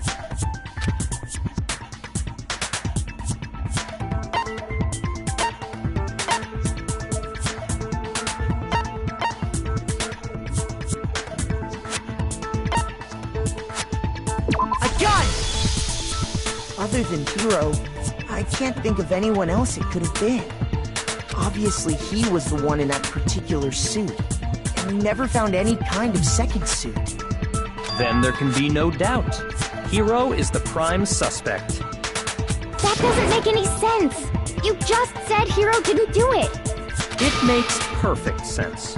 Hero was the suspicious individual in the suit, but he's not the culprit. So what you're saying is... That's right.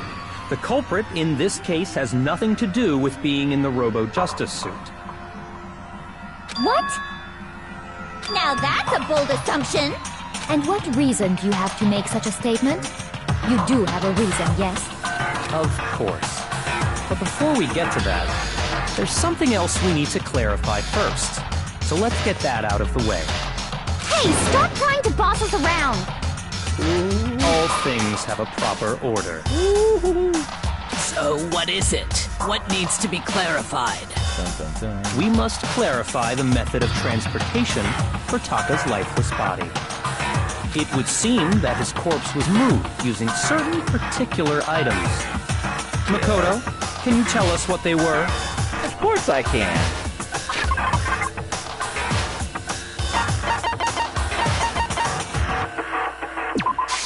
I got it! Still one more thing.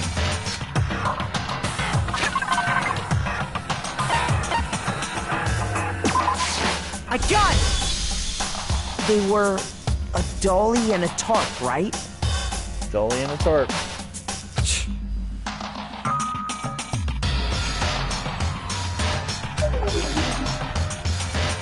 With the attitude. So, let's see if I can explain. Taka's body disappeared from the equipment room, and then we rediscovered it in the repository. And when we found it for the second time, it was wrapped in a blue tarp, right? It was the same tarp that, up until then, was stored in the equipment room. So the killer must have seen it there, and decided to use it when they moved Taka's body. That way, they wouldn't leave any bloodstains while they were moving it. Okay, that explains the tarp. And the dolly? Same thing. I'm sure the dolly was in the equipment room when we first found Taka's body there. But when the body disappeared, so did the dolly. Later, when Taka's body reappeared in the repository... What's going on, Zach? Thank you for joining the stream. It almost going into the 5th hour. I am playing Danganronpa, a crazy Japanese murder mystery game. So did the dolly.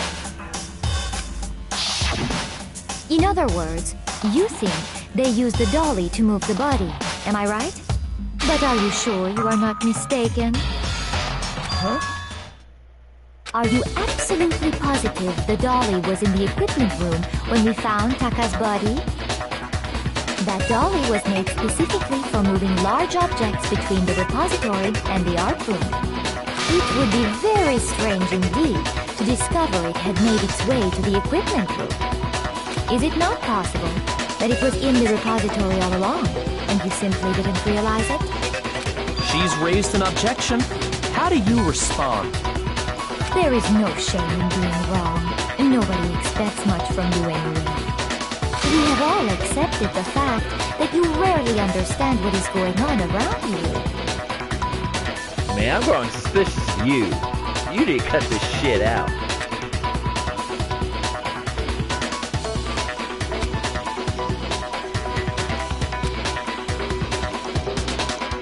Another element.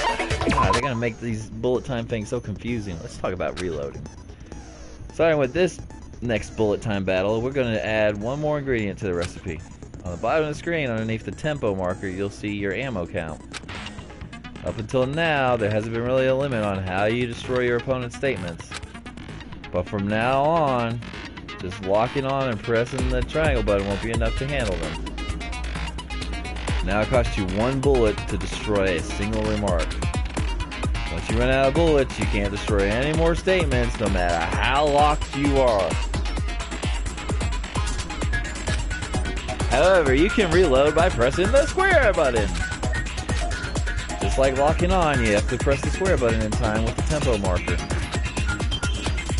Basically, just remember that the square button is now has a function along with the X and square. So automatically reload at the start of the fever time, and your ammo will not decrease. But if your action is set to gentle, you won't have to reload at all, in which case you can ignore everything I just said. Well then, good luck and have fun. Oh, it's gonna be fun figuring this out. You have it wrong! I cannot agree! You are a fool! So pathetic! Lies will get you nowhere! Do your worst! Away with you! You miserable wretch! I cannot agree! You are a fool! Lies will get you nowhere! Do your worst! You miserable wretch! You had it wrong. I cannot agree. You are a fool. So pathetic. Lies will get you nowhere. Do your worst. Away with you. You miserable wretch. I cannot agree. You are a fool. Lies will get you nowhere. Do your worst, you miserable wretch. You miserable wretch. You have it wrong. I cannot agree. You are a fool. I cannot agree. Shot it. This should prove it. There you go. Break! If you're asking for proof that the dolly moved, I have it right here. When I found the dolly in the repository, one of the wheels had a blood stain on it. There was a pool of blood in the equipment room with a tire mark in it that matched the dolly wheel's tread. The killer probably rolled the dolly through the blood on accident as they wheeled the body out of the room. And as the blood dried on the tire, they moved the body into the repository. So there's my proof that the dolly was used to move Taka's body. Jesus, Celeste really hate me that much? God. It's gonna be her. I know it's gonna be her. Oh, I'm calling it. Yeah. Shit. There's 2 murderers in this whole thing. And I know who they are. Well, anyway, that was just something we had to get out of the way. Let's get back to the main subject. Yeah, the subject of how Robo-Justice didn't do it. Because if it's not a killer robot, then what kind of robot is it? I'm not sure that really matters. I'd be happy to explain why the occupant of the suit couldn't possibly be the killer. If you look back on how the body was transported, it will become immediately obvious. If you look how the body was moved, it'd be clear why the person in the suit couldn't have done it. What does he mean by that?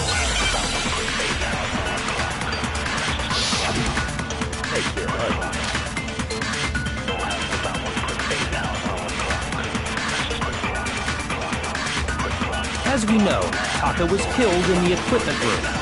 And from there, the body was moved to the repository, correct? Yeah, the culprit wrapped the body in the tarp, then loaded it onto the dolly and wheeled it off, right? Now, keep in mind that the dolly doesn't have a handle. Well, yeah, but even without a handle, all you'd have to do is bend over.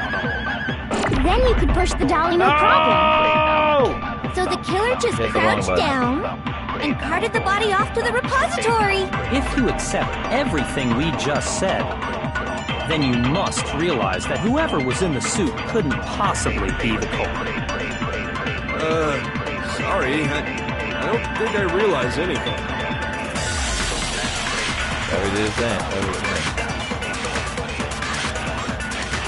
As we know, Taka was killed in the equipment room. And from there, the body was moved to the repository, correct? Yeah, the culprit wrapped the body in the tarp, then loaded it onto the dolly and wheeled it off, right? Now, keep in mind that the dolly doesn't have a handle. Well, yeah, but even without a handle, all you'd have to do is bend over. No, it's wrong. Yeah, wrong. Fuck you. You're absolutely right that you could push a dolly without a handle if you stoop down low. But if you were wearing that suit, do you think you could actually get into a position like that? What do you mean? Think back to what you said when we were all checking out the suit together, remember?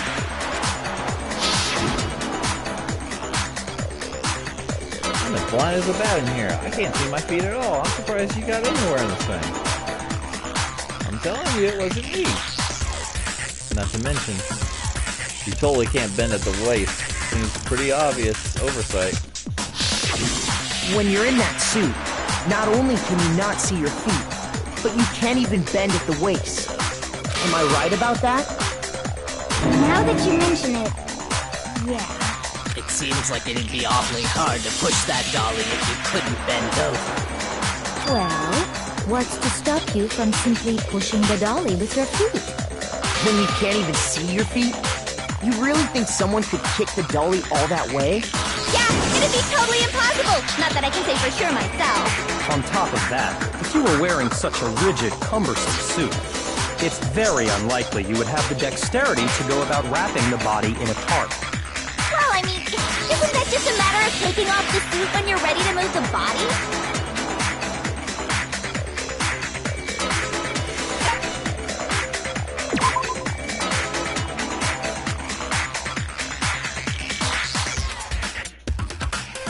Shoot! No! How did I miss all those hearts? Oh, God, I fucking... I had like 5 hearts. How did I lose all my hearts?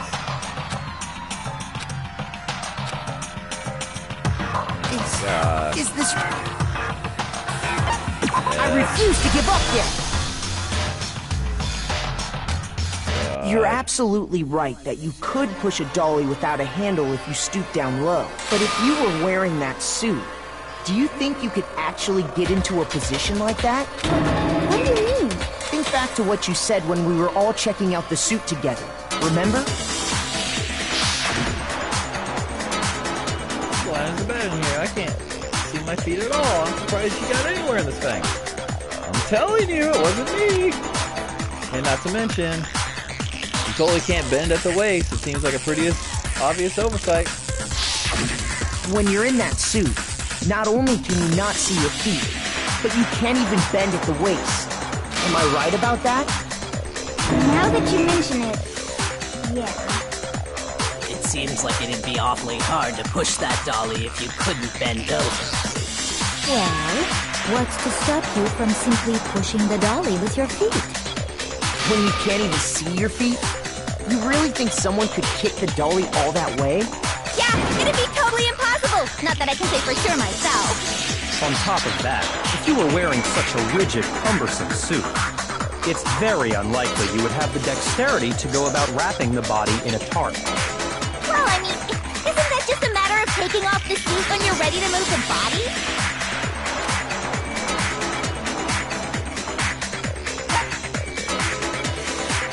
I got it! I don't think taking off the suit was an option. If you remember...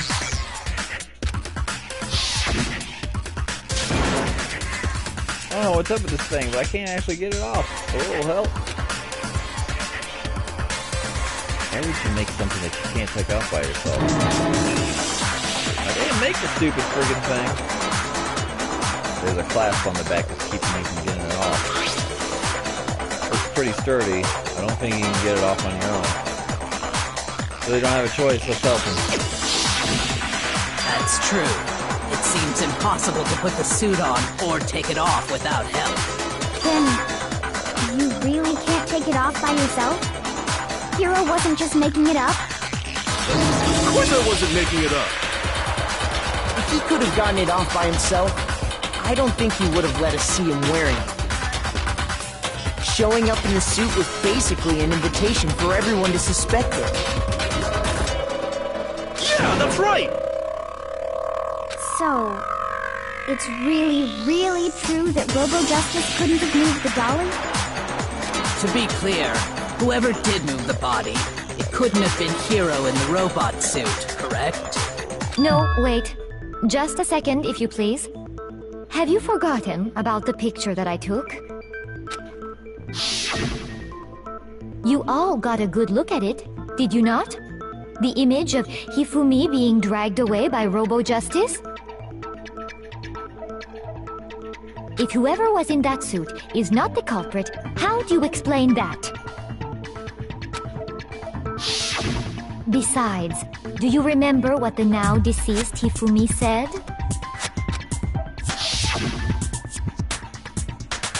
How'd you get hurt? That guy hit me. What guy? Robo-Justice, or what I decided to call him. That's what I decided to call him just now. So long as those facts exist, the proper conclusion is beyond question. The individual inside the suit and the culprit are one and the same. It was Hero, without a doubt. Yeah. Yeah, that's gotta be right. Hold on a second! It's still far too early to reach that conclusion. Besides, there's no hurry to decide who did it.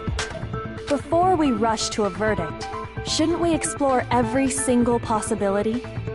Instead of seizing on one viewpoint, the truth is uncovered by analyzing things from every angle. Perhaps, but where do we go from here? Let's review this series of unfortunate events from the beginning. Maybe we'll uncover something new. What a pain in the ass! I don't disagree, but our lives are on the line. If this is what it takes, we have to do it. Plus, maybe we'll get to find out where the heck Kyoko was when everything went down. All right then, let's take another look back at what happened. I suppose we could start with this morning. 4 of us gathered together in the dining hall. Makoto, Hina, Kyoko, and myself. We waited there for quite a while, but nobody else showed up, so we went to look for everyone. That was around 8 a.m. And as soon as we split up, Kyoko went missing. Soon after that, Hina found Celeste in the rec room and quickly came to get Makoto and me. It seems I was unconscious for about an hour after I was attacked by my mystery assailant. I know it was an hour because I remember being attacked a little after 7. That was when we saw Celeste's picture and discovered that her assailant had been wearing a strange costume.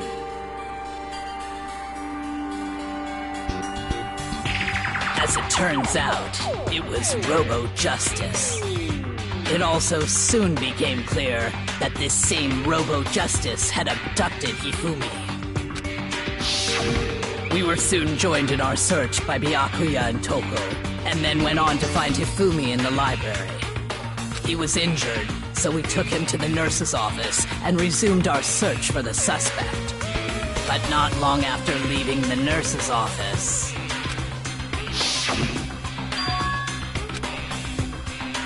What's wrong? I saw a shadow, something moving around the top of the stairs. When Celeste told us that, we decided to split up and search the second floor. And soon after that... I saw someone moving around on the 3rd floor, and I yelled out to everyone as soon as I did. Celeste, what's wrong? That was a rather intense dream for somebody like you. I saw him, the strange costume man. He ran off as soon as I screamed. I was blocking the stairs, so he headed further down to the hall and disappeared. And then...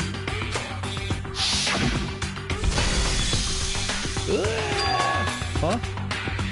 What was that? It came from downstairs. It must have been Mifune. He's in the nurse's office. This is bad. Come on, we gotta go back. At that point, we decided to divide up into 2 groups.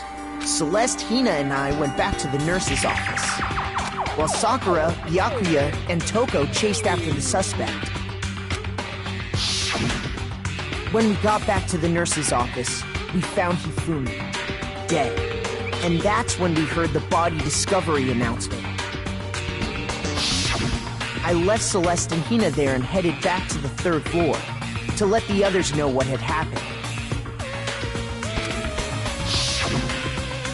Meanwhile, we had just discovered Taka's body in the equipment room. We must have found both bodies at almost exactly the same time, because we heard the same announcement not long after we discovered his body.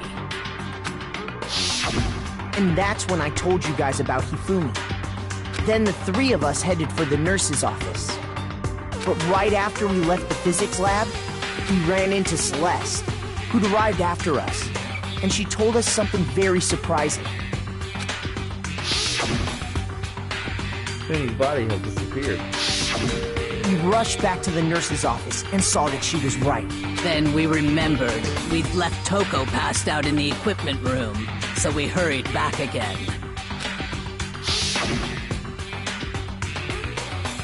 This can't be happening. Are we hallucinating all this or something? But when we got there, we discovered that now Taka's body had also gone missing. Next thing we knew, we were searching the school for 2 missing dead bodies. And after some time... Celeste informed us that she'd found the bodies, and we all headed to the repository, which is where we rediscovered the corpses. I think that about covers it. I see. The whole thing sounds exceptionally complicated. It certainly seems to me that these are not a simple series of connected events. Okay, well, if that's true, then what? Rather than a single series of events, I think we have to consider each murder a separate situation. And from there, we can uncover the contradictions surrounding all of them. Now then, let's get started, beginning with what happened to Taka. The contradictions hidden in what happened to Taka. In order to uncover the truth of this case, I'll have to find them no matter what. Ooh, here we go. Make your argument.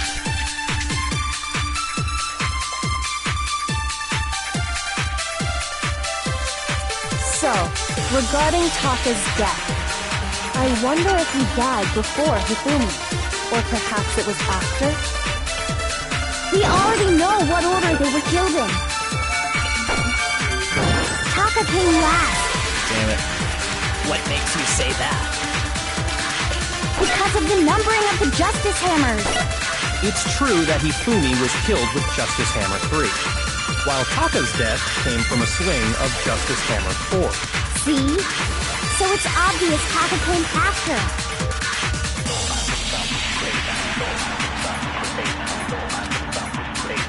So, regarding Taka's death, I wonder if he died before Hifumi, or perhaps it was after? We already know what order they were killed in. Taka came last. What makes you say that? Because of the numbering of the Justice Hammers. It's true that Hifumi was killed with Justice Hammer 3, while Taka's death came from a swing of Justice Hammer 4. See? So it's obvious Taka came after.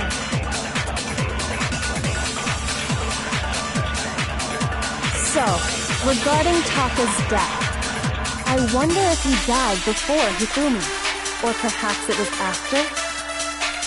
We already know what order they were killed in. No! Shoot!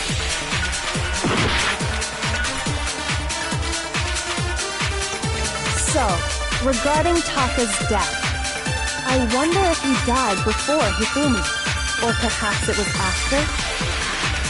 We already know what order they were killed in. Taka came last. What makes you say that?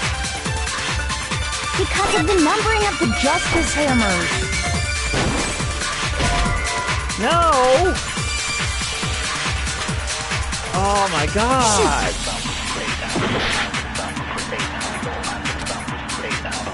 So, regarding Taka's death, I wonder if he died before Hifumi, or perhaps it was after? We already know what order they were killed in. Taka came last.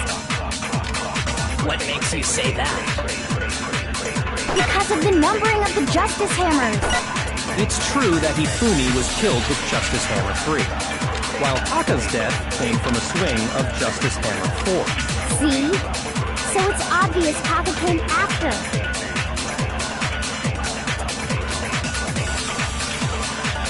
So, regarding Taka's death, I wonder if he died before Hifumi, or perhaps it was after? We already know what order they were killed in. Taka came last. What makes you say that? Because of the numbering of the Justice Hammers. Yeah. Alright, there we go. Thank God. Oh, thank God. Oh! Hold on. There's no reason to assume that the hammers were used in the same order as their numbers. If anything, that's just another way the killer tried to disguise their actions. So you're saying the culprit wanted us to think the hammers were used in order, but in reality, Taka was killed before Hifumi? Okay then, let's see the proof.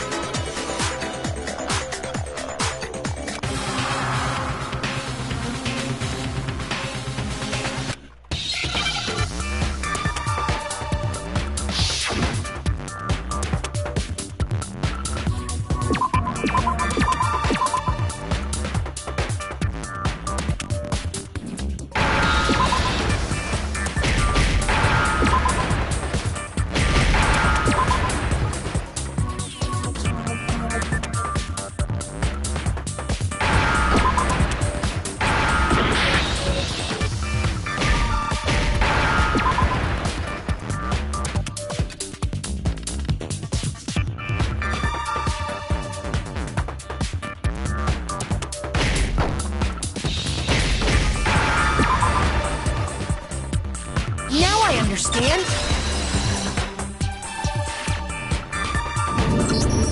I've got it! Papa's wristwatch! See? Look! It broke with the hands pointing just past 6 o'clock. It must have gotten broken when he was attacked by the killer. Because as of last night... Hey, you, how long were you keeping us waiting? Tucker's irritated voice pierced the air as he stared pointedly at his wristwatch. It's almost 10 o'clock, you know that? It's bedtime for little boys and girls. So if it wasn't broken after 6 last night, then he must have been attacked around 6 this morning. And that would be his official time of death. But if that's true, then he was killed well before Hifumi. And before Celeste was attacked this morning, which happened around 7. That's right. Taka was killed before any of the other incidents took place.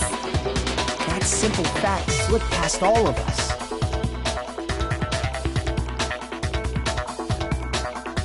We made the wrong assumption about the order of events, all because of those justice hammers. That's exactly why the culprit wrote the numbers on each hammer and had them increase in size. That way, when we saw how they were used in each incident, we'd easily make that wrong assumption.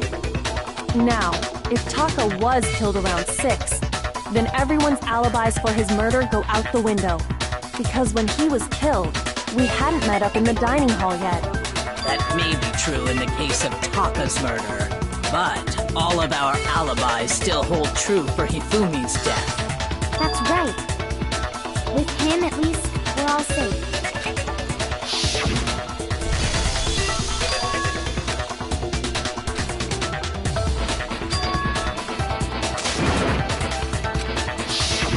When we heard Hifumi screaming, we were all together. Except for Hiro and Kyoko. Then we all ran down to the nurse's office, and that's where we found his body. That's totally true! We're all in the clear! Oh, I know! They must have recorded him screaming on a tape or something, then played it later on! If that's true, where's the tape? I don't know. Don't just go making stuff up! Anyway, we all have rock-solid alibis for when we heard Hifumi scream. Since all of us were there together, clearly none of us could have killed him. And it does not stop there. There was also the moment when we discovered his body had disappeared. When his body vanished from the nurse's office, Hina and I were in the bathroom together, while everyone else was in the equipment room, correct? And then there's the disappearance of Taka's body from the equipment room. At that time, we were all gathered together in the nurse's office because of Hifumi going missing. Well, don't forget, I was passed out in the equipment room the whole time. Wait, then what if Genocide Jill did it? She could have dragged Taka's body out of there right then! Even if she could pull that off, there's no way she could have done the same with Hifumi's body. Because, as we just established, she was passed out in the equipment room when his body disappeared. Besides, I didn't do either of them anyway. In other words, it is impossible that any of us could have killed Hifumi or moved either of their bodies. On the other hand, Hiro and Kyoko had disappeared, so they most certainly could have done those things. So what now, Kyoko? For now, we can't get fixated on who did it, or we'll just keep going around in circles. So instead of who, I propose we start talking about how. In particular, I think we need to figure out how Hifumi's body got moved. That's true. We searched everywhere, but we couldn't figure out how to explain his body disappearing. And according to what Celeste said... Could have not been gone for more than a minute or two, though. So then the killer was able to get in and move Hifumi's body in that short amount of time? It would seem so. His body apparently disappeared in the 1 minute her and Hina took their eyes off of it. But to carry that much weight from the first floor up to the 3rd in that short amount of time? Oh man, yeah! There's no way! It'd be impossible! Well, what if I told you there was a way to make the impossible possible? What? How? if the dead body were to move itself. The dead body moved on its own? No! Not another... ghost! I don't think it has anything to do with the occult. I think what she's implying is, we thought Hifumi was dead, but perhaps in reality he was still alive. He was... alive? Are you saying Hifumi wasn't carried out of the nurse's office, but simply walked out on his own? But I mean, we found his body. He was dead. Perhaps he was simply playing dead. That... it isn't possible. They knew that Hifumi was still alive. Is it really possible? Wow. Make your argument.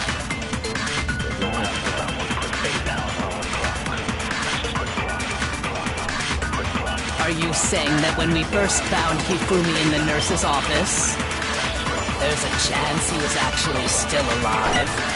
No, it is impossible. Hifumi was dead, without a doubt. And you know that how? Surely you heard the body discovery announcement along with the rest of us. Hifumi's dead body had been found. And that is why the announcement was made. Are we really so sure about that? Maybe the announcement was intended to signal someone else's discovery. Damn it.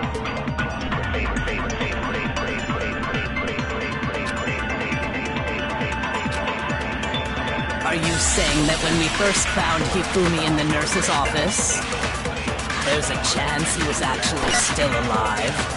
No, it is impossible. Hifumi was dead, without a doubt. And you know that how? Surely you heard the body discovery announcement along with the rest of us. Hifumi's dead body had been found. And that is why the announcement was made. Are we really so sure about that? Maybe the announcement was intended to signal someone else's discovery. Damn it! Shoot! Are you saying that when we first found Hifumi in the nurse's office, there's a chance he was actually still alive? No, it is impossible. Hifumi was dead, without a doubt. And you know that how? Surely you heard the body discovery announcement along with the rest of us. Hifumi's dead body had been found. And that is why the announcement was made. Are we really so sure about that? I'll do it. Maybe the announcement was intended to signal someone else's discovery. Nope. Not it. Shoot! Yeah, I know. Fail! It was easy. Yeah, just come on.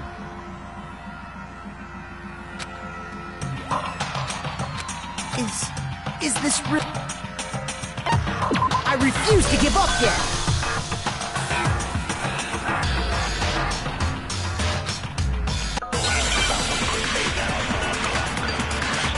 Make your argument. Broken wristwatch.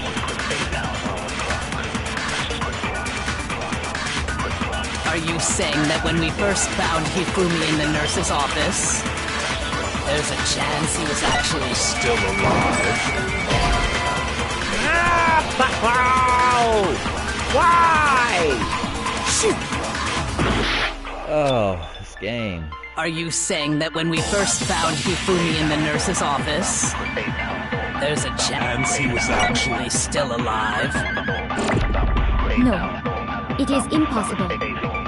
Hifumi was dead, without a doubt. And you know that how? Surely you heard the body discovery announcement along with the rest of us. Hifumi's dead body had been found.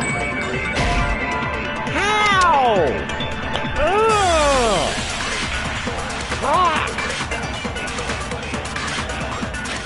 Shoot!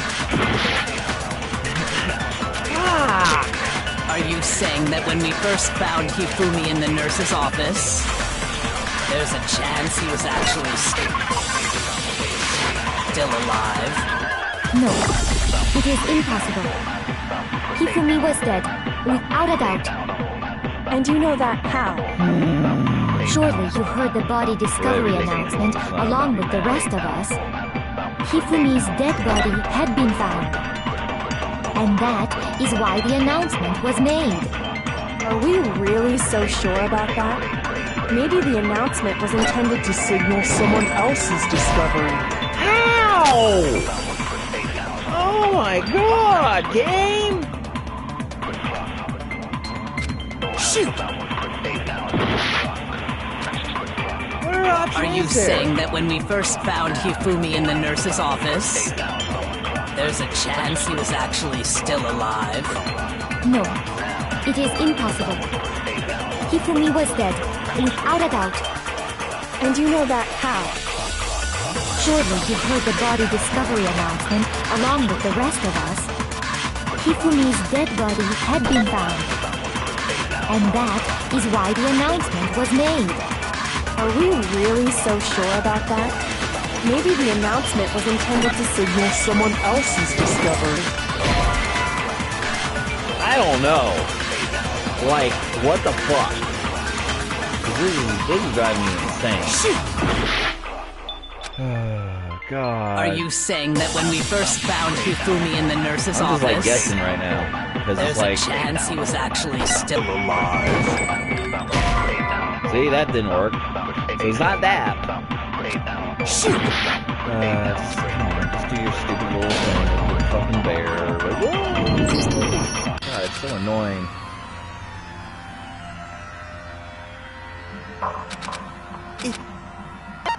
I refuse to give up yet! Oh, that's so annoying with that. Fuck.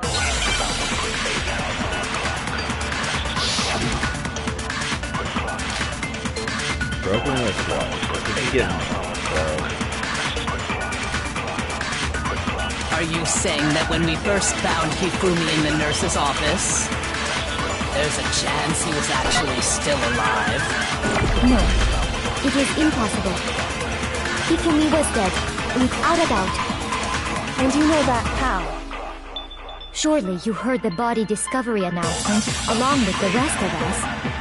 Hifumi's dead body had been found. How? How? Shoot! Are you saying that when we first found Hifumi in the nurse's office, there's a chance he was actually still alive? No, it is impossible. Hifumi was dead, without a doubt. And you know that how? Surely you heard the body discovery announcement along with the rest of us. Hifumi's dead body had been found. And that is why the announcement was made. Are we really so sure about that? Maybe the announcement was intended to signal someone else's discovery. Shit! Oh, God! So fucking annoying! Are you saying that when we first found Hifumi in the nurse's office, there's a chance he was actually still alive? No, it is impossible. Hifumi was dead, without a doubt. And you know that how? Surely you heard the body discovery announcement along with the rest of us. Hifumi's dead body had been found. And that is why the announcement was made. Are we really so sure about that? Maybe the announcement was intended to signal someone else's discovery. I don't know. You ain't giving me any options, game. You ain't fucking giving me any shit chance. I mean, you're making me use this goddamn broken wristwatch. Are you saying that when we first found Hifumi in the nurse's office, there's a chance he was actually still alive? No, it is impossible. Because I'm like, Jesus Christ. Without a doubt. I've used like every And you know option that in how? this fucking Surely you heard the body discovery announcement along with the rest of us. Hifumi's dead body had been found. And that is why the announcement was made. Are we really so sure about that? Maybe the announcement was intended to signal someone else's discovery. And that's it. So what's the option? Like, what am I supposed to do?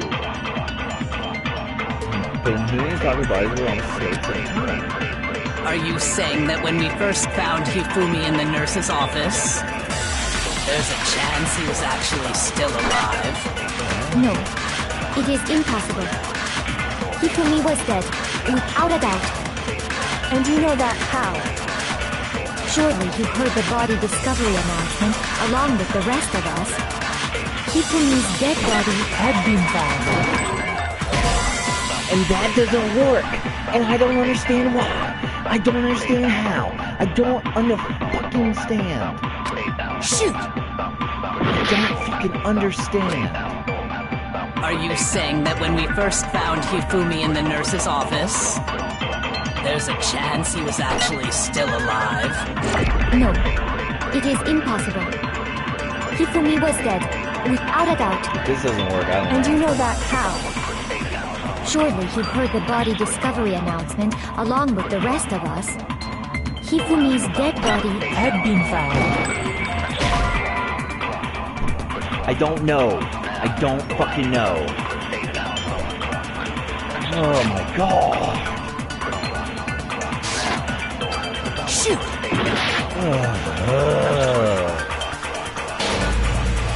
Are you giving me the wrong bullet, game?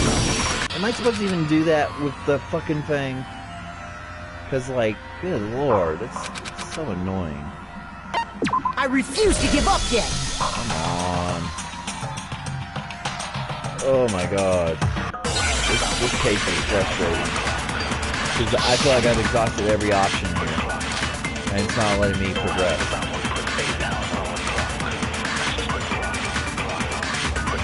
Are you saying that when we first found Hifumi in the nurse's office, there's a chance he was actually still alive? No, it is impossible. Hifumi was dead, without a doubt. And you know that how? Surely you heard the body discovery announcement along with the rest of us. Hifumi's dead body had been found. And that is why the announcement was made. Are we really so sure about that? Maybe the announcement was intended to signal someone else's discovery.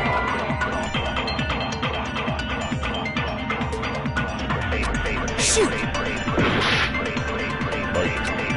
I don't know. Are you saying that when we first found Hifumi in the nurse's office, there's a chance he was actually still alive? That doesn't work either. So it's not that. And it wasn't the end. And I don't know what the fuck it is. Are you saying that when we first found Hifumi in the nurse's office, there's a chance he was actually still alive? No, it is impossible. Hifumi was dead, without a doubt. Her contradiction's right here. How? Surely you heard the body discovery announcement along with the rest of us. Hifumi's dead body had been found. It doesn't work! What's going? Shoot! I don't understand. Are you saying that when we first found Hifumi in the nurse's office, there's a chance he was actually still alive? No, it is impossible. Hifumi was dead, without...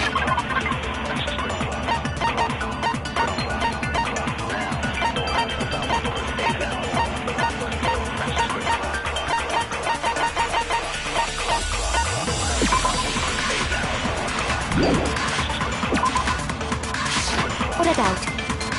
And you know that how? Surely you heard the body discovery announcement along with the rest of us. Hifumi's dead body had been found. It's not that! It's not that! Shoot! Are you saying that when we first found Hifumi in the nurse's office, There's a chance he was actually still alive. No, it is impossible. Hifumi was dead, without a doubt. And you know that how? Surely you've heard the body discovery announcement along with the rest of us. Hifumi's dead body had been found. And that is why the announcement was made. Are we really so sure about that? Maybe the announcement was intended to signal someone else's discovery. See, there's no rhyme or reason to what's going on here. Like, they've given me the wrong bullet. That's what I'm seeing here. I got the wrong bullet, and the game's forcing me to play. I don't see it! You're giving me the wrong shit! Like, how is the I'm losing my shit here. I refuse to give up yet! I'm losing my shit here. Can the game make me miss stuff that I investigate? Is it giving me the wrong shit? I don't fucking know. It's driving me insane right now. Can I use something else? Nope. Nope, a broken wristwatch. But figure it out. Are you saying that when we first found Hifumi in the nurse's office, there's a chance he was actually still alive?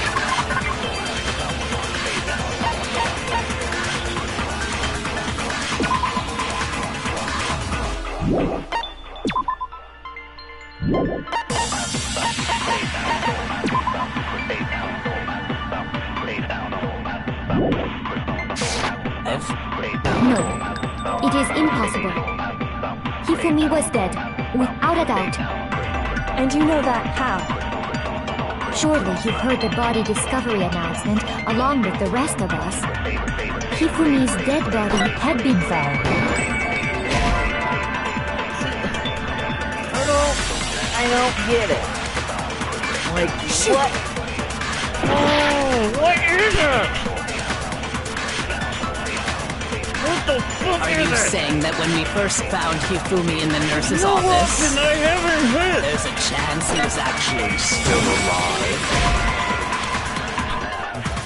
Single. I've eliminated all possible singles right there.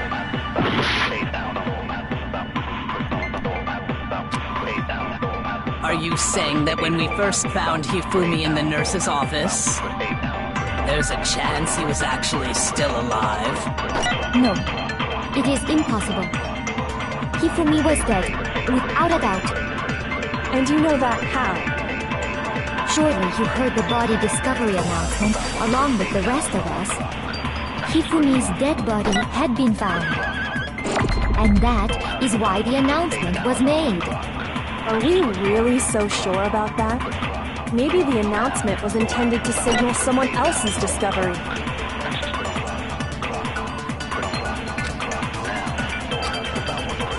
Are you saying that when we first found Hifumi in the nurse's office, there's a chance he was actually still alive?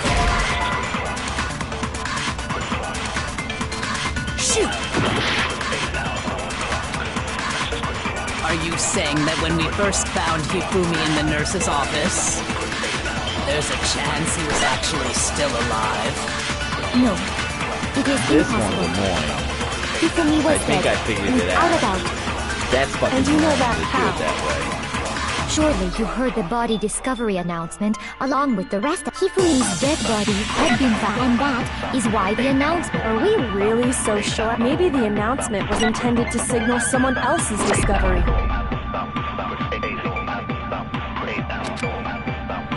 Are you saying that when we first found Hifumi in the nurse's office, there's a chance he was out? No, it is impossible.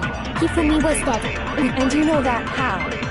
Surely you heard the body discovery announcement along Hifumi's dead body had been found. No! That's annoying. Oh, you suck. Oh, that's stupid. Why Was would the body you do discovery announcement that was made really intended for Hifumi? Of course it was. The announcement played right after Why we would you do discovered that? his You should body. let the player do it in the first go-around. Don't, like, make them cycle through the whole thing, save an answer, and then go back and loop around. Ugh! You make the game feel like you gotta get it right the first time, but instead you want to make them cycle through the whole thing, and whatever. Don't do that. Spike chunks off. Don't do that. I hope this was the only time you did that. Don't do that in your later games. That's annoying. I found my gripe with this game. Well, first of all, being it very long, and now this. Maybe. But that was also the same time that Taka's body was found.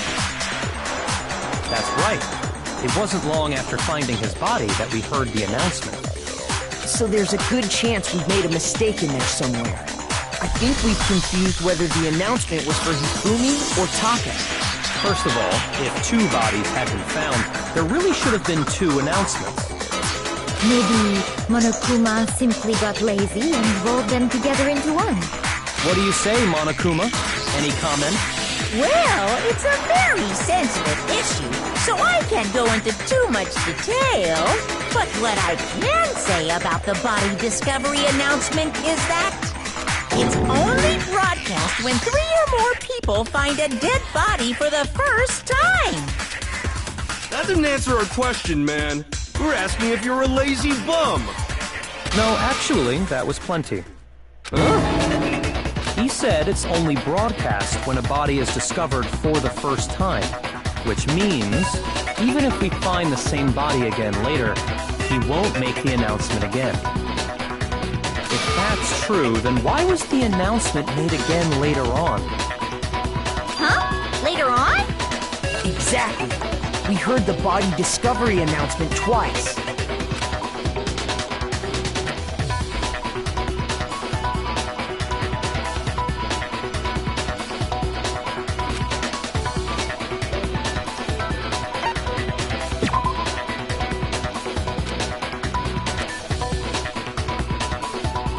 Shoot!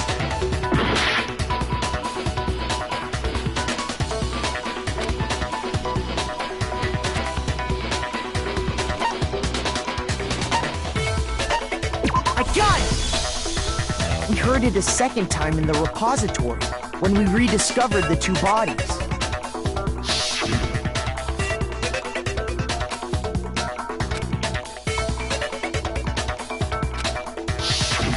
It didn't seem weird at the time, but it contradicts what Monokuma just told us, doesn't it? Exactly. If we were actually rediscovering both bodies, the announcement shouldn't have played. Then in reality, when the 2 dead bodies were rediscovered, one of them was actually being discovered for the first time. So, when we found Hifumi the first time in the nurse's office, he wasn't actually dead yet. Meaning, he wasn't actually found dead until we came upon him in the repository. And that's just part of it. There's one other thing that leads me to believe he was still alive in the nurse's office. He was super good at playing dead! Bada bing, bada boom! That is the worst logic I have ever heard. But honestly, I do not think there's anything that can prove he was still alive. Okay then, let's take another look at the events surrounding the discovery of his body. Then it should become clear whether he was really alive or not. This whole thing is pointless.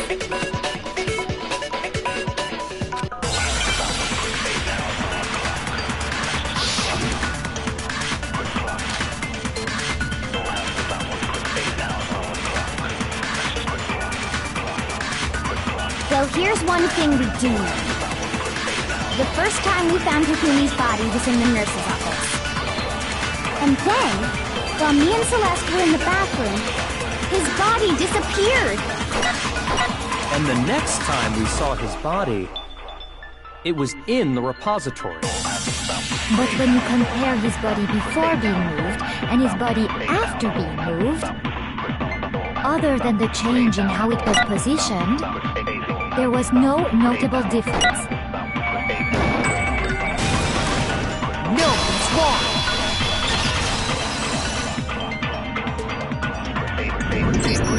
In fact, there was one clear difference between Hifumi in the nurse's office and the repository. His glasses. That fact alone proves that he was only playing dead in the beginning. Perhaps you'd like to fill the rest of us in? When we found Hifumi in the nurse's office, his glasses were covered with blood. But when we found him again later in the repository, they were spotless. And I found the item he used to wipe them clean in the nurse's office trash can.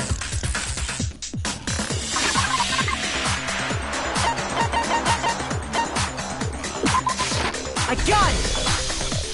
It was a glasses cleaning cloth featuring a certain cartoon mascot. One look at the bloodstain on the cloth should make things clear. This piece of cloth was used to wipe Hifumi's glasses clean. And the mascot on the cloth is the same one that's on the digital camera, right? And whose digital camera was it? Hifumi's, of course. The character was Princess Tiggles from Demon Angel Pretty Pudgy Princess, I think. I highly doubt anyone but Hifumi would have brought something like this to school. I see your point. And the only people here who wear glasses are... I wouldn't be caught dead using a tacky piece of garbage like that. A few tissues is all I need to keep my glasses clean.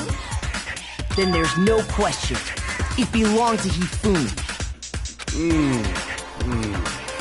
So what you're saying is... what exactly? What I'm saying is, the blood on his glasses was wiped away using his own glasses cleaning cloth. Even if that is true, it does not mean he wiped the blood off himself. But who would benefit from a clean pair of glasses other than the glasses owner? That's a good point. And it must have been him, right? So let's assume that Hifumi was still alive in the nurse's office. He pretends to be dead. Then when he's alone, he wipes his glasses clean so he can see. Then he stands up and walks out on his own 2 feet. And with that, the impossible task of moving his copious corpse becomes possible, wouldn't you say?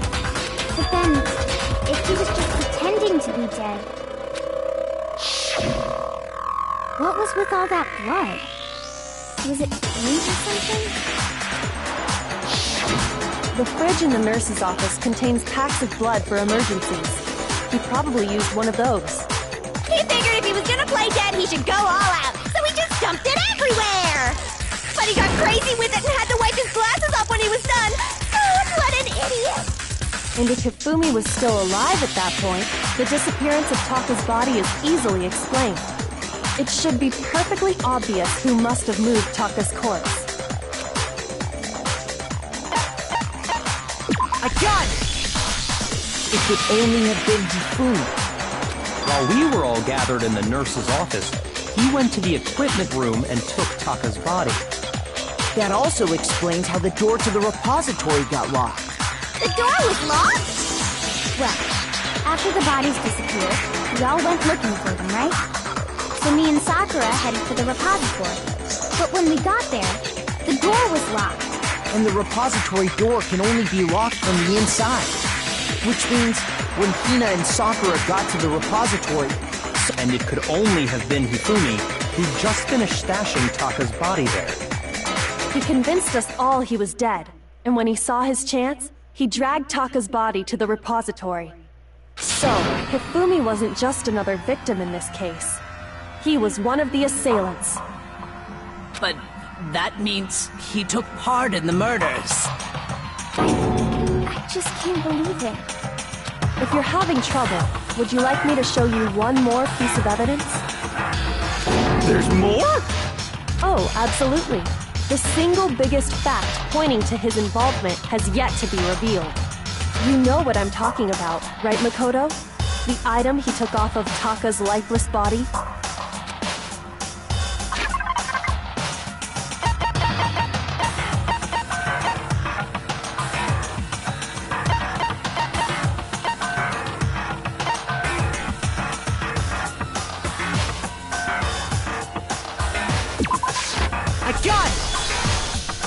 Talking about the note Hifumi had hidden away, aren't you? Hidden note? That's right. We found it stuffed in his pants. What? In his... pants? Yes, his pants.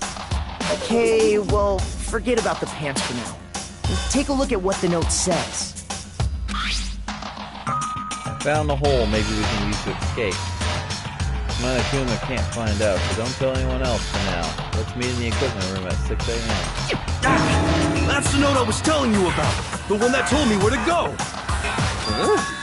Wait, this one's a little different. In my note it said, Monokuma can't find out, so don't tell anyone else for now.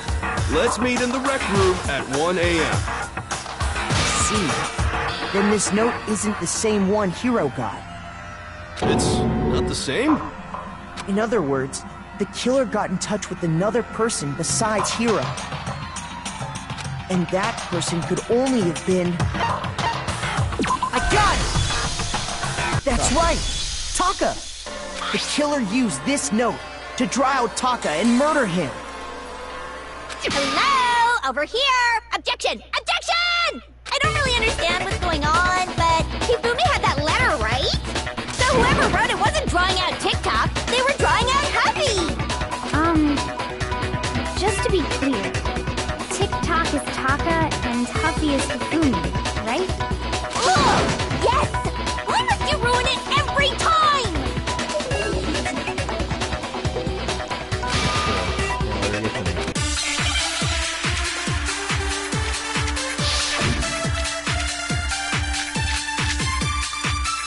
Oh no! Huffy had the note, right? Then the person it was intended for must have been Huffy! But remember what the note said.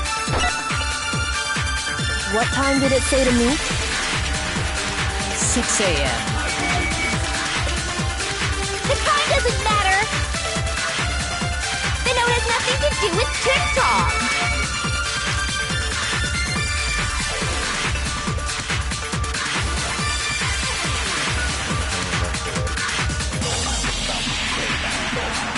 Huffy had the note, right?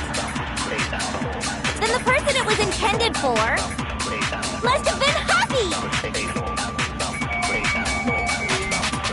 But remember what the note said. What time did it say to me? 6 a.m. The time doesn't matter! The note has nothing to do with TikTok! No, it's wrong!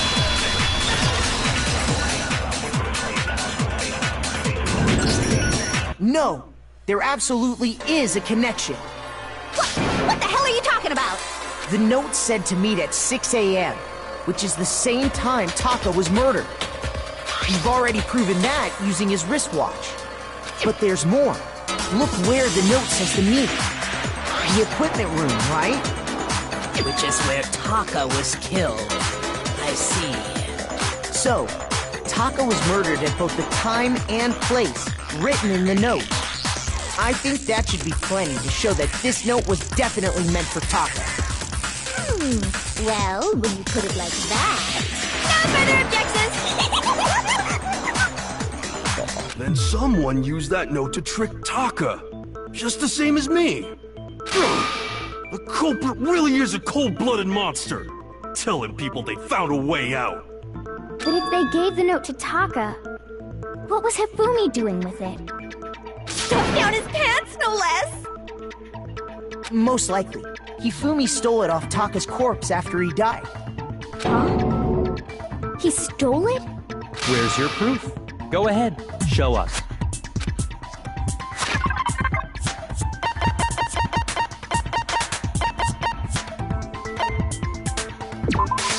I got it!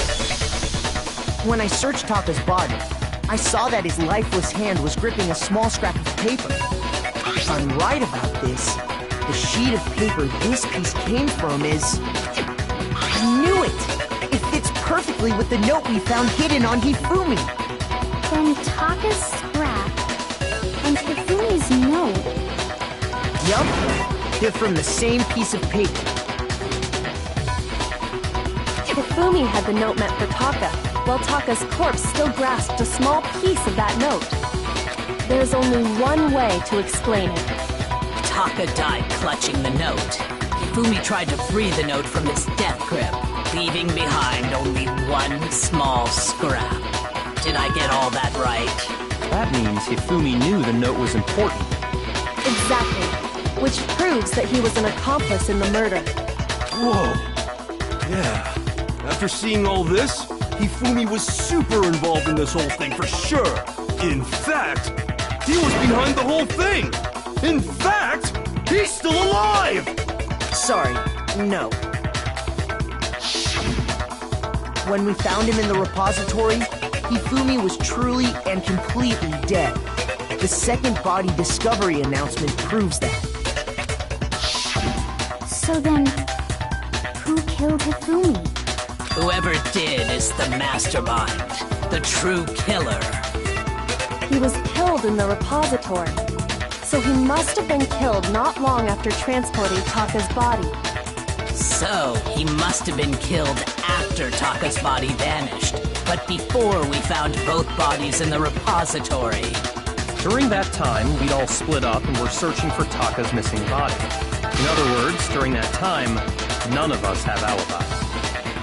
Wait, but me and Sakura were together. Stop trying to steal the spotlight, you stupid walrus! Who are you calling a walrus? Anyway, when they were killed bothers me too. But there's something that's been bothering me even more. And what might that be? The weapon they used to kill Hifumi! The weapon? Yeah, because I mean, according to the Monokuma file, the way Taka and Hifumi were killed was almost the same, with them having similar fractures and all. But Justice Hammer 3 and 4 were still laying around in the nurse's office and equipment room, right? So if Hifumi was killed in the repository, the culprit would have had to grab one of the hammers, kill Hifumi, then put the hammer back where they found it. But wouldn't that be seriously risky for him? I'm surprised. It seems there's some semblance of a brain knocking around that skull of yours after all. Hell yeah, it's packed in there good and tight. He's right, though. I don't understand it either. The Monokuma file makes it clear that they were killed using similar instruments. Yeah, and we know how But if the that's happened. hammers were already laying around those other rooms... So the question is, how could the culprit have gotten their hands on either of the hammers? Because they didn't use those Personally, I haven't a clue. hammers. They didn't use those So hammers. which hammer was used to attack Celeste? Number 1 or number 2? Those were accounted for in other rooms too. And I don't think either one is big enough to kill someone. Then, Is it not possible they used a different weapon? Yeah, it's I possible. don't think it is possible. They were both killed with the same kind of thing, right? So then, what was used to kill Hifumi?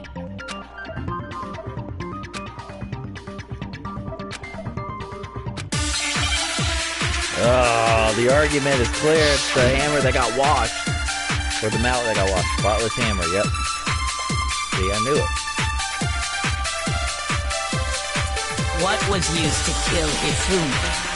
Was it Justice Hammer 3? Maybe Justice Hammer 4? Well, whatever it was, there's one thing we have to figure out. How was the culprit able to move around so freely with the weapon? How did nobody witness them carrying it? Sounds like a Justice Hammer 5 is about to make its appearance! Check out murdergear.com/hammertime for more info! Well, one thing seems pretty clear. The murder weapon had to be one of the Justice Hammers! No, he's wrong!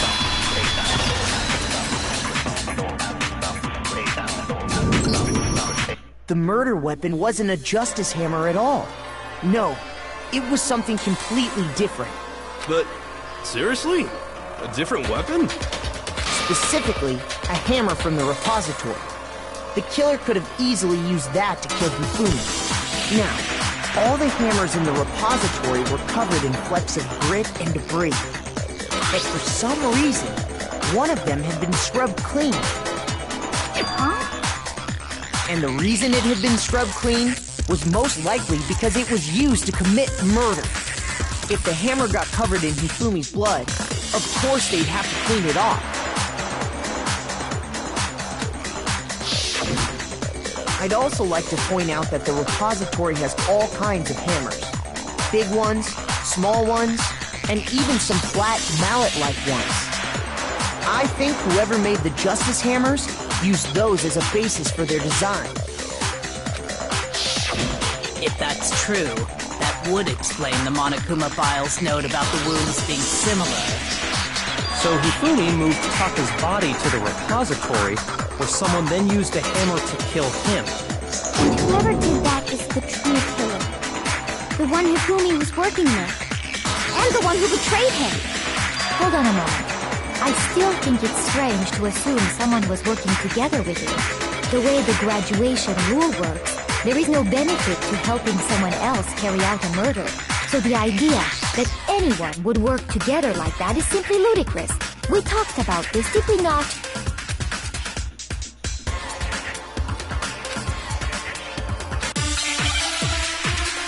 But they didn't work together. Like, he killed him and the other person turned around and killed the other guy. Butler's hammer again. Based on the rules that have been laid out for us, even if more than one person is complicit in the murder, only the one who actually carried out the act can graduate and survive. Assuming the rule holds true, it is simply impossible that two people work together on this.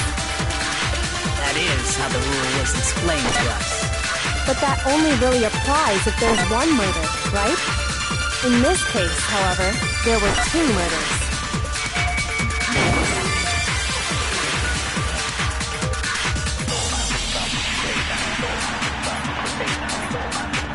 Based on the rules that have been laid out for us, even if more than one person is complicit in the murder, only the one who actually carried out the act can graduate and survive. Assuming the rule holds true, it is simply impossible that two people work together on this. That is how the rule was explained to us. But that only really applies if there's one murder, right? In this case, however, there were two murders. No, not that one. Shoot! Based on the rules that have been laid out for us, even if more than one person is complicit in the murder, only the one who actually carried out the act can graduate and serve. Assuming the rule holds true, it is simply impossible that two people work together on this. Shoot! Based on the rules that have been laid out for us, even if more than one, only the one who actually, assuming the rule holds true, it is. That is. But that only really applies. In this case, however, there were two murders. Based on the rules that have been laid, even if more than one person, only the one who actually carried out the act can graduate. Assuming the rule holds true, it is simple. There we go. There we go.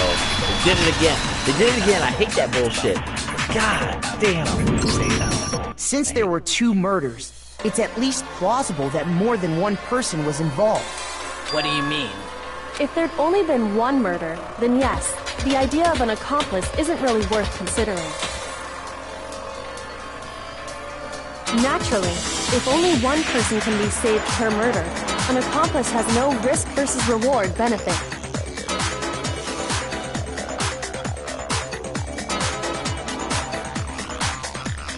Risk versus reward benefit? The payoff for working together. There's no point in being someone's accomplice if there's no benefit to you. However, if there were some potential mutual reward for the risk, then cooperation becomes possible. You're saying that two people could act as each other's accomplices to commit two separate murders. I think that's what the true killer told Hifumi. They would each have an accomplice for their crime. And based on the case's events, Hifumi would have been the first one to act, murdering Taka. They made him carry out the first murder so he couldn't back out of helping them later on. So in this case, there wasn't one single person committing multiple murders. Instead, each person killed someone, creating two separate incidents. And it only looked like one person because that's how the true killer designed it to look. A single suspicious individual, a similar weapon used in each crime, disappearing bodies. By creating one seamless set of circumstances, they made it look like one person was behind it all. The mastermind picked their target and managed to convince him to go along with their plan. And then, to avoid the no accomplices rule, they simply killed their accomplice. Which, if true, means that betraying Hifumi was part of the plan from the very beginning. That's just awful! How could anyone be so cruel? You think so? I can't help but admire its cunning. Still, their choice of accomplice seems odd.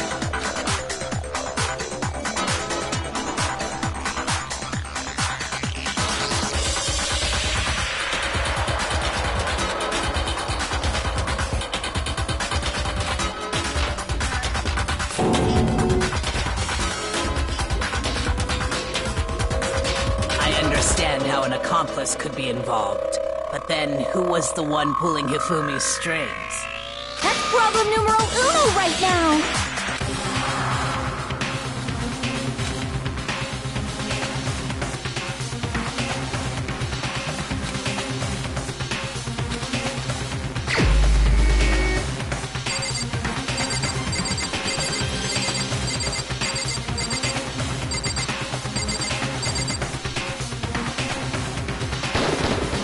Here's my answer. It was Celeste. Ah, so I'm the suspicious individual now, am I? I really do hate this kind of joke. A joke? I wonder. So what you are saying, then, is that I specifically chose to work together with Hifumi.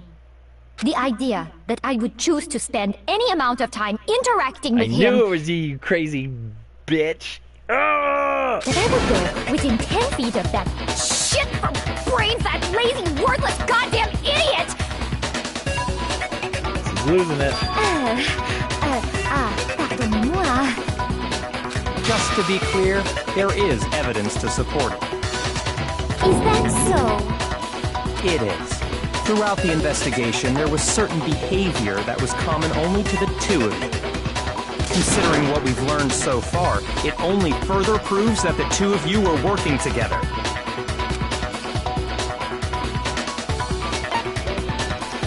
I got it! The behavior they had in common has to do with the suspicious individual in the suit, doesn't it? The only ones who ever actually saw Robo-Justice firsthand were Celeste and Hifumi. Shush, the adults are talking now. Sorry. As he said, only Celeste and Hifumi ever laid eyes on the costumed individual. If we accept that Hifumi was one of the culprits, we can't help but suspect what Celeste has said as well. Are you saying everything they told us was a lie? After taking Hifumi to the nurse's office, we all began our search for this individual, correct? And not too long after that, do you remember what Celeste said? Saw a shadow, something moving around the top of the stairs. We headed to the second floor specifically because of what she claimed to have seen. Next, to draw us all to the physics lab up on the third floor, she let out a blood-curdling scream. And when we'd all come to see what was wrong, what was it she said? Celeste, what's wrong? That was a rather intense scream for somebody like you. I saw him, the strange costume man. He ran off as soon as I screamed. I was blocking the stairs, so he headed down third of the hallway and disappeared. Once she'd done her job of getting us all up to the physics lab, it was time for her partner to get to work.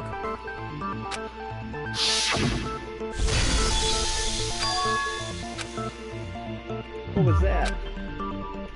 Came from downstairs, it must have been.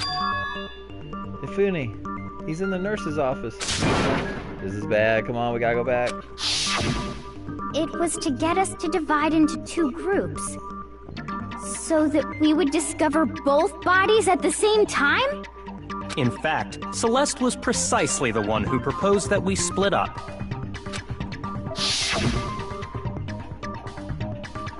We split into two groups. I'll leave the hunting party. That seems much more interesting. Very well. Toko and Henry, you come with me to the nurse's office. I'd like to capture suspicious individuals to Toko, Bayaka, and Sakura. Well, if Celeste and Hifumi were working together, all those chance events suddenly become connected. And on top of that, that piercing cry of yours early on.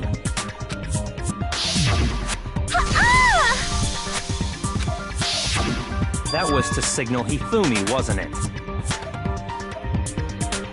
It was your way of telling him, we're on the 3rd floor, everything's going according to plan. Why else would you let out a scream that could have carried across the sea?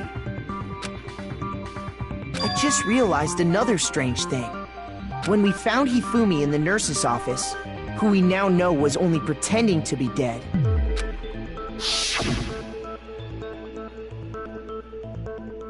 I certainly was not expecting this. I did not imagine that Hifumi would be murdered. Celeste, you were the first one to say he'd been murdered. You wanted to make sure we wouldn't have any doubt in our minds. I don't believe it. Everything, the whole thing was one big act. Hina, you were with Celeste when Hifumi's body disappeared, right? You were Celeste. Yeah. I was feeling kind of sick, so Celeste took me to the bathroom. Wait! Then that was... She wasn't worried about you. She just saw a chance to help Hifumi sneak out of the nurse's office. Each piece isn't much by itself, but start putting them together and the picture gets very ugly indeed. Wouldn't you agree, Celeste? I have no idea what you mean. Don't bother trying to deny it. You made one fatal mistake. Oh, did I? I didn't even catch it myself when you first said it, but looking back, I can say that that one little slip-up was your undoing. What are you talking about? I'm talking about what you said after Hifumi's body disappeared and we returned to the nurse's office.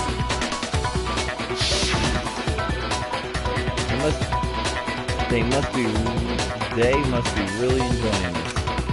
Enjoying the sight of us standing around frightened and confused. We're all going to die here. We're going to die just like those guys died. I remember her saying that too, but I don't understand what's so strange about it.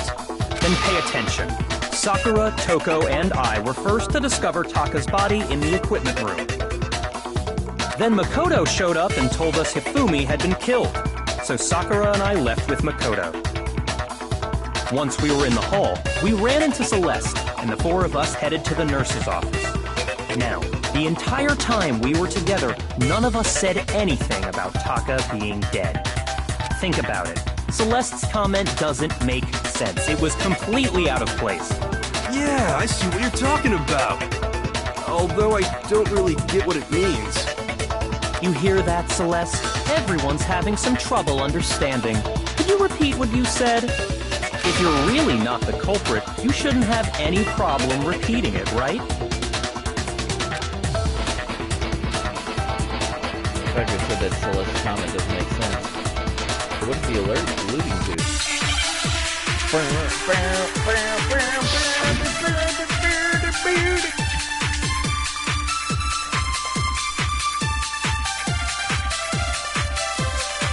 All I said.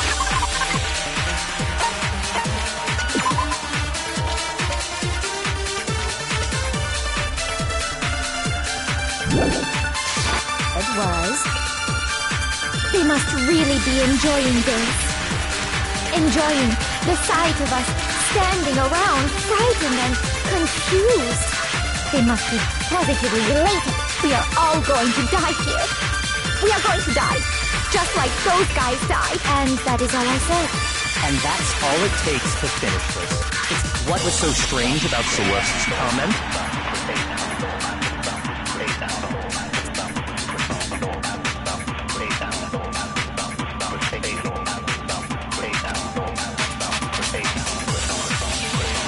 All I said was, they must really be enjoying the sight of us standing around. They must be positive. We are all going to die here. Shoot! All I said was, they must really enjoying the sight of us. They must be. We are all going to die. We are going to die, just like those guys died. No?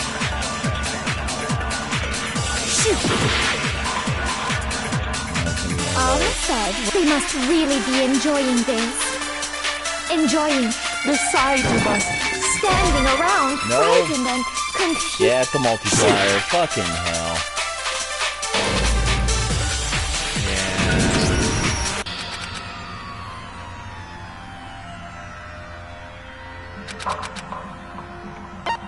I refuse to give up yet.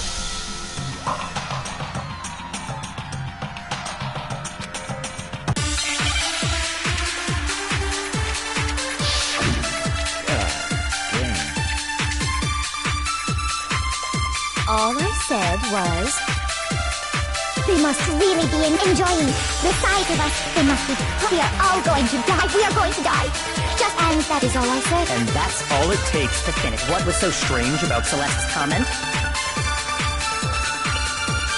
All I said was, they must really be enjoying the sight of us standing around, frightened and they must be positive. We are all going to die here. We are going to die, just like those guys died. No!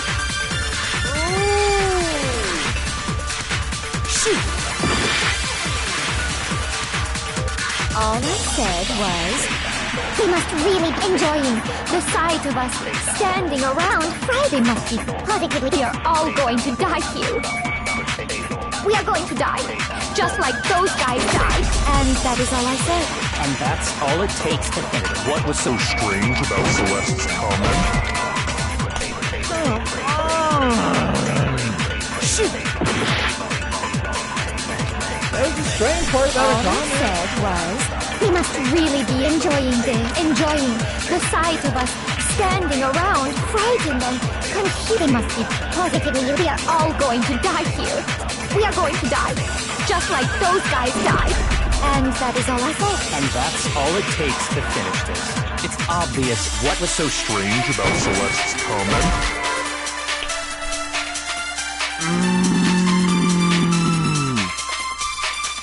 Shoot! All I said, they must really enjoying the sight of us. They must be. We are going to die. And that is all I said. And that's all it takes. What was so strange about Celeste's comment? Oh, I didn't mean to shoot it. Foxes, Christ on a crunch cracker. All I said was, they must really enjoying the sight of us. They must be. We are going to die. And that is. And that's all it takes. What was so strange about Celeste's comment? All I said was, they must really be enjoying the sight of us standing. They must be positively. We are all going to die here. We are going to die, just like those guys. There we go. No, it's wrong. Did it again. That's right. There's no reason Celeste should have said, just like those guys died. When she said that, none of us had told her Taka was dead. Exactly. And we didn't run into her until after we were all out in the hall. So there was never any chance for her to have seen his body in the equipment room for herself. So how did you know, Celeste? How did you know more than one person had been killed? And how did you know they were both guys? Because Kyoko had also disappeared, right? So she could have been dead too. You all have such vivid imaginations. You know that? Imaginations? You claim that I was lying when I told you about the suspicious person I saw. Then what about the picture I took? How do you explain this picture of the costumed villain dragging Hifumi away?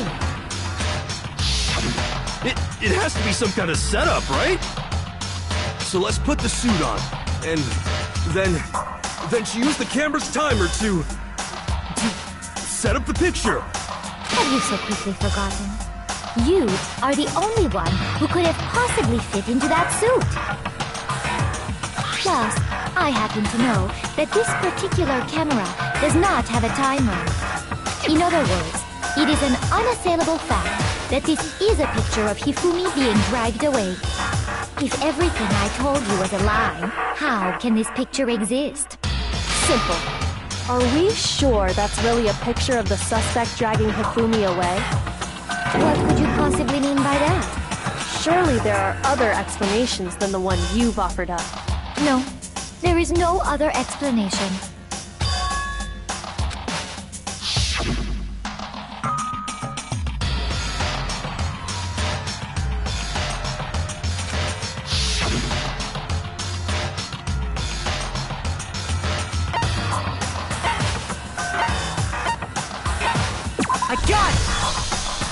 It's not a picture of the suspect dragging Hifumi away.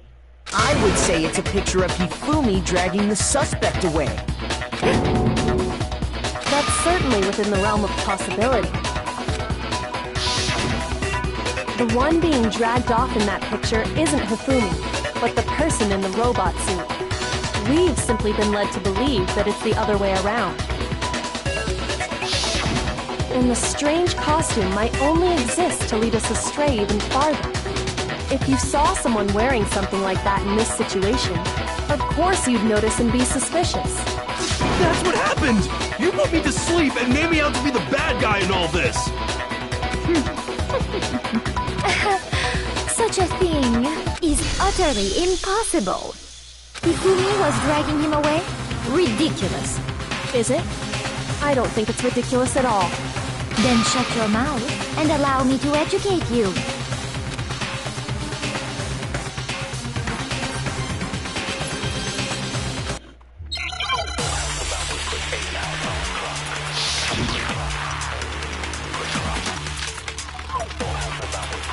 Oh, God.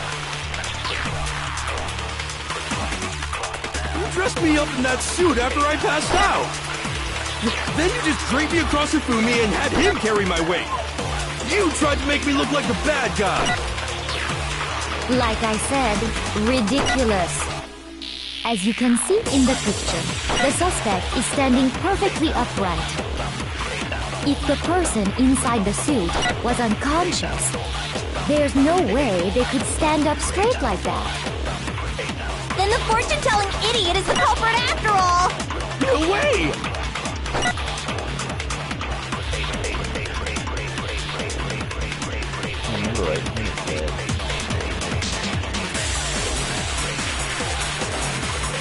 You dressed me up in that suit after I passed out! Then you just draped me across Hifumi and had him carry my weight! You tried to make me look like the bad guy! Like I said, ridiculous.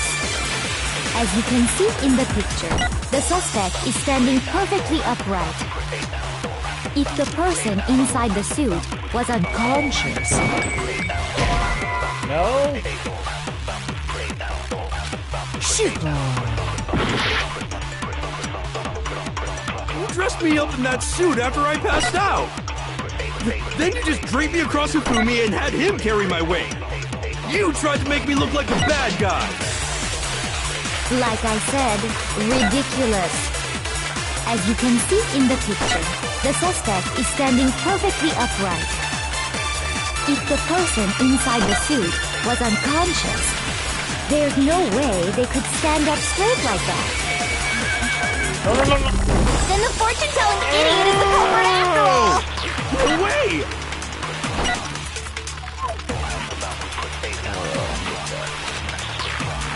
You dressed me up in that, then you just draped it. You tried to make me look... Like I said, as you can see in the picture, if the person inside... There's no way they could stand up straight. There we go. No, it's wrong.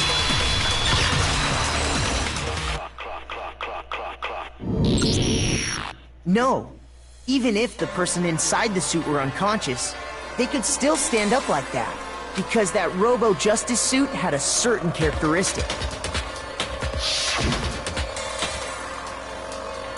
Totally can't bend at the race.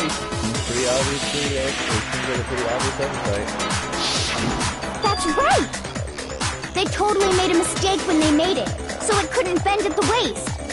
I'm not so sure that was a mistake. I think the suit was designed from the beginning to be used the way it was. Celeste and Hifumi took the suit they'd specially designed and stuffed Hiro into it. That's how they were able to fake that whole thing. The point of it all was to make us believe whoever was in the suit was to blame.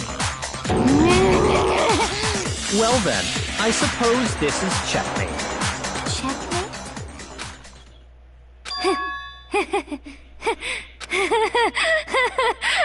Don't make me laugh, you idiot! What do you mean, checkmate? Celeste?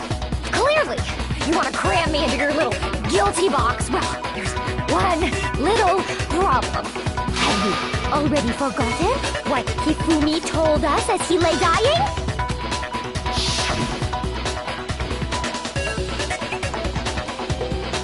Hey, Hifumi, who was it? Who attacked you?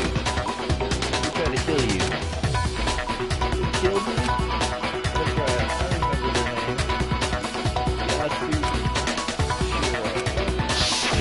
When we asked him who had attacked him, his answer was quite clear, was it not? He said, and I quote, Yasuhiro. In other words, Yasuhiro Hagakure! Right! But my name isn't really Yasuhiro! It's actually Taro! Your confusing statements don't make any sense. You're only making things more complicated. He did say Yasuhiro, but are we sure he was really pointing the finger at Hiro? What the hell are you talking about? I'll burn you alive! Kyoko, what do you mean by that? Think back to how Hifumi used to talk to us. How did he refer to each of us? Shoot! Yeah, fuck you.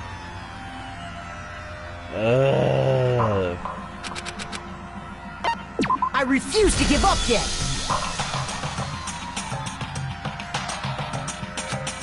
No.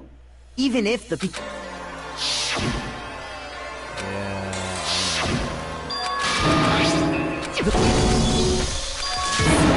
Have you already...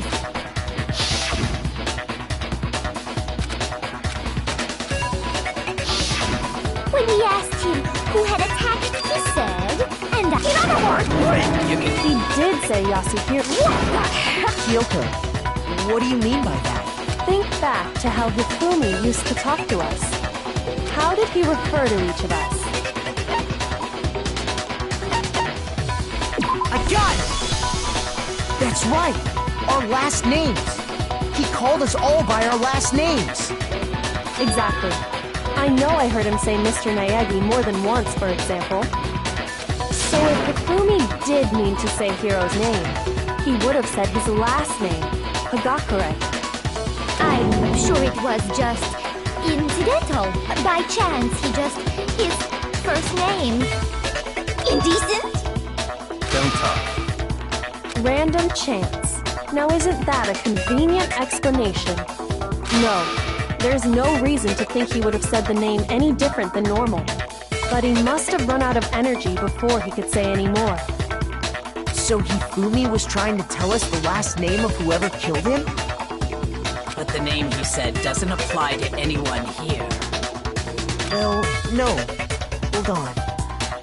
There's one person it could apply to. And that's Celeste. She never actually told us what her real name is. What did you just say? To think you'd take your false accusation so far, I don't know whether to laugh or spit! Come on! Enough with your idiotic blather! Yasuhiro is a loser's name! Do I look like a loser to you? Well, do I? What? I think I've earned the right to be a little on edge. Okay, then fill us in. What's your real name? Make sure your ear holes are wide open and listen up! My real name is Celestia Ludenberg. Could you please stop making me repeat myself over and over again?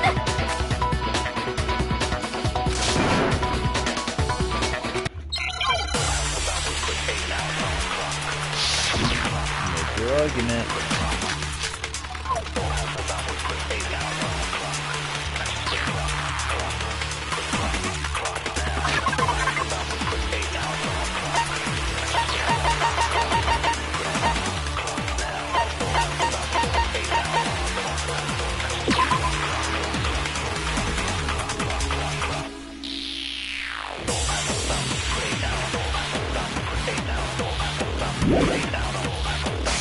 Hifumi was trying to tell us something.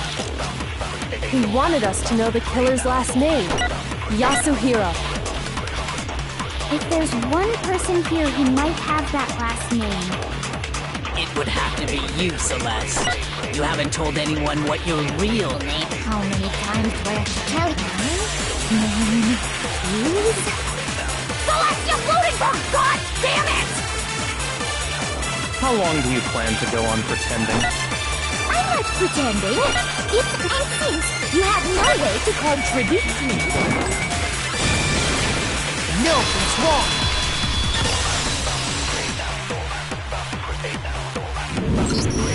That's it! The handbook! What? Anytime you turn your handbook on, it shows the owner's name when it boots up, right?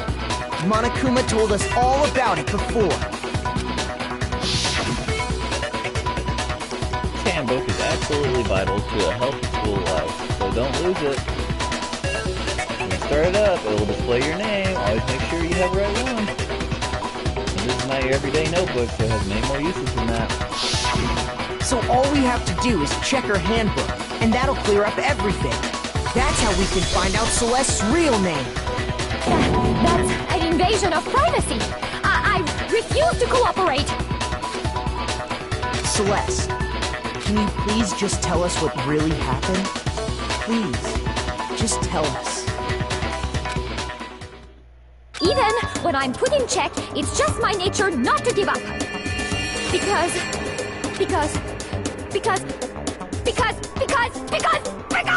until the game's over, you never know what might happen. Fine then.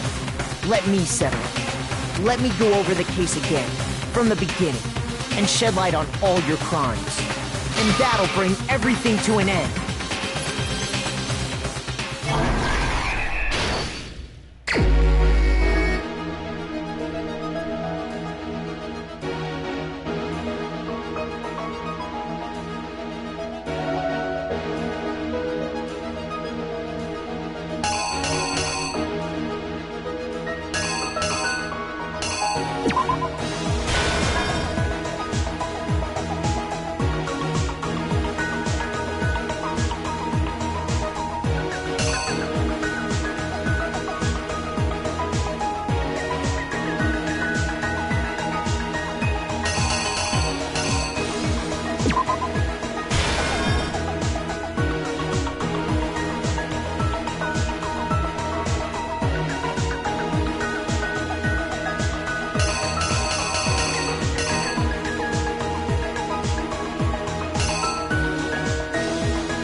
Here's exactly what happened. Before anything, the killer persuaded someone to help carry out the murder.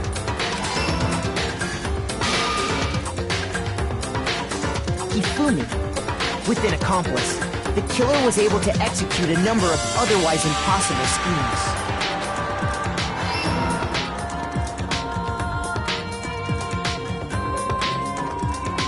First, they convinced someone to meet them in the rec room last night at 1 in the morning.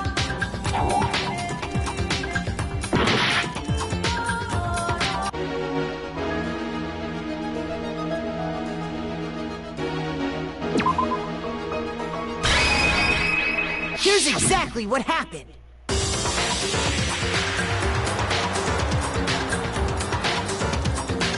First, they convinced someone to meet them in the rec room last night at 1 in the morning.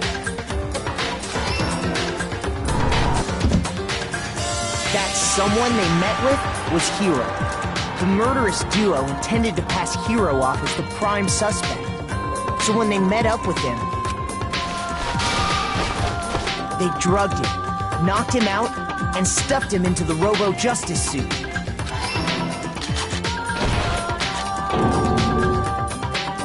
Next, Hifumi positioned himself to make it look like Robo-Justice was attacking him, while the killer used a digital camera to take pictures of the assault. They did all this just to create evidence that would put the suspicion on Hiro. When they were done with him, they shoved him, still unconscious, into the pool room locker. And then finally, at 6 a.m., they moved into the murder phase of their plan. They called Taka to the equipment room.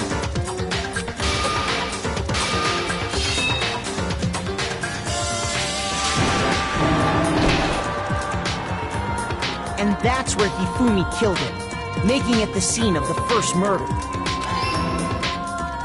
The murder weapon was Justice Hammer 4, which was left there in the equipment room. The reason Hammer number 4 was used was to create confusion about the order of the crimes. So, next they falsified 2 more assault incidents. For these attacks, the killers pretended to be the victims, to solidify Robo-Justice as the suspect. The first fake incident was the attack in the rec room. There, the killers wanted us to see Justice Hammer 1, and the Robo-Justice pictures they'd taken. They wanted to make sure we bought the surprise attack story. The second fake incident was the attack in the library. This time, they planted Justice Hammer 2, and an injured Hifumi, to sell us that story. With these 2 incidents, the killers were able to create a certain preconception in our minds that the suspect was increasing the size of the hammers and attacking people in order as they did. We fell right into their trap and started looking for the suspect based on that. But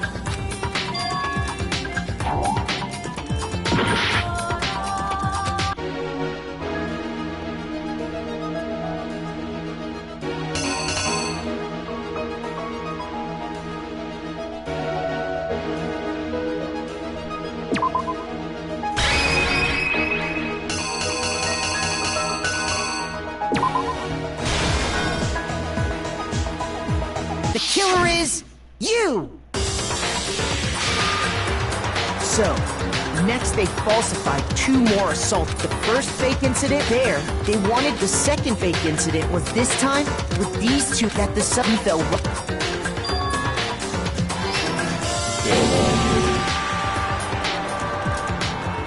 While we did that, we left Hifumi alone in the nurse's office.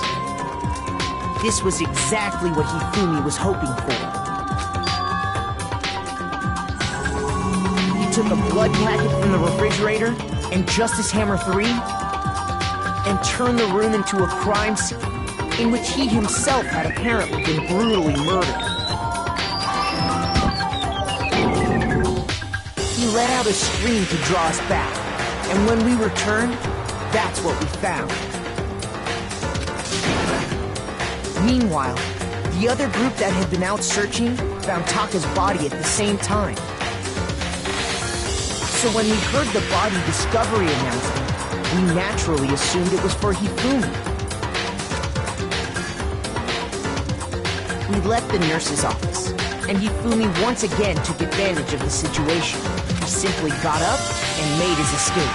When we learned his body had disappeared, we all rushed back to the nurse's office. And once again, Hifumi had the chance he was waiting for. This time, he snuck into the equipment room.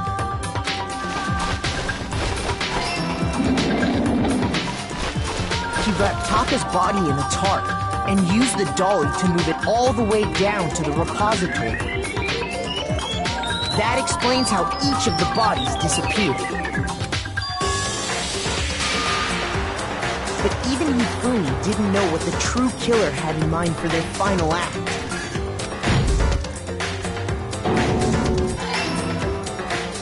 Their plan all along was to kill Hifumi and get rid of the one person who could betray them. And they did it using an ordinary, everyday hammer from the repository. That should cover everything that happened in this case. And the villain behind it all is...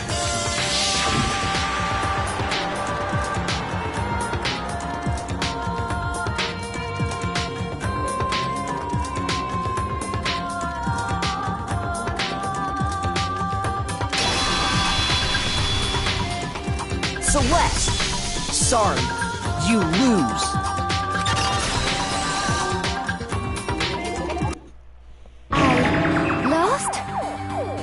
I lost? When was the last time I was forced to utter such words? They hang heavy around my neck. Then you admit it? You're the killer? Listen to you, trying to take charge, as if you're my private instructor. I, Celestia Ludenberg. Actually, no. Taiko Yasuhiro is fine. Taiko? So, you finally accepted it. I'm the kind of person, once I've lost, I don't like things to drag on.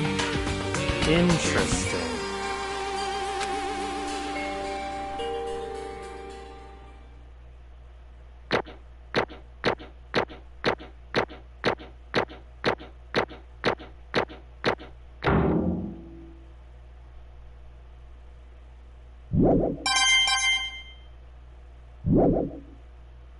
Okay, Monokuma.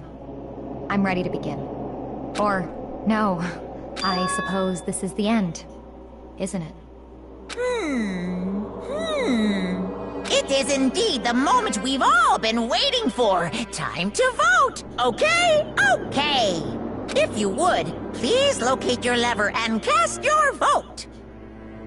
And when the votes are tallied, who will become the blackened? Will you make the right choice or the dreadfully wrong one? What's it gonna be? What's it gonna be?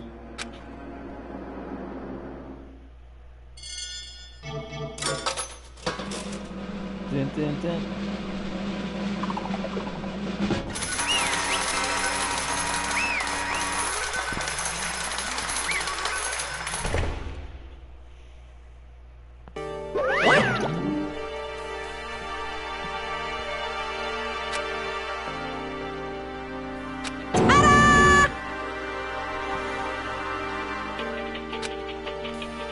Honestly.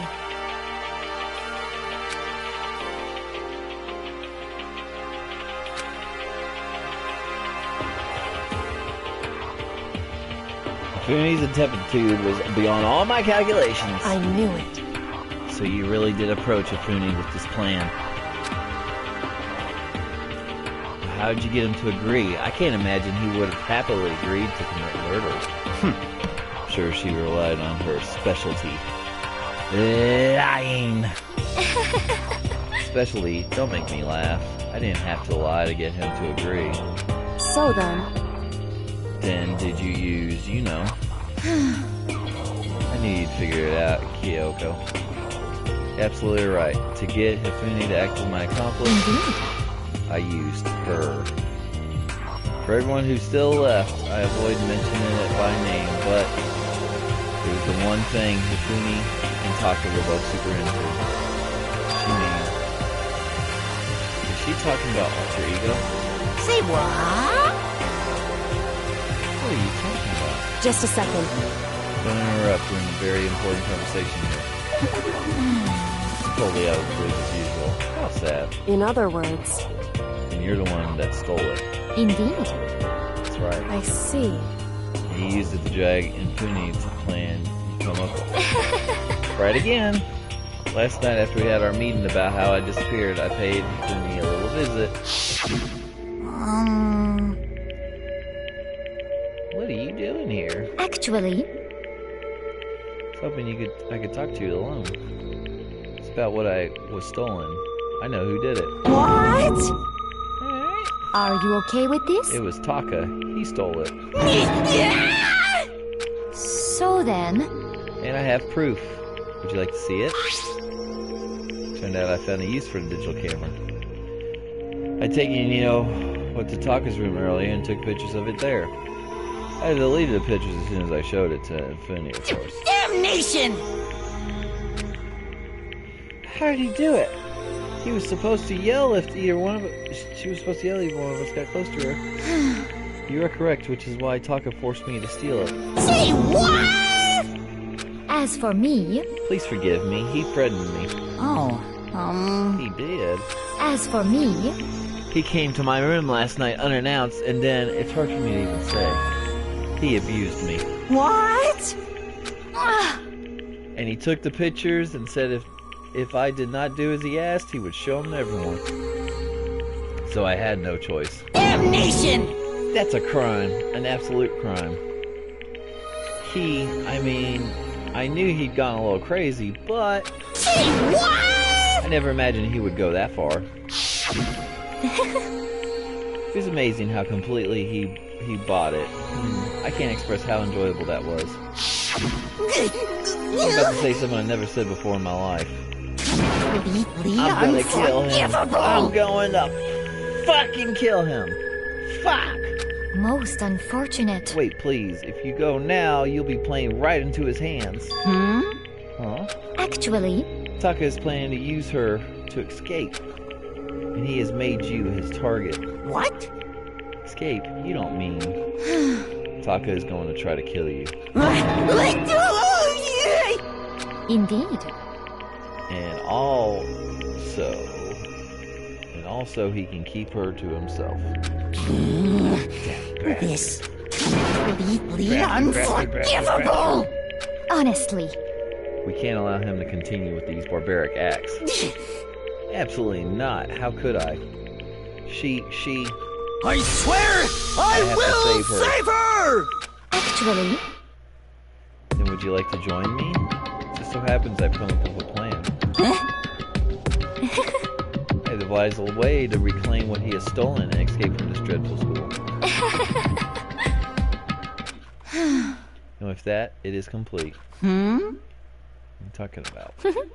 Oh, nothing.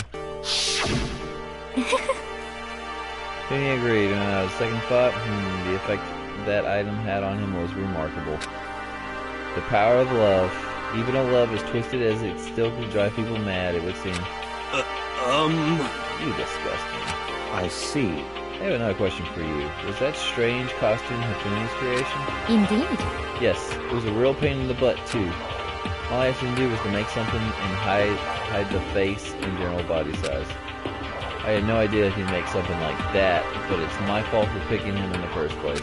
But... So why'd you decide to make me the suspect? Because you're stupid. That's it. Let's see. And in that regard, I made the right choice. So glad your stupidity surpassed my heavy expectations. Life must have been tough on your parents, though. I feel like I could cry. Well... When you were explaining your plan to Hifune, how did you explain the part about him playing dead? What she was asking is, what was Hifune supposed to do after that his family had actually let him live? Are you okay with this? That's simple. After he did his part and pretended to be dead when someone showed up, I told him to say he was seriously wounded and he was on the verge of death. But he just barely held on. And he really believed that? Well, of course. That wasn't all there was to it. As I explained to Hifune, the plan was, while you're all questioning him about what had happened to him, I was going to murder someone else. At that point, Hifune would have had an alibi, so no one could have doubted him. And I told him that, and he believed it. It all seemed very straightforward, stereotypical. I just matched the lie to the level of the opponent. In fact, Hifune ate it up. He believed the lie wholeheartedly, right up to the moment of his death. So in the end... So you had planned to kill him all along. But of course. There would have been no point to my plan once one who pretended to be dead did not end up dead himself. What the heck? How can human life mean so little to you?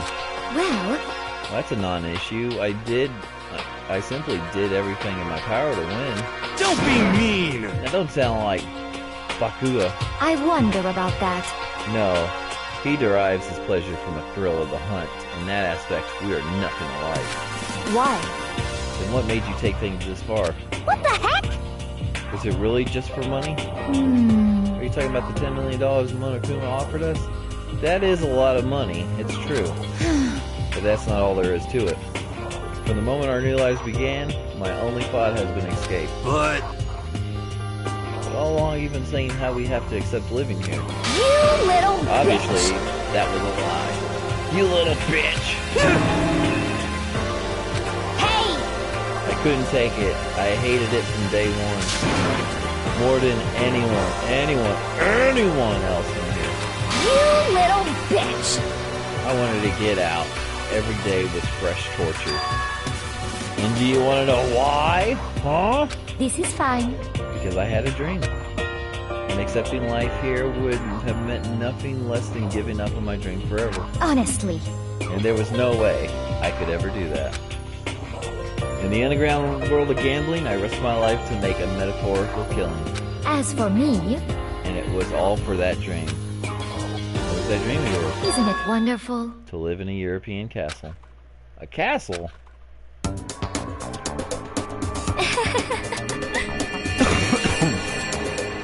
To gather handsome men for all over the world to serve as my butler / bodyguard. I was going to make them dress up like vampires and satisfy my every need. Once I obtained that, I would have created a perfect aesthetic world of decadence. This is fine. Living the rest of my life, there was only dream, my only goal. And that is what life is all about. Combined with my own winnings, Monokuma's $10 million, I would have made the dream a reality. I got right to the edge, but there is nothing to be done. Unfortunately, my dream has been scattered to the wind. Still, I don't have any regrets. I pursued my dream to the very end, so why would I? Just the worst. You sound so passionate, but you were really able to kill your own friends for it. Oh! Are you asking me to feel guilty? That's a pointless endeavor. I think nothing of sacrificing others for my own ends. I feel nothing. Do you understand? That's all there is to me. That's what makes me complete. Isn't it terrifying how different our values are? There's simply no room for understanding. What is this? Is that what we should be saying? And plus, how can you be so calm? Don't you realize you're about to die? Why ain't you scared? My ability to lie is unrivaled. I take pride in that. It's not just other people. I can even fool my own emotions. The conscious deceives the unconscious. And that is why you're not scared. Yes, indeed. That's right. I don't fear death. Kill me however you like. But you know, if I could be reincarnated, if I had a choice then... Isn't it wonderful? I think I would like to come back as Marie Antoinette. Hey! You'll just get executed again.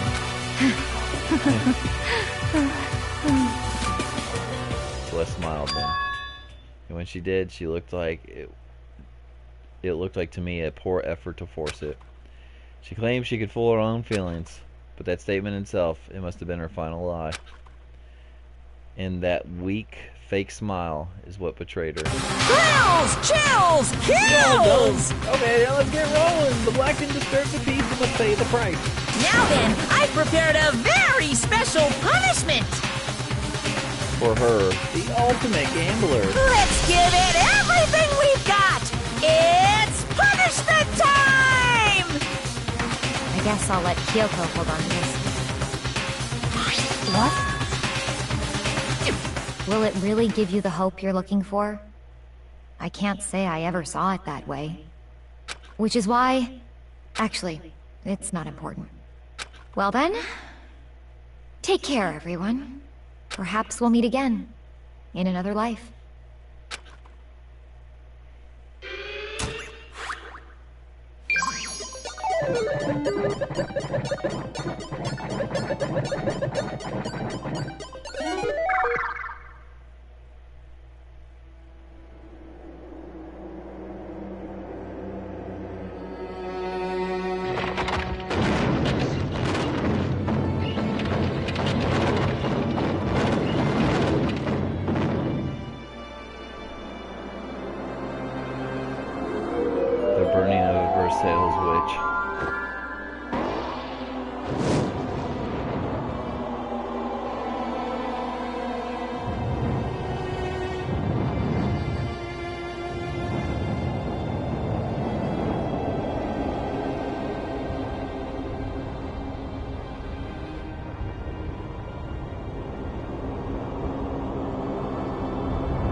It's over. The third execution is over. Celeste's death is over. Celeste killed my friend, so I can't pity her, but I also can't deny that at one point I considered her a friend too. And for him to just come along and... Isn't it just awful? Someone could just cut free of their regrets from the outside world so that more people had to die? Extreme! You guys are still young. You need to place more values on your life. What are you gonna do? Jeez, I thought you guys were gonna pass the torch of hope to the next generation. Let me out of here! I don't care about hope. I'll throw you in the trash if you just let me out of here. Oh, I'll throw it in the trash if you just let me out of here. Too bad! You're all the embodiment of hope, whether you like it or not. And it is my destiny to knock you down one by one. It's sad, yes it is, but that's the reality. It just can't be avoided. Don't talk like you're not responsible. How long are you gonna make us keep going through this? What do you want from us? How strange. God, I'm so sick of people asking me that. I'll give it a rest already.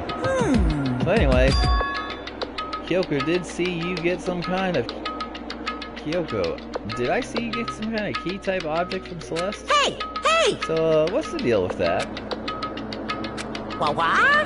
Huh? What's the matter? So then... I'll answer your question if you answer mine. You... What did you do? What did you do to me? Ooh! What? Hey. Answer me. What did you do to my body? Ooh! How exciting! Gee, what do you mean, what did I do? I have no idea. I don't know anything about it. What was that just now? The mastermind did something to Kyoto's body? What What does that mean? Hello.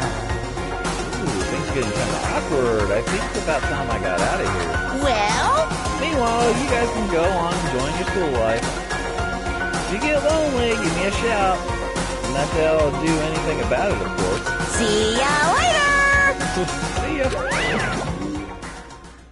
Pinocchio disappeared, leaving us all depressed in despair.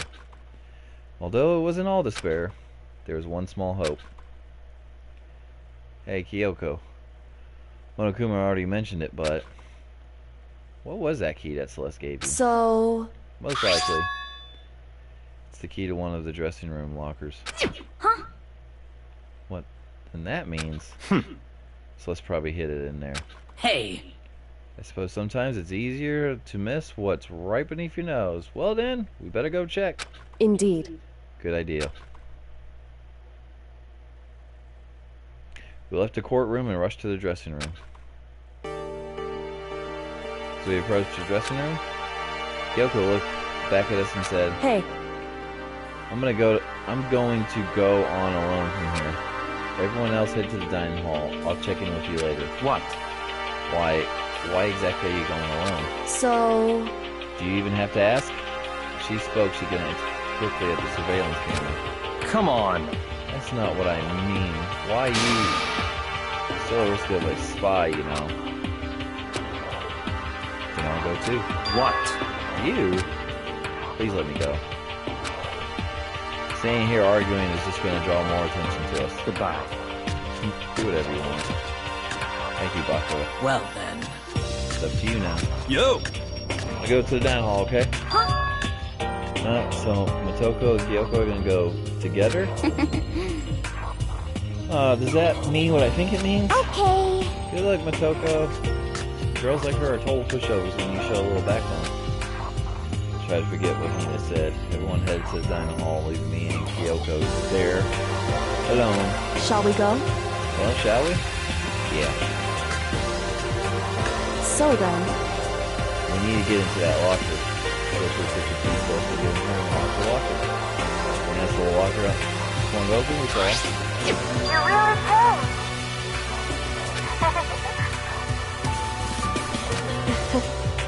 It's safe, thank goodness. I never heard Kyoko sound so relieved. It was like she was speaking from the bottom of her heart. I did just what Celeste asked. I didn't say a word. I stayed quiet the entire time. Oh, and I think I might be able to open the last set of files soon. Maybe as early as tomorrow. I'll do my best, so please just wait a little while longer. And I can officially say the case is closed. As far as this incident is concerned, I'm sure, but can we take a second since we have this opportunity? I want you to be honest with me.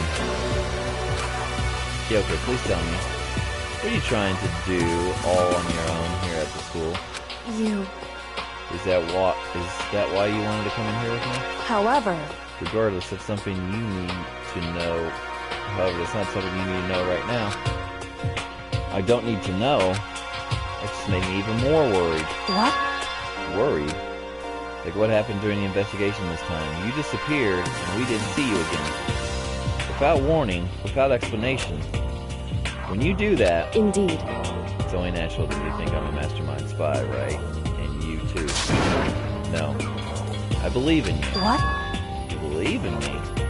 Isn't it obvious people believe in their friends, right? That's why I want you to tell me. I want you to believe in me too. Because we're friends.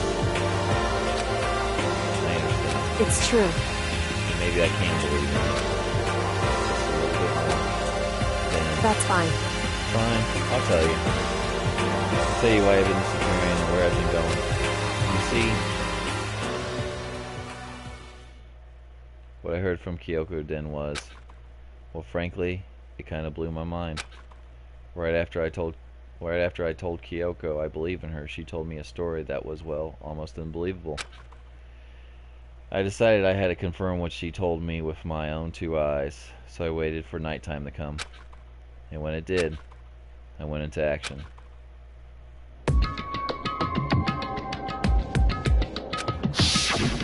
Correct. The boys' bathroom on the second floor doesn't have a surveillance camera or a monitor in it. And in the storage closet there, way in the back. She said, way in the back of the boys' bathroom storage closet. But could Ryoko really be right about this?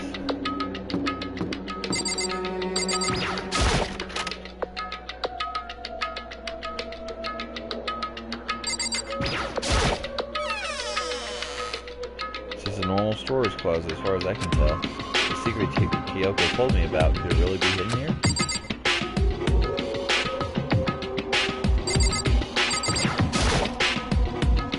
She said it was way back in the storage closet.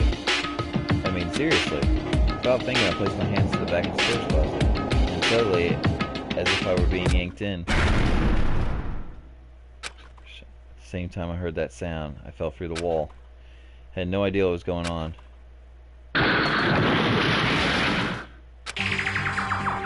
I had fallen through the back of the storage closet.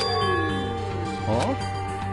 It turned out the back of the wall was like a revolving door, and I made my way to the other side. Just like Kyoko had said. Correct.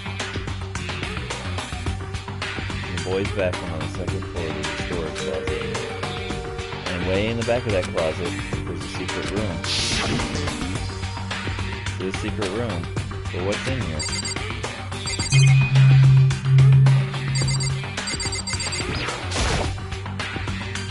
A bunch of files and what looks like a volume after volume of yearbooks.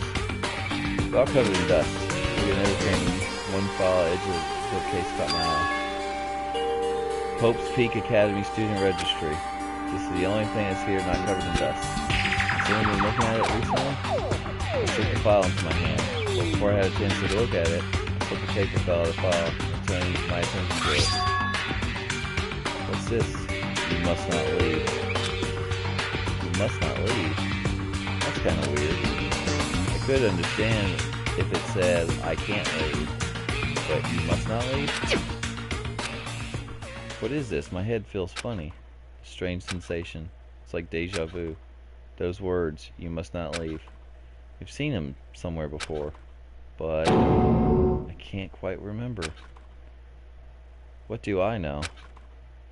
What don't I know? I.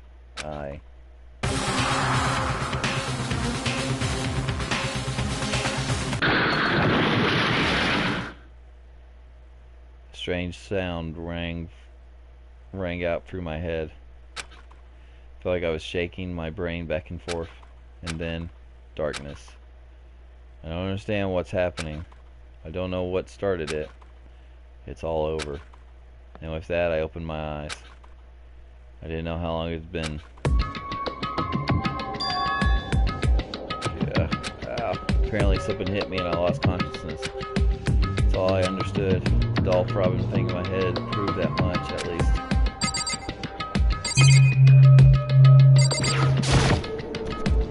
It's just normal desks, normal drawers.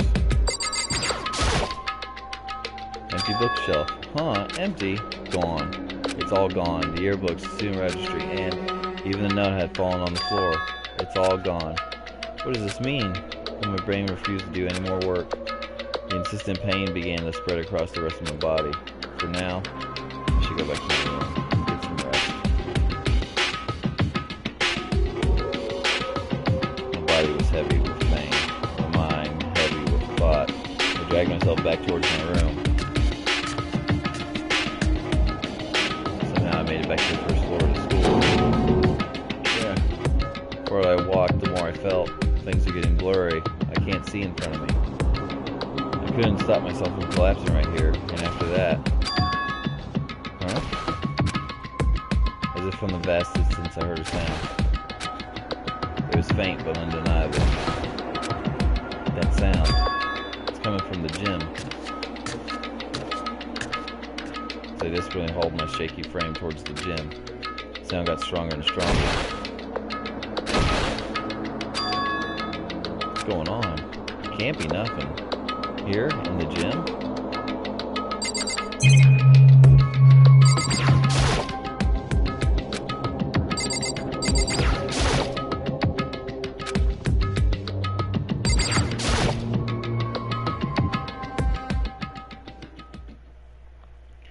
I didn't make a sound as I opened the door to the gym. The sounds coming from inside, meanwhile, only intensified that much. Kya. Hayaka. Haya. Paka. Baka the shun. Shush.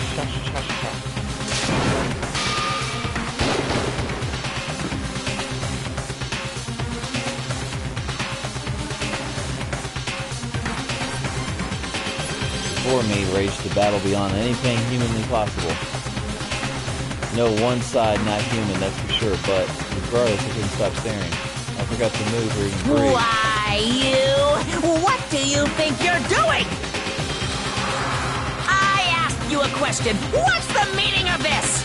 How dare you defy me? This wasn't part of the deal! I've made a decision. I will no longer retreat, no longer compromise, no longer regret. I've made my decision. I'm going to resist you.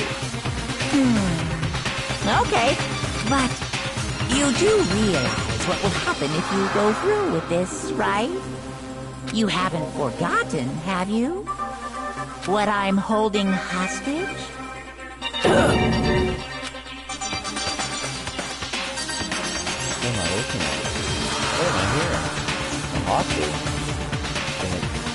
Could it be the mastermind spy is...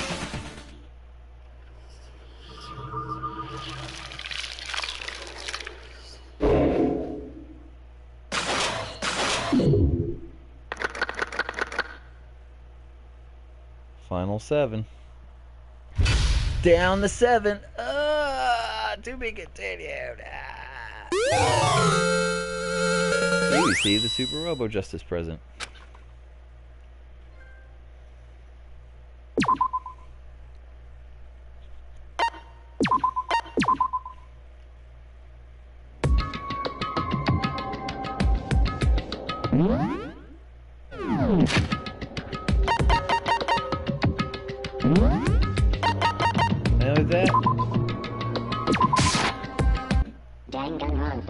We'll return to the main menu. Oh my god! We did it again! Oh my god, it's like 7 hours! God, these chapters take so long to complete! But anyways, it's already 8 o'clock here. And I am going to call it a night. So, thank you guys so much for watching. I do appreciate you guys tuning in for more Danganronpa. For those that are still watching, thank you guys so much. For those that are hosting, thank you so much. If you're new to the channel, you know what to do. You can help a fellow streamer out like yours truly. Hit that follow button. Follow me here on Twitch. You can also follow me on Twitter. Both sides, you always get updated on when I'm going to stream next and what I'm going to stream. So, follow me on both sides, you'll know when.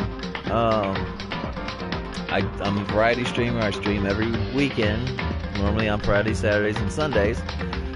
So, there's always some stuff. Right now, Danganronpa is the one we're playing. Now, stream's happening tomorrow. Will I be playing this? Do not know. I might not. I might give it a rest, because I did this back to back, and each chapter is taking long to do. So, tomorrow, I'm pretty sure is going to be something different. So, but you got to tune in and see. It'll be around midnight. So, yeah. Anyways, thank you guys for watching. Take it easy. Hit that follow button if you haven't. Stay in the know. I love to see you guys come back for more. Do you guys take it easy? I'm going to go get some rest. And as always, ladies and gents, I will see you in the next stream. Peace.